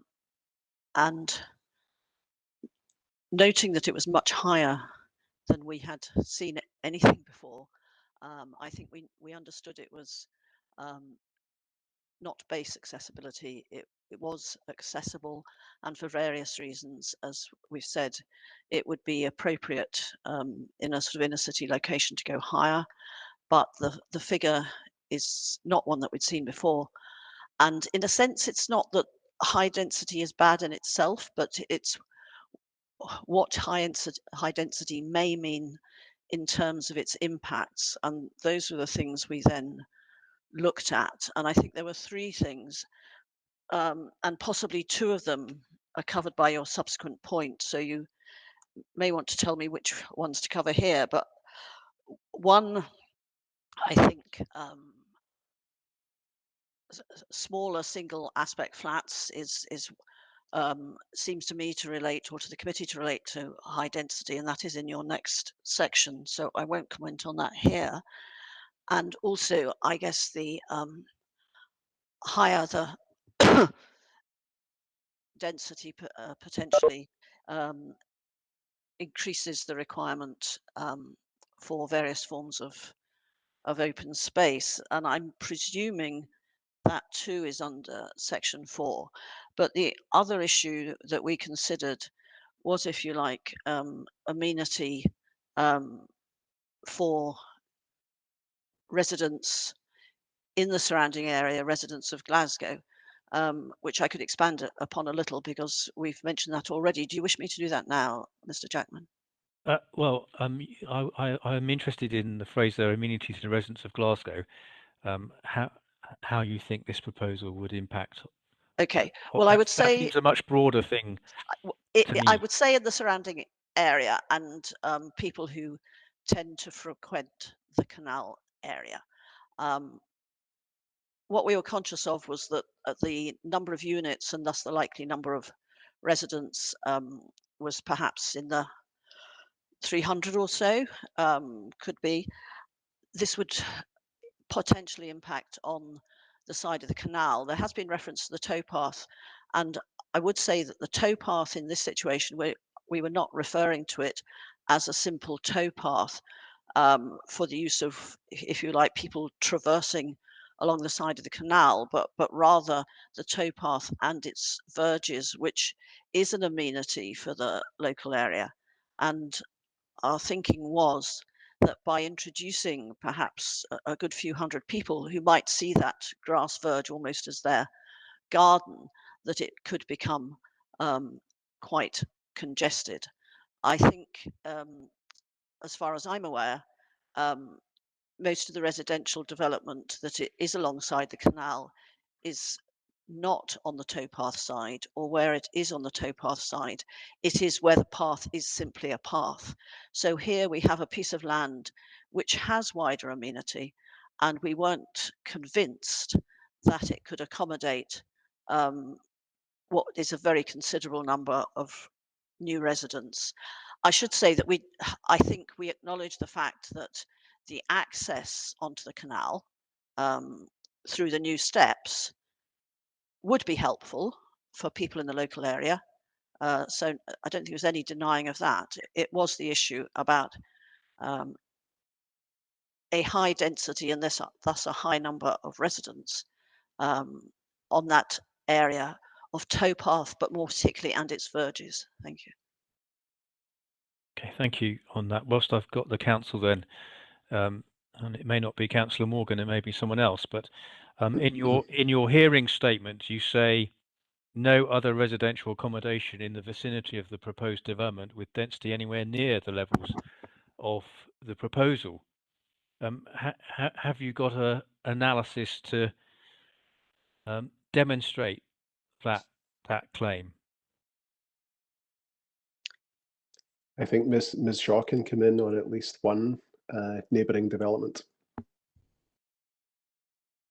Hello, yes. We did a calculation about the density of the high flats at Cedar Court, which are down in Garskew Road, just opposite the Oakbank Industrial Estate, so quite close to the site. Drawing a similar kind of site area around those flats, the tall flats, not the lower ones.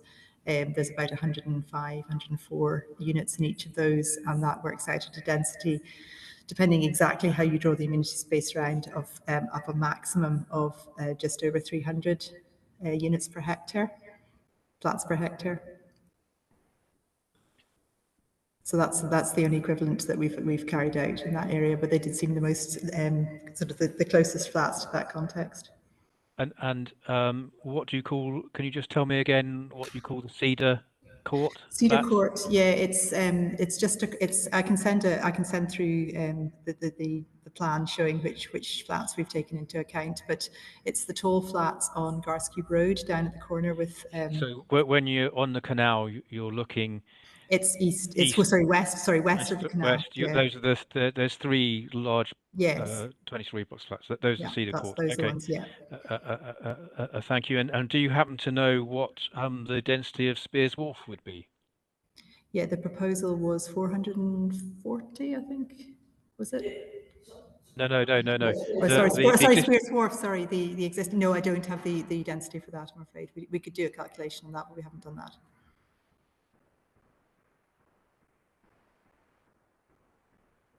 Okay, I'll let Councillor Andrea, before I go to the appellants, any thoughts or comments on density, Councillor? I suppose when we're looking at a density of 440 dwellings per hectare, I think it's the effect that will have on some local facilities. I'm thinking particularly of the local health centre, which when that's a relatively new health centre, and when that was planned and constructed, it was certainly constructed on the basis of population density in the area. And I think that 440 dwellings per hectare, I don't think any planner would have expected, the strategic planner would have expected a building of that density and that many residents to go up in the area. So I think it will have a knock-on effect to important services, particular health services, but I think in the wider context that there are issues potentially around schools, although I'm not sure this development will have an impact, a big impact on that, but there may be some marginal impacts as well. Okay, for the appellant, any thoughts or comments on what you've just heard?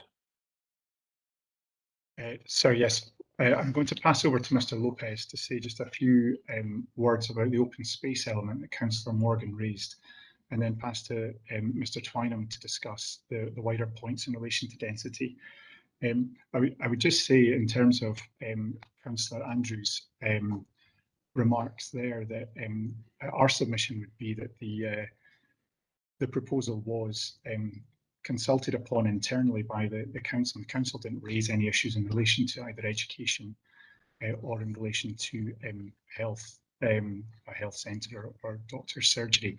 And had they done so, that's something that could have been addressed, I think, during the application process. But I'll pass to Mr. Lopez just now. Thank you. So yeah, just in response to Councillor Morgan's point, again, it's just to build on something I mentioned earlier. The council's policy, particular policy CDP2 says in criterion 14 that the council would support the use of and improved access to the city's waterways for a range of uses, including leisure, transport, drainage, and nature conservation. So it's just to highlight that, in my view, that viewpoint is that case is really contrary to the council's own policy. And secondly, I'm not sure what evidence they have to sort of to back up the point that the verge would be at or more than capacity as a result of this development. I think really the onus is on the council to provide that sort of evidence, given the terms of CDP2 criterion 14, which really encourage access and people using the canal. Okay.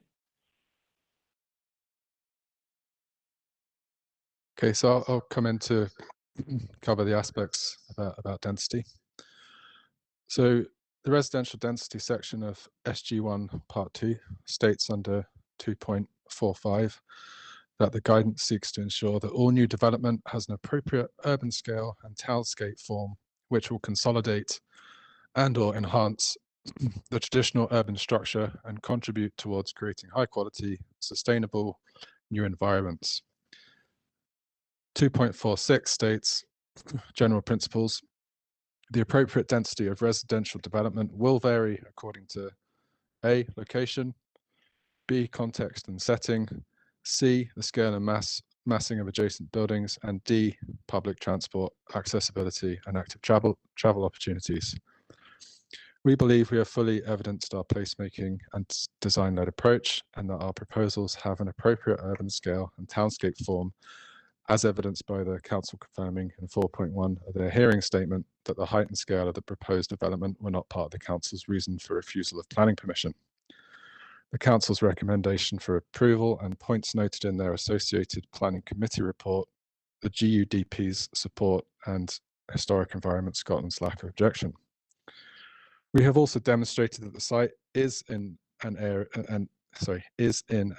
inner urban area, in a highly accessible location, on a site that can support a tall building in accordance with all tall buildings guidance in SG1 Part 2, and therefore as per 2.46 and 2.48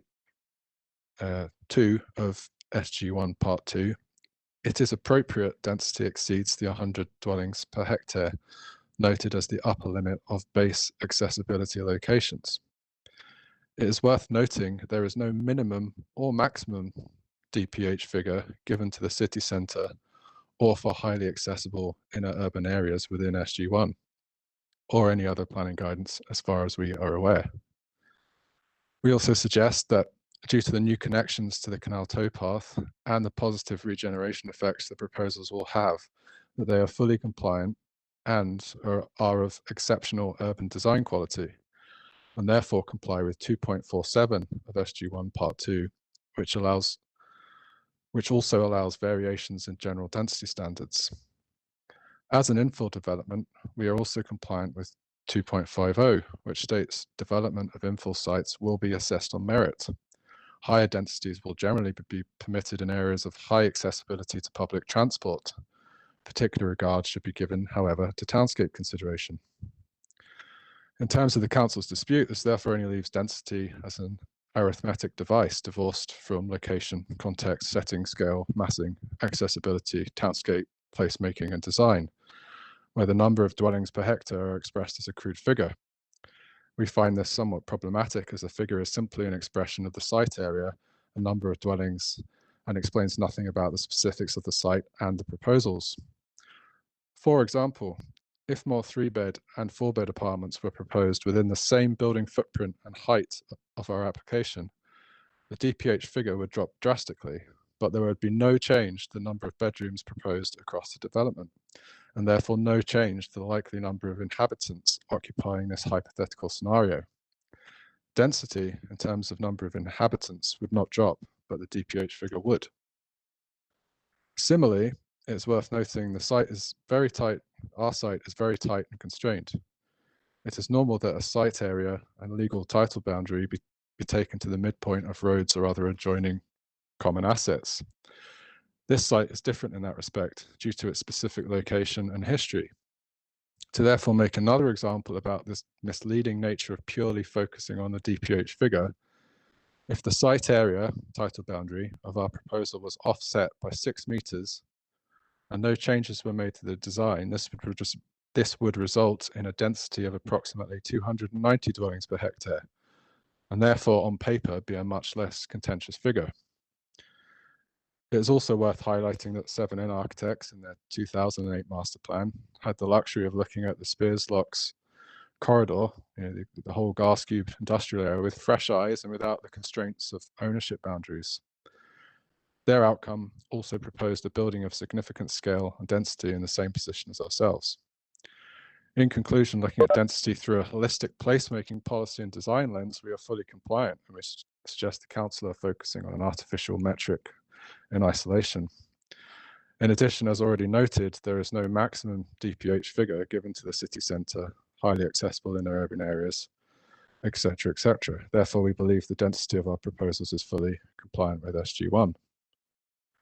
Now, if I go into what is harmful about density, I thought that scene setting was important. So, yeah, we do not believe there is anything harmful about high density, as long as placemaking and design-led approach has been followed, which complies with all CDP and SG standards, as we believe we have and have evidenced. In fact, a well-designed high-density residential built-to-rent proposal will only bring positive benefits to the immediate and wider area, which we believe are as follows. So BTR Residential is uniquely placed to bring the scale of initial capital investment required to tackle a brownfield site of this nature that has been derelict for circa 25 years. It requires a critical density to be economically viable and therefore bring the regeneration benefits associated with increasing the population of the immediate area. Importantly, as BTR Residential typically operates on a 25 to 50-year plus financial model, maintenance and management costs are built into the long-term operational and viability model. The regeneration proposed includes the provision of a high-quality central landscape, which provides public access and through routes to and from the canal towpath and beyond to Farnell Street and Sawmillfield Street. A Generis stair to the north end of the site and a central landscape feature encompassing an extensive accessible ramp, allowing access for all to and from the canal amenity. A conventional residential scheme, whether high or medium density, is unlikely to be able to make this initial capital investment and continued management and maintenance commitment, as the funding and finance structure is likely to be too short-term. We believe a high-density residential use is also necessary to supplement the recent regeneration that has occurred in the arrival of the creative cultural institutions, underpinning the existing and previous light industrial uses. These local stakeholders, existing and new, typically operate within normal working hours, and therefore the local area can feel uninhabited and unsafe out with these times. A high-density mixed-use residential-led development with the appropriate design will not only significantly increase vibrancy and diversity, but also the general safety and supervision of the local area, including the canal. The increased population a high-density residential proposal will bring will see economic benefit to the immediate local area and city as a whole. Active uses such as main entrance lobbies and commercial units are placed along the repaired and reinforced street edges and reinstated building lines, which frame and highlight the reconnections to the canal towpath and will have high levels of passive surveillance given the proposed density. There is a 24-hour concierge to each building lobby as part of the BTR management regime, increasing legibility and safety to the immediate surroundings. Active users are also placed looking into the full interior of the site and successful open space and landscape proposals, so they feel positively overlooked and feel safe. Given the pedestrian permeable design in line with the placemaking principles, this therefore benefits the whole local area. High quality external lighting to the landscape and buildings are a key part of the proposals to ensure the external environment is well lit, safe and welcoming. This will benefit the local populace and wider area. The proposal complies with GCC's car-free housing policy to ensure the site and its surrounds do not get choked with cars associated with the occupants of the proposed buildings, allowing ease of movement and permeability to flourish. Private vehicular access is designed through the site and is barrier controlled to avoid the general public using the site as a through route. This access way has been designed to allow safe passage of a bin lorry, fire engine, and large delivery vehicle in order to allow a manageable, controllable, quick, and efficient servicing strategy that does not dominate the site and surrounding area. This servicing strategy therefore complements pedestrian and active travel routes and promotes ease of movement, allowing for reconnection and reactivation to the benefit of all. This will benefit the local populace and wider area. The proposals have been designed to be as sustainable as possible. We have proposed a concrete frame building in line with BTR guidance, as these take advantage of concrete's natural thermal mass, structural efficiency, intrinsic acoustic and fire performance property, and ease of future adaptation. The structural design is very efficient, using the stair and lift cores and blade columns for structural support. The latter allow almost limitless future internal layout reconfigurations, apart from adapting the stair and lift core sizes and positions, and would even allow for a full upgrade and replacement of the building's facades. A conventionally funded and less dense residential scheme is likely to only be able to afford a less sustainable steel frame building. So we touched on, although it's a separate point, we touched on what is the prevailing density of adjoining development, so I'll answer that also. In CDP1 and SG1, only residential density is discussed. Therefore, it is very difficult to accurately establish the DPH figure of adjoining developments, given the site is not surrounded by many other residential developments. Spears Wharf would be the most relevant nearby residential building, having been converted into 150 Generis loft-style apartments in 1989. Without knowing the legal boundary and site area for the full building, it is hard to make the assessment accurately, but we believe the density will be at least 200 dwellings per hectare, given a likely maximum site area of 0.75 hectares, but it could be as high as 365 dwellings per hectare, given a likely minimum site area of 0.4 hectares. So to expand on that, the methodology we took, obviously using the ordnance survey data we have, and using computer-aided design, we measured the overall footprint of Spears Wharf. So if the legal title is literally just the area of the whole building, that gives you the 0.4 hectares and 150 dwellings. That spits out the 365 dwellings per hectare figure. But applying a logic that the site area may be larger than the footprint of the building, offsetting that building footprint by 6 meters gives you the 0.75 hectare figure, and would then result in a 200 dwellings per hectare figure.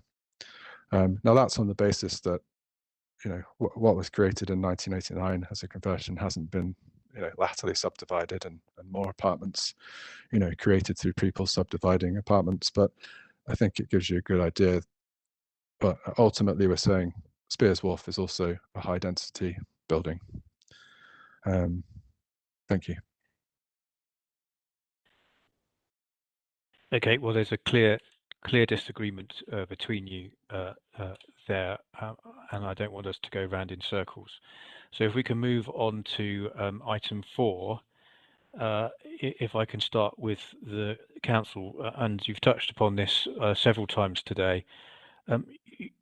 you're clearly concerned about the single aspect flats. Perhaps you could expand upon why that's a matter I need to carefully consider. I think Councillor Morgan may want to contribute on this point.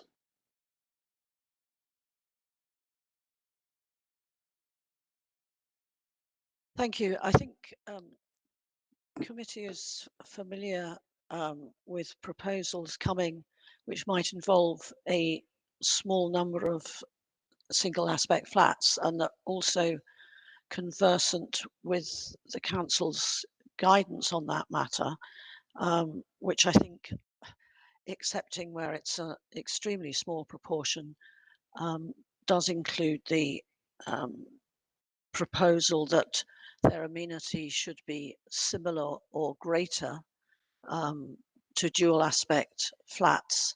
And I think the committee found it that they were not convinced that, and this is not just outlook, it is overall amenity of the single aspect flats, in the sense that dual aspect allows one to benefit from good daylight at different times of the day, which single aspect is more restrictive. We understand that balconies can sometimes improve amenity, but as I recall, there are 36 of the single aspect flats do not have balconies, and so in some, we thought the proposal did not meet the council's guidance, and guidance which clearly councillors own and seemed appropriate to us. Thank you. Okay, Councillor Andrew, anything you wanted to add to that? No, I don't have anything to add.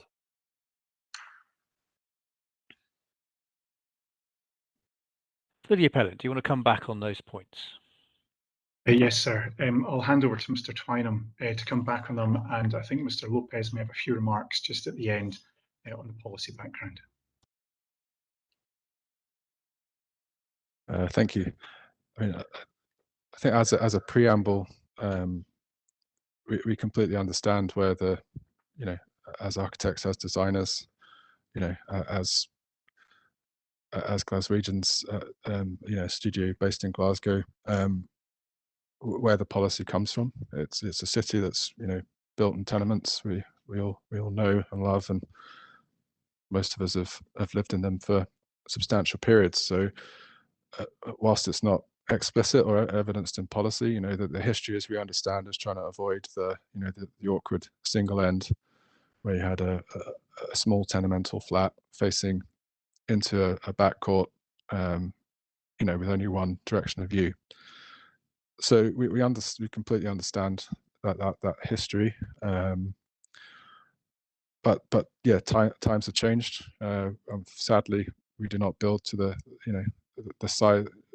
size of flats that are constructed these days are not the same size.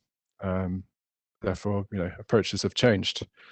We sadly cannot replicate a tenemental model in high density for a whole range of reasons, but we understand the spirit of that policy. So I'll say that as a preamble, but where does that leave us today? It leaves us the reality of contemporary ways of living and contemporary residential sizes. We're in line with industry standard and governmental guidance, both UK-wide and BTR, Scottish Government's BTR guidance. And it's a different model. This is a different thing. So the proposal. So where are we left with? We're left with looking at what the policy says. So the proposals have been designed to provide as many dual aspect apartments as possible. 56% dual aspect. This is one of the best performing high density residential schemes that has been approved in Glasgow in the last 5 years, as demonstrated in our hearing statement. Of the single aspect units, 42 of these are studio apartments, 36 one-bed apartments, and only 8 are 2-bed apartments. The overwhelming majority of single aspect units are therefore smaller apartments where it is impractical due to their size, which broadly follow the technical housing standards, nationally described space standards for England and Wales, as these are close to general BTR guidance. So it's impractical for these units to have a long, narrow plan in order to introduce windows to another elevation. Furthermore, all apartments are designed to be as high quality as possible in terms of their amenity, aspect, outlook, views, internal daylight quality, layout, and balconies where appropriate. And therefore, they will all have a similar positive quality, regardless of whether they are single or dual aspect, or have balconies or not. Balconies, for example, are not typically proposed at the higher levels of the North Tower due to the likelihood these are less appealing to use due to the psychological effect of being at such a height. However, this loss is offset by the improved views, outlook, and daylight levels that occur at the higher levels of the proposals. Wherever possible, the proposals take advantage of the fabulous views towards Spears Wharf and Dundas Hill, Glasgow's West End, the city centre, and north to the Campsies and Trossachs beyond. All apartments have generous floor-to-ceiling glazing to living spaces and bedrooms, with the glazing to living spaces typically 2.7 metres wide, which is far in excess of normal window sizes in conventional residential developments across the city. This is the case for both single and dual aspect flats, therefore the amenity is similar to those in similar locations. Below the 9th floor, there are typically balconies to each apartment. Therefore, balconies are not a differentiator between the amenity of single and dual aspect flats.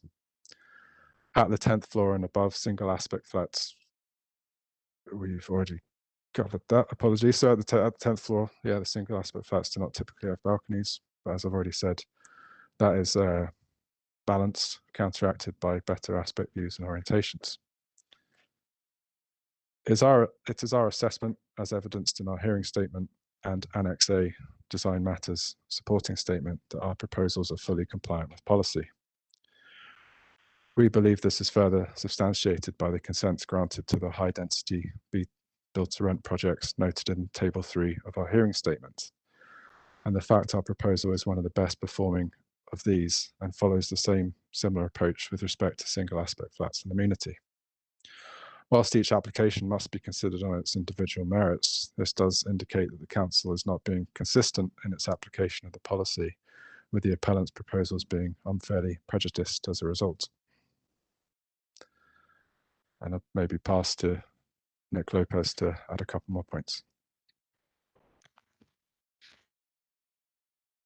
Sorry, sir. I did think I was going to add some points to that, to your point, actually, Paul, but to be honest, I think you've encapsulated all of the Okay, that's fine. That's fine. So I don't want to hear people just for the sake of it. So, but what I will do is I'll invite the council very briefly if they want to respond to any of those, and then the appellant can have the final say, and we'll move on. Does the council want to respond to any of those points?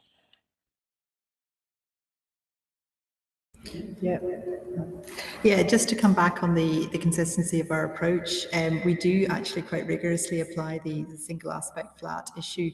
The policy there, it is accepted council policy. It is in part of the adopted development plan. Although, there may be disagreements as to, whether that policy is admired or not, it is part of the policy and we do apply it. Most of the other ones we had to look at that were referred to in the hearing statement were either being provided with larger floor plates or a balcony or some other aspect that meant that it had a better or equivalent aspect, amenity to the dual aspect flats. So I would just sort of counter that statement that we're being inconsistent there.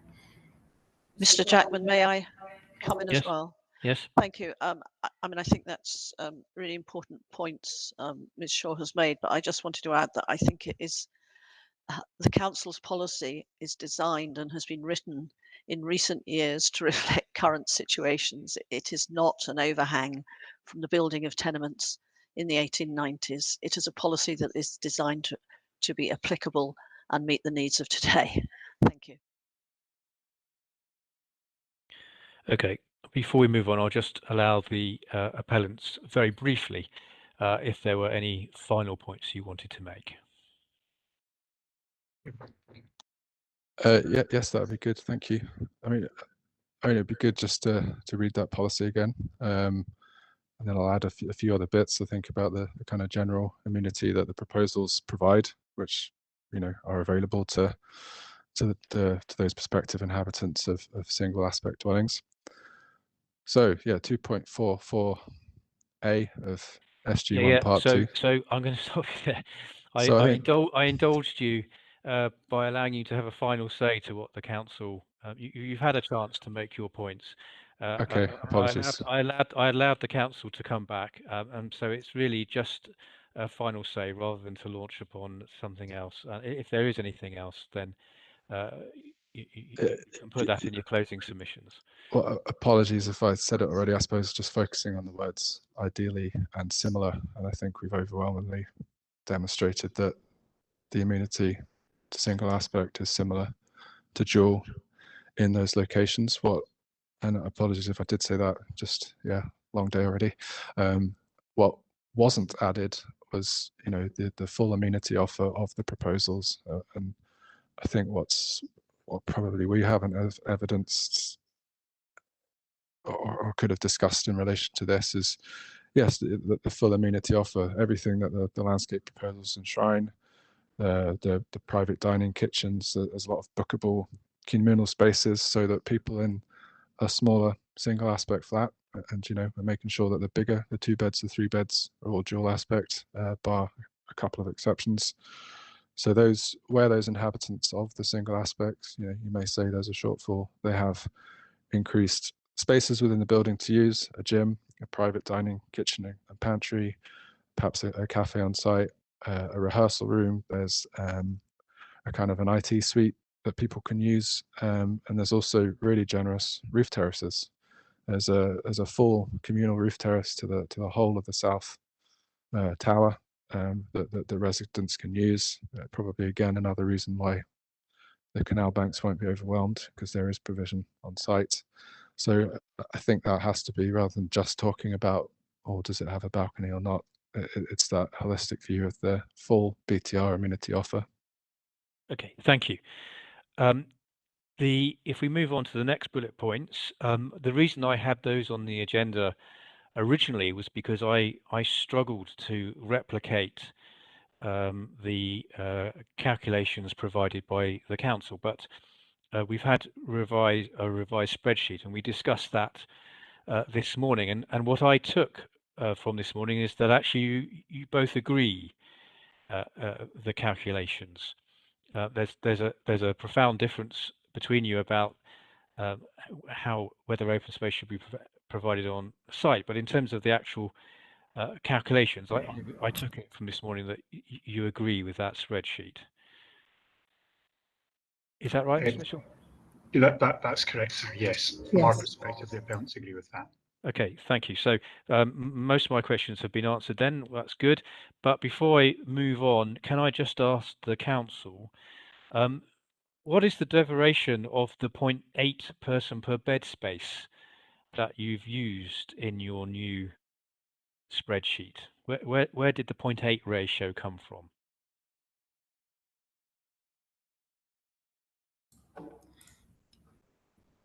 That's been in the policy it's been part of the policy from day one. It actually replicates the ENV2 policy, which was in City Plan 2. So it's where that came from, I would have to check, to be honest, but that's obviously been through a process of analysis to come up with that calculation. Okay, so that's published policy that you've applied. Yes, absolutely, yes, that's right. Okay, thank you. That's a good answer. Is there anything else we need to talk about amenity for future occupiers? Have we done that? I'm not seeing anyone wave frantically, so I'm taking that. That's excuse me. Yeah, would we be discussing under here, if you like, open space? Particularly, we've referred to earlier children's play areas, for example, because I think there are some additional information that could be useful in relation to the Well, access to open space? We talked this morning about the policy, and we haven't agreed a standard calculation, and I've got what the parties have told me as to what should or shouldn't be provided on site. So no, I wasn't going to talk about open space provision on site, because I think I have all I need for my purposes. So if we can move on to item 5, could I start with the appellant? Would there be any direct contact with the canal and the retaining wall as a result of the proposal? Sir, this will be one for Mr. Twynham to respond on. The very short answer is there may be, and is yet to be worked through in the kind of detailed design stages. But if you humour me, we've rather the way we prepared to talk about this in session 1. So perhaps I could just refer to that if I'm allowed a moment. To So I mean, you know why I'm asking these questions, and it did appear it crossed my mind whether, as a result of the northern steps or the ramp, for all practical purposes, there would have to be some kind of contact with the scheduled land, and that appeared to me to be something that Historic Environment Scotland raised, to the point where they said that had they been consulted, they would have asked for more information. So please carry on. Yes. So sorry, I've gathered myself. So it is just a working process. The planning application for the project was submitted at the end of RIBA Work Stage 2, as per the RIBA Plan of Work. RIBA being Royal Institute of British Architects. There are 2 detailed technical design stages, stages 3 and 4, required to be undertaken prior to construction, which is stage 5, including applying for and being granted a building warrant. These work stages will likely include more detailed ground investigation surveys and design of the building's foundations and substructure. Specialist surveys of the retaining wall from the former jute works that abuts the scheduled monument may be required following further structural engineering site inspections. So once the above engineering-led technical work is carried out, it will be clear if the retaining wall which abuts the scheduled monument requires stabilisation, and if any works are required, including surveys directly affecting the scheduled monument. If this is the case, the relevant scheduled monument consent applications will be made, and upon consent being granted, the works will be carried out in accordance with those conditions and to the satisfaction of Historic Environment Scotland, as well as building standards. At present, it seems likely that at most there will only need to be a scheduled monument consent application made to cover some adjoining boundary treatments at the interface and connection of the feature landscape stairs with the canal towpath to the north end of the site and the central ramp. For the buildings themselves, it is anticipated these can be constructed without any impact on the nearby heritage assets, given engineering advice was sought at the beginning of the project and an appropriate standoff to the scheduled monument was included in the design submitted for planning. Okay. A contractor's site setup should be perfectly adequate from within the site itself, and all construction traffic should be able to use Farnell Street and Sawmillfield Street, so nearby heritage assets should not be impacted. Okay, can I stop you there? So would it be a fair summary to say that I don't need to worry about these things? I just need to determine the planning application, and these more detailed matters will be resolved in due course, and the fact that there may or may not be a need for scheduled ancient monument isn't something I need to concern myself. That's correct in our understanding, and yeah, you've put it much more succinctly than I have. So okay, thank you. And just before I go to the council, Would there be any wider construction impacts in terms of the need for piling or anything like that, or access for maintenance of the wall? Not to the best of our knowledge at this time.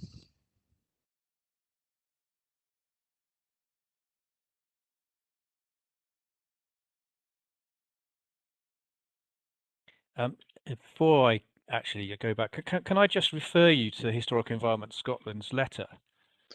Yes. Yep.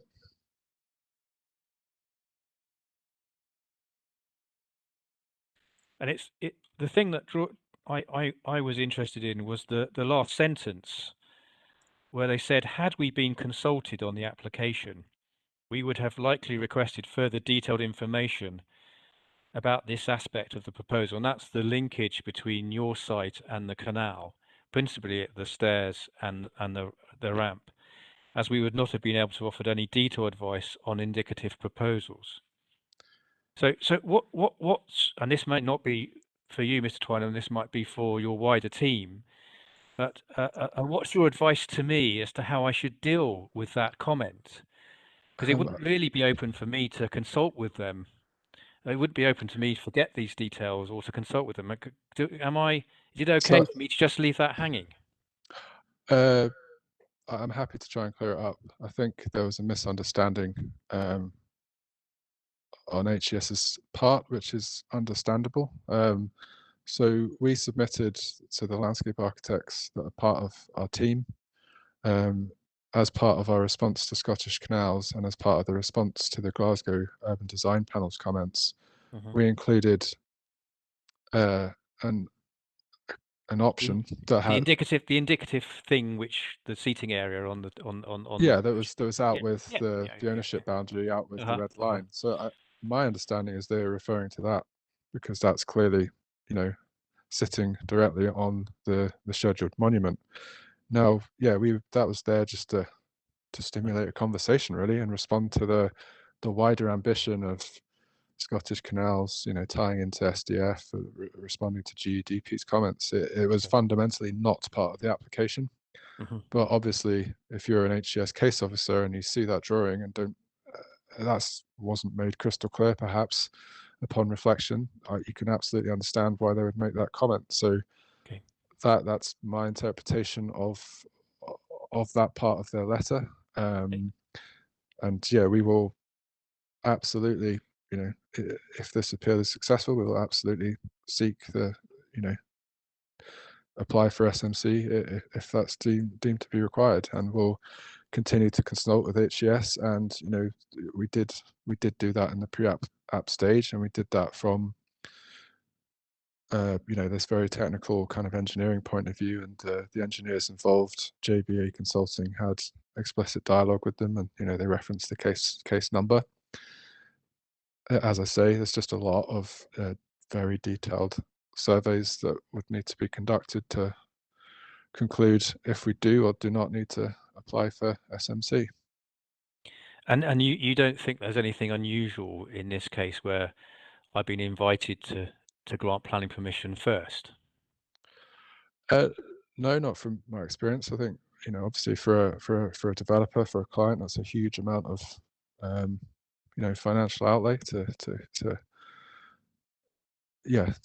commission these additional surveys and testing, and it's a that's why I referenced the RIBA plan of work. But it's from a linear Historic journey. Environment Scotland's point of view, isn't the concern they might have that having granted planning permission for the principle of the development, that any concerns they may have over the impact on the monument are compromised in the sense that principle has been accepted and therefore they're on the back foot, as it were?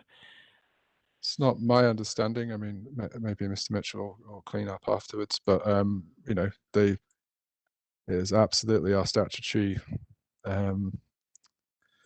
We have to fundamentally do the right statutory, follow the right statutory process, and if we want to gain that SMC consent and needed to, we'd be in trouble and wrong. So no, from my experience, it's just a point we're going on a sort of linear journey, and that would be the next step after this. Okay, thank you for that. Council, any thoughts or comments?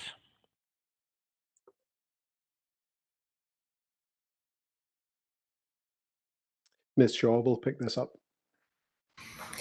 So we have put an advisory note, and we had advised that it might need scheduled monument consent.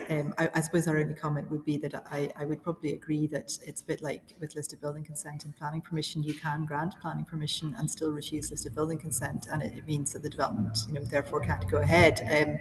So, I don't think there's any necessarily an incompatibility with granting planning permission but still requiring scheduled monument consent.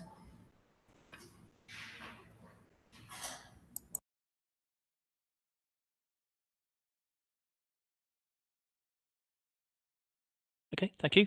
Councillor Andrew?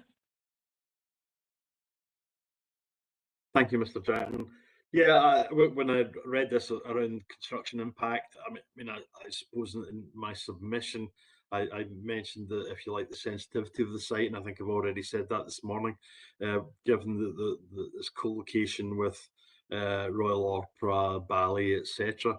The other thing I haven't mentioned is it's really quite close to Abercorn Secondary School, which is a school for vulnerable children. So when I'm looking at construction impact, I'm thinking of the actual construction phase, the completed construction. Yeah. I noted your comments on conditions, and we'll talk about that in the third hearing session. I'm going to move on to the next bullet point now. If I can start with the appellant,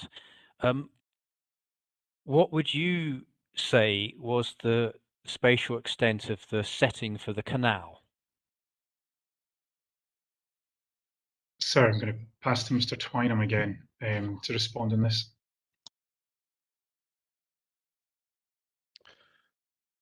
So I think, yeah, the spatial setting would be defined by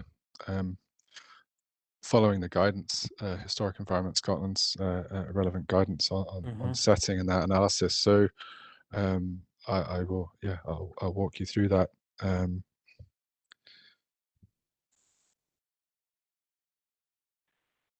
So we know the assets.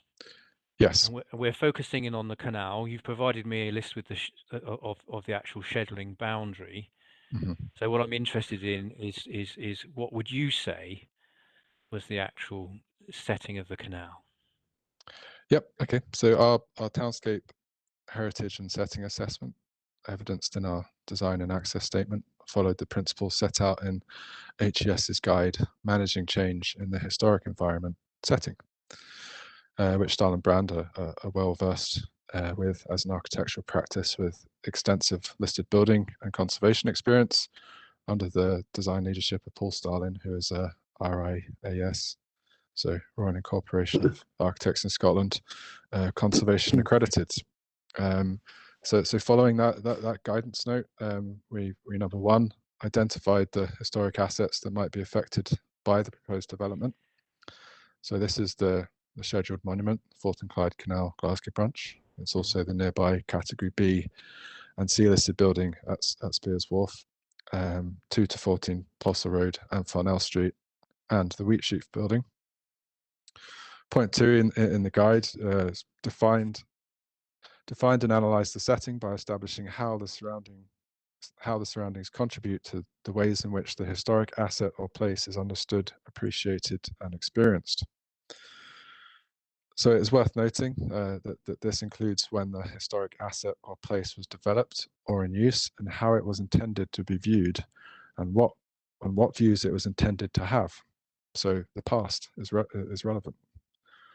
As evidenced in our design and access statement and Annex A design matters supporting statement, particularly the aerial photo from the 1930s, it is clear that not just Spears Wharf, but the full canal corridor of the scheduled monument had significant Victorian industrial buildings, both of great length and great height, each side of the canal. Spears Wharf, built as City of Glasgow grain mills and stores, in fact had two buildings directly in front of it on the east side of the canal. So it can be safely assumed views to from Spears Wharf at the time of construction and operation were not of importance. Spears Wharf also sat in front of a backdrop of very tall and large structures, whether other buildings, industrial chimneys, or pylons. So number 3, evaluated the potential impact of the proposed changes on the setting and the extent to which any negative impacts can be mitigated. So the original historic setting aside, as Spears Wharf is a Glasgow landmark and Category B listed, it was understood from the outset and our initial site and heritage analysis that views to and from it and the scheduled monument and the impact of shadow fall onto the canal towpath would be of paramount importance. So step 4 in the HCS guide, mitigated impacts and enhanced the setting. The heritage setting of the canal, associated towpath and location opposite Category B listed Spears Wharf, the Category C listed Wheatsheaf Building and the nearby Category B listed 2 to 14 Postle Road and Farnell Street was fully considered and respected.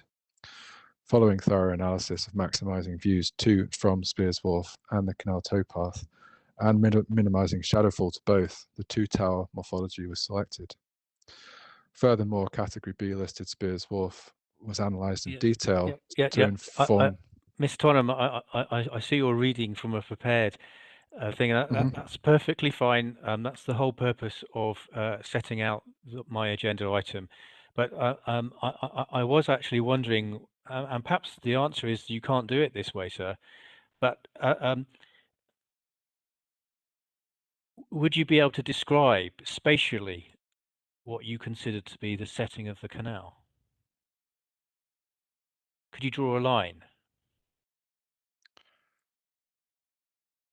I think it's a difficult question. Yeah, I think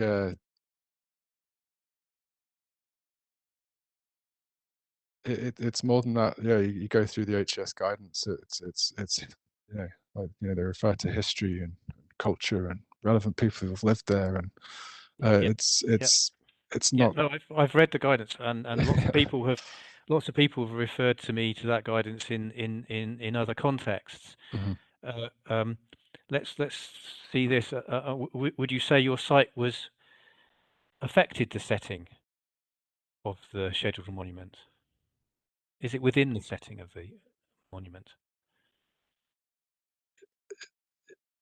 Yes, I believe it is, but does it have a negative impact? No.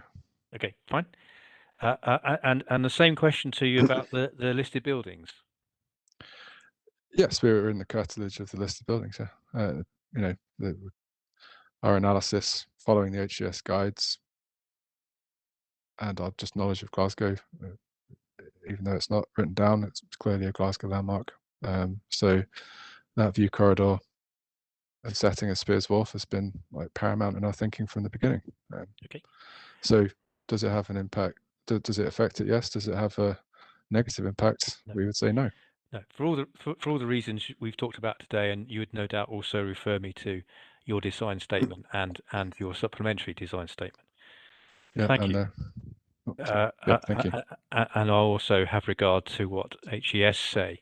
The council, any thoughts or comments on that? Do you mean on the setting of the canal specifically? Setting of the canal and the listed building, or yeah. Yes. So, I mean, the setting of the canal would certainly include sites contiguous to abutting the canal towpath. I think that's fair to say. But in terms of a wider setting, it kind of depends on topography. So if you're looking up at the canal or looking down at the canal, I'd say it's not just views, it's kind of whether the site actually impinges on the canal and whether it's screened and so forth. So it is hard to say. I would agree probably with the appellants to say it's hard to define a specific line to say what the setting of the canal is, but it would certainly include sites which are contiguous to the canal towpath. Does that help? Yeah, and for the listed buildings. Oh, and the listed building. Setting of the listed building, normally we'd look on that as the kind of, the cartilage of that listed building and potentially any public realm within which it sits. So again, it depends. For Spears Wharf in particular, it would certainly be the quay side, the canal sort of towpath on that side. It would how far beyond that it extends, again, is it's hard to define exactly, to be honest. And again, from the comments you made this morning in relation to policy CDP9, and without wishing to put words into your mouth, I take it the council would essentially agree with Mr. Twynham that there's no adverse impact. Yeah, that was the view we took, yeah. Yeah,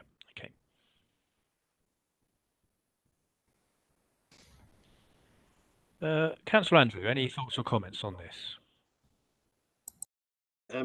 I suppose what I would say is that I would have thought that in terms of the adjacent listed buildings, I think that the development will have an impact on those buildings because they'll no longer be visible from Garscube Road because as far as I can see, they'll then be shielded. So I think there will be an impact on those listed buildings in terms of their aspect from their building, but also from the wider community sense that we will no longer be able to see those buildings from Garscube Road. Okay, thank you. That's a disagreement.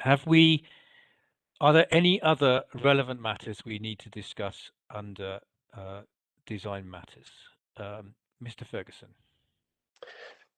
Yes, sir. Councillor Morgan tried to raise the issue of open space, and you explained that you already understood the views of the parties on that, and that further comments could be addressed in closing submissions. I just wanted to mention a point at this stage, so that either there's an opportunity to discuss it briefly, or so that the council's comments do not come as a surprise in closing submissions. The points Councillor Morgan was trying to raise was in relation, it's pages 17 and 18 of the appellant's design hearing statement, where in summary they identify open space within the vicinity of the development which could potentially benefit from utilisation of developer contributions.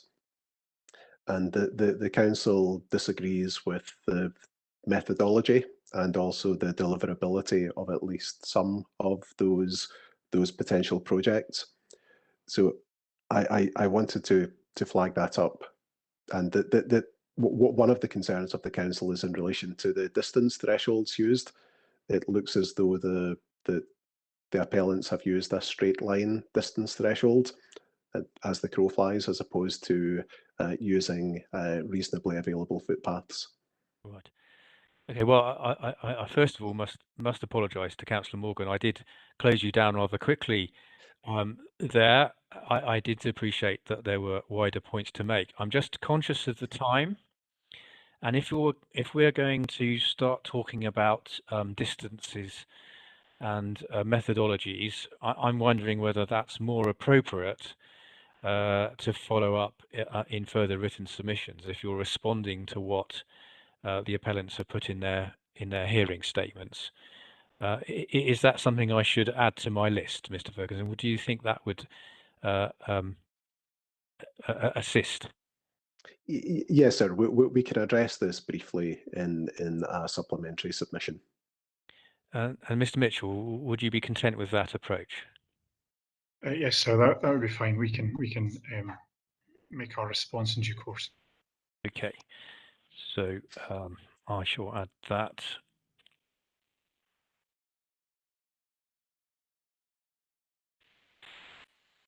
Okay. Can we now turn to hearing session 3? And if you just give me a moment to get my notes.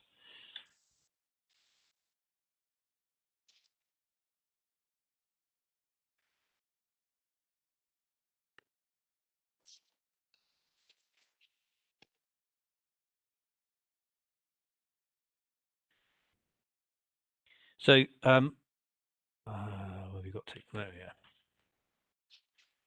So, item 2. I think we agreed. If I was minded to grant planning permission, we've agreed this morning the scale of financial contribution. Excuse me.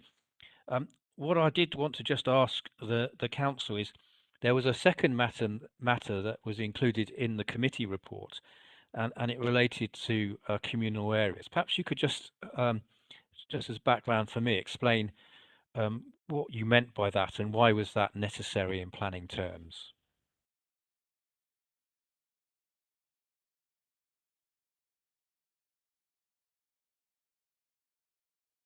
Mr. Barber, are you best placed to respond on that?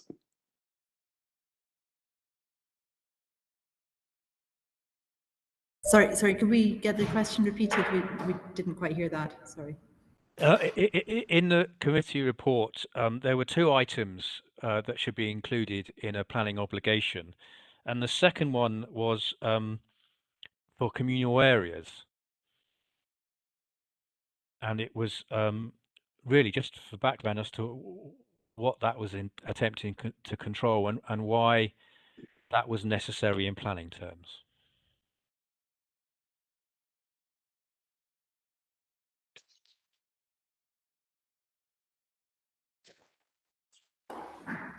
We're not aware that there was a suggestion that there would be a legal agreement covering communal areas as such.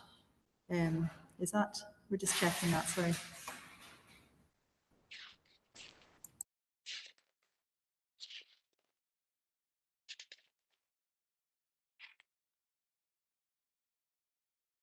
Had I picked that up wrong? There's actually no second bit. It's just the financial contribution. No, I think there is a second component, sir. I'm just trying to find the reference at the moment.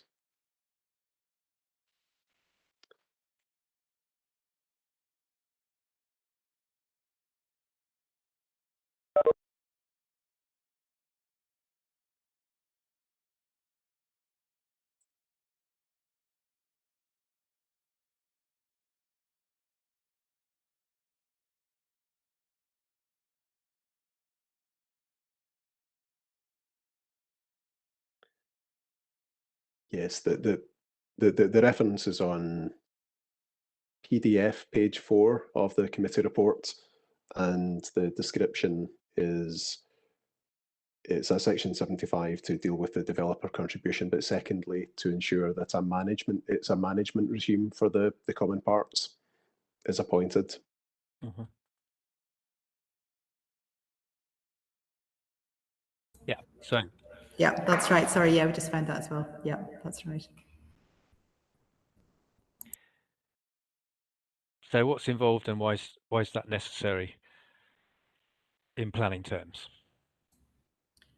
I think one of the reasons being that this is part of the amenity space that's proposed, and it's proposed to be communally provided for communal use, and it's to make sure that because obviously that then affects whether or not the whole proposal has acceptable amenity space.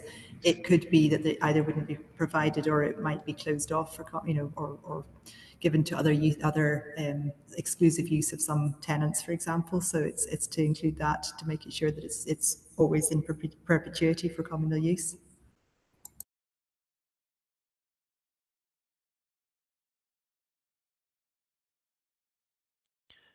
Okay, thank you. That's helpful. Mr. Mitchell, do you have a problem with that? Sir, no. I know the type of arrangement that Ms. Shaw and Mr. Ferguson have referred to. I've seen it used before for, I think, student schemes or broadly student schemes and other BTR schemes in Glasgow. And my understanding is that the council has relatively standard wording for Section 75 agreements, and I understand the rationale behind it as well. So the appellants wouldn't have any difficulty in incorporating that in Section 75 agreement. Okay, thank you. Can we then move on to conditions? And what I'm going to do, I listed those conditions. I tried to group them under topic headings in the agenda, and I'm just going to charge through them. If I've got any questions, I will stop. Because my understanding is broadly, you, Mr. Mitchell, you agree with the council's suggested conditions. That's correct. Yes, sir.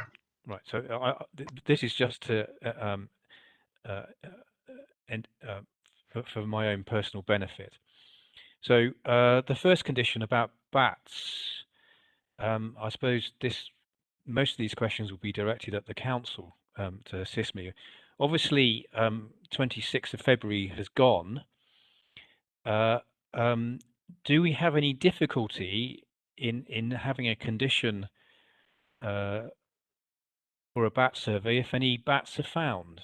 Would we be creating condition that would then prevent the development?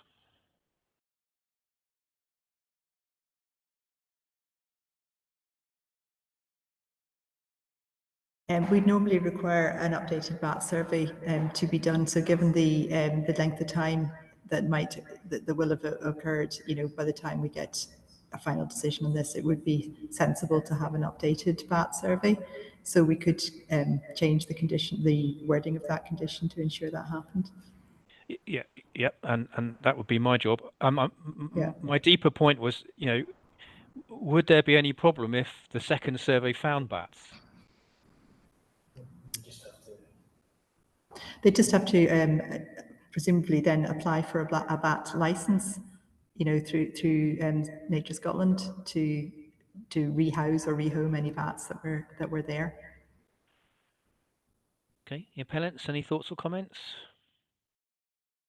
Well, I think first of all, sir, we'd have no difficulty with having the date changed. Clearly, the time has gone by. So whether it's pre-demolition of structures or whatever the wording may be, that would be fine from our perspective. Yeah, so the revised wording would be something along the lines before development commences, a new survey would be submitted and approved, and that's fine. And you're content with the answer that, well, if you found bats, then that would be your problem to deal with. I think that's right, because I think the way that the proposal or the policy goes is that we have to carry out the assessment at the time of application, and then if there are bats on site, then that's a matter for us in Nature Scot, I think, to take up in terms of where we go from there.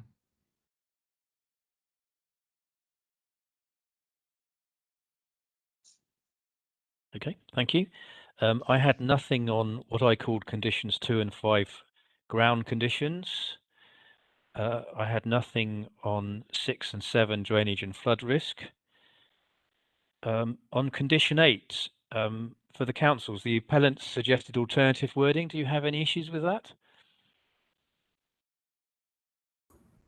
No, we've got no issues with making that amended condition that was suggested. Okay, thank you. And then conditions 9 to 15 relating to tree matters. I just wondered how necessary these were. My understanding is that there will be no trees, and so tree protection and all the rest of it isn't going to be relevant. Are those conditions really necessary?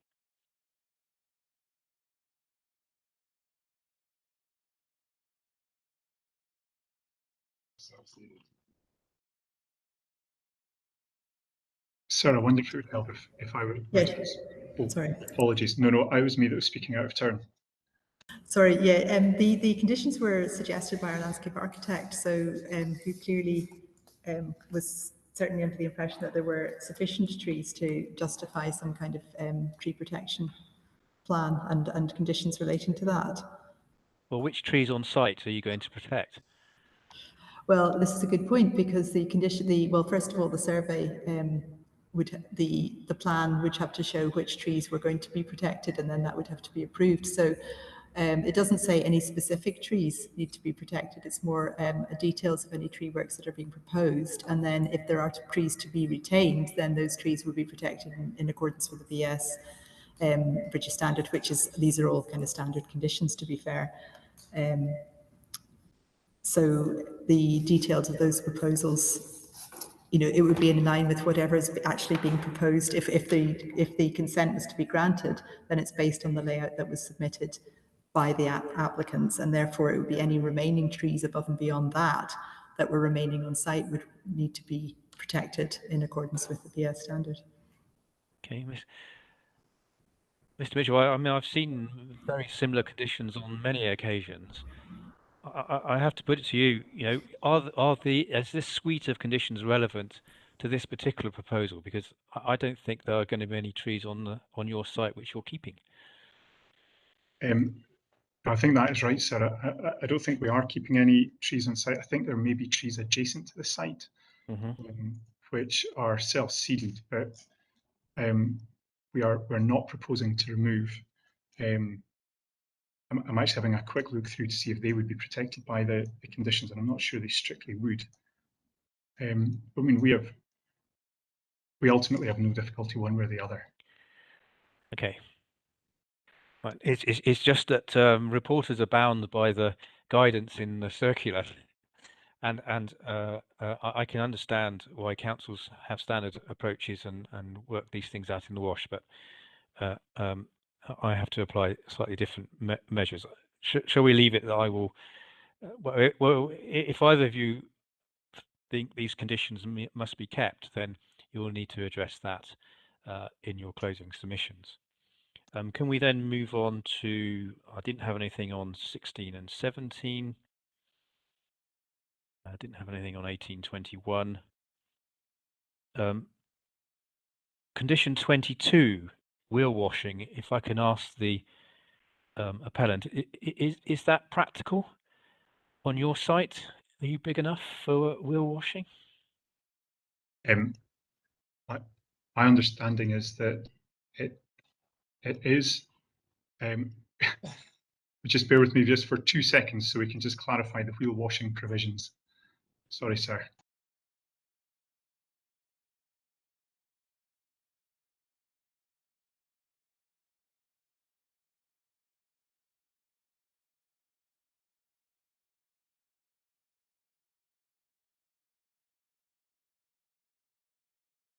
Sir, sorry, just for a quick discussion on that point. The answer is yes, there would be room on the site to have wheel washing provision there.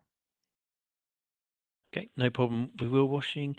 Just to check with you, the planning conditions 23 and 24 set particular noise requirements. In your view, are those reasonable and achievable? Yes, sir.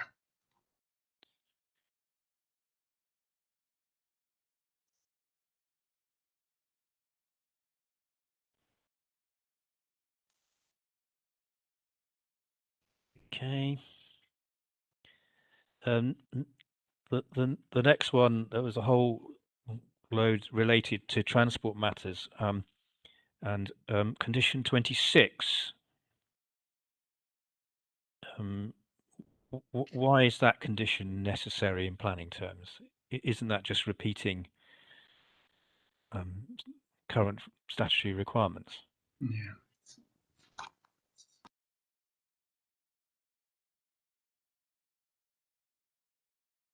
It looked more as if an informative note had slipped into the conditions bit. If I can come in here, I would agree that would be more suited for an advisory note. And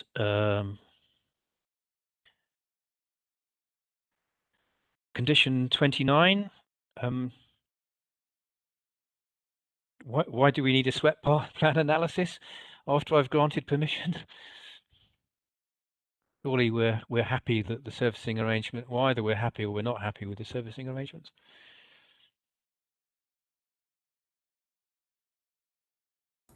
I would actually agree that as well. I think that's a fair point. It either works or it doesn't work. It's a bit late and my understanding is that the council thinks the plans does work. Indeed. Okay. Yeah, so I'd agree that. Okay, and on condition 30, are you not seeking work to be done out with the red line?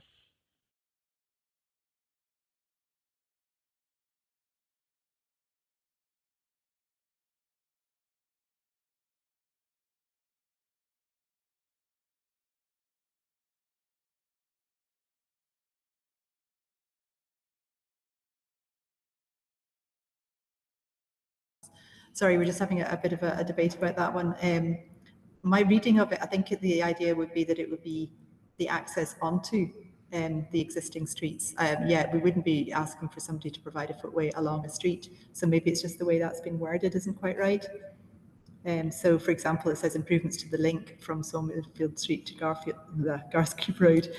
So it's the access points from the site to the adopted road rather than a new footway along the adopted road. So maybe we need to that would need to be maybe reworded to make that clearer. Mr. Mitchell, are you happy to be fingered for a brand new footpath?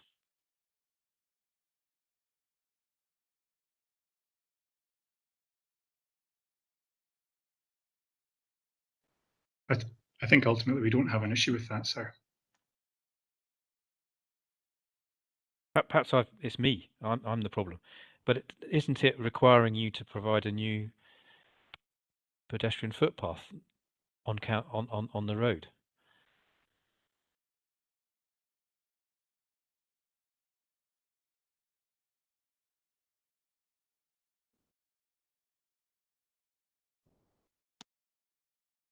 All the way to the main road.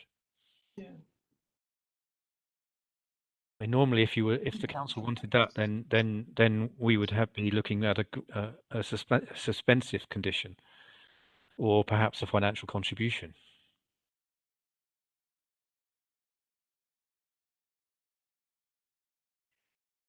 So can I just have 2 minutes, please? Yes, sure.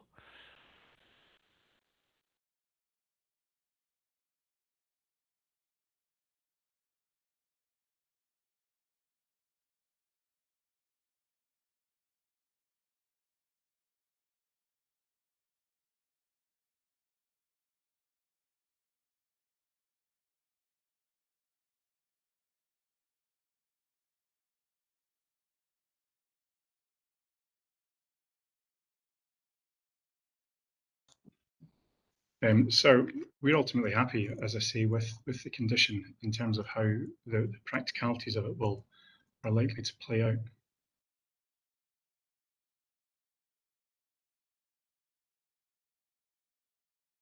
So, what do you think you have to do to comply with condition 30? I think we have to upgrade the pavement. But can I do that when it's not in your red line or blue line? I see the position that you're in, sir. It could be changed to suspensive condition. Okay. And a similar thing crossed my mind with condition 32, with you upgrading the street lighting.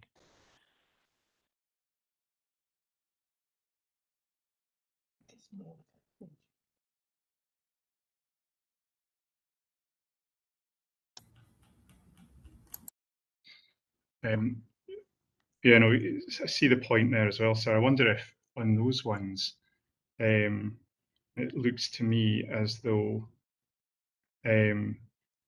condition 30 might be a Grampian condition, and 32 might be preoccupation condition. Okay.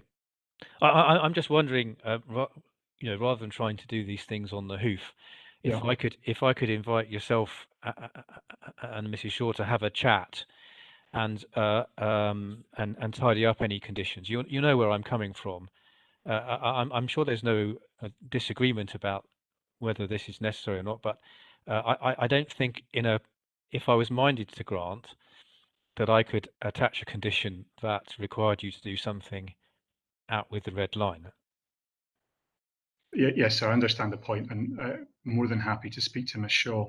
And then perhaps you can clarify that for me, in one of these increasingly long lists of homework for you, and I'll add that to it. Okay, that's all the ones I had for that. Next one was condition 36. It seemed to be something missing with that condition, because under C, it refers to A and B above, and I don't see A and B above. So I just wondered whether actually that I had the version in the committee report was a complete version of that condition. But perhaps again that I can add that to your list to discuss and just check. Yeah, that's fine. We'll check the wording. It's possible something has got missed out there, so that's fine. I think that was all I had. So, Councillor Andrew, you had some concerns about conditions. Thank you, Perhaps Mr. you can expand on those and what advice you would give me as to how I should deal with those in my decision in the event that I was minded to grant planning permission. I understand. I think it's possibly based on experience of other construction sites in my ward that most frequently that one of the complaints during construction is about construction noise and hours of operation.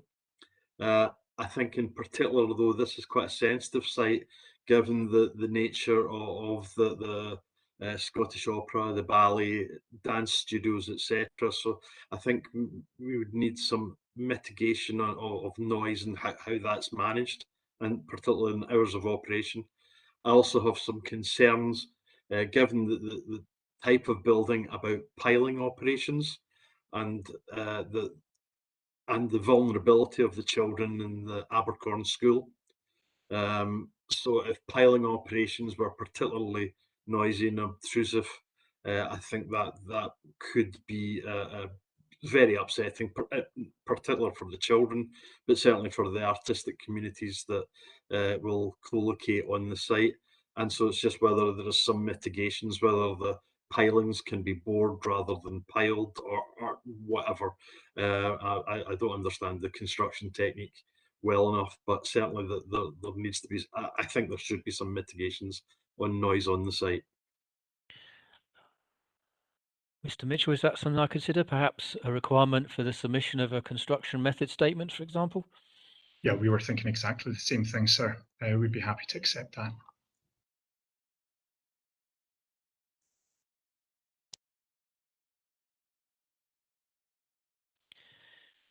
Okay, and just finally on conditions, Mr. Mitchell, in your statement, I don't think you're actually advocating this. I think it was a reserved position, but you said if I was so minded, you would accept conditions about more balconies, the play area, and the level of the cafe. Is that right? That is a reserved position, not your primary position. That's correct, sir. We would be happy to, however you would wish to do it, but explore whether suitably worded conditions could be formulated to address those elements. Our primary position is that we don't consider that they're necessary, but if you were to consider they're necessary, in order to make the proposal acceptable in planning terms, we would consider those conditions. Okay. Anything else we need to discuss on planning obligations and planning conditions? Right. So before I let you go home, I know it's late, and thank you for bearing with me. I'll just roughly run through my notes. What I was effectively suggesting, that there would be a first round of further written submissions from the council and the appellant, and the deadline for that would be I'd give you a week for that, and that would cover any further exchanges you wanted to make on the housing papers, anything you wanted to say about draft MPF4, For the appellant, anything you wanted to expand upon in relation to Councillor Andrews' points about non-compliance with the daylighting standards? For the appellant's point, you were going to introduce the city living strategy. For the council, it would be the points on the housing papers, possibly the draft MPF4 if you wanted, and the further points about open space and what the appellant said in their hearing statement.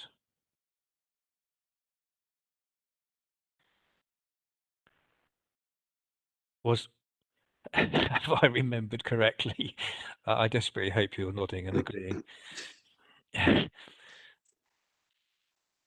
Mr. Mitchell, have I captured all those things there? I shall follow this up with an email from the case officer tomorrow, just to avoid any doubt. I'm seeing you nodding. I'm taking that as Sorry, yes. Sorry, I'll respond verbally. Yeah, yes, I agree. I think you've captured all the points that, that were worth the wash up. Great, thank you. And Mr. Ferguson? Yes, sir. I've double checked, and you have covered all of the points the council wanted to make further comments on. Brilliant. So that would be the first round with a deadline of the 23rd of November. And then I would give Councillor Andrew and Mr. Leal to the 30th of November for their closing statement. The council, the 7th of December, and the appellants having the last word on the 14th of December. Does that seem a reasonable programme?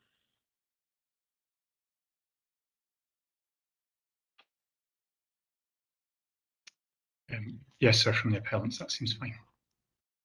And Mr. Ferguson, yes?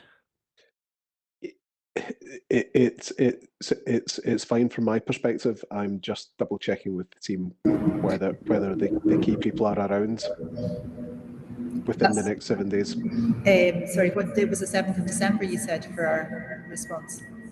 For the closing statement. It is. Closing statement. Yeah, that's fine. Okay. Right.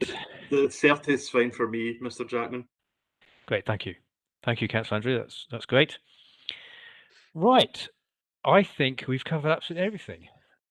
And I hope everyone else is happy with that. So on that basis then, can I thank everyone for their participation today? We covered an awful lot of work.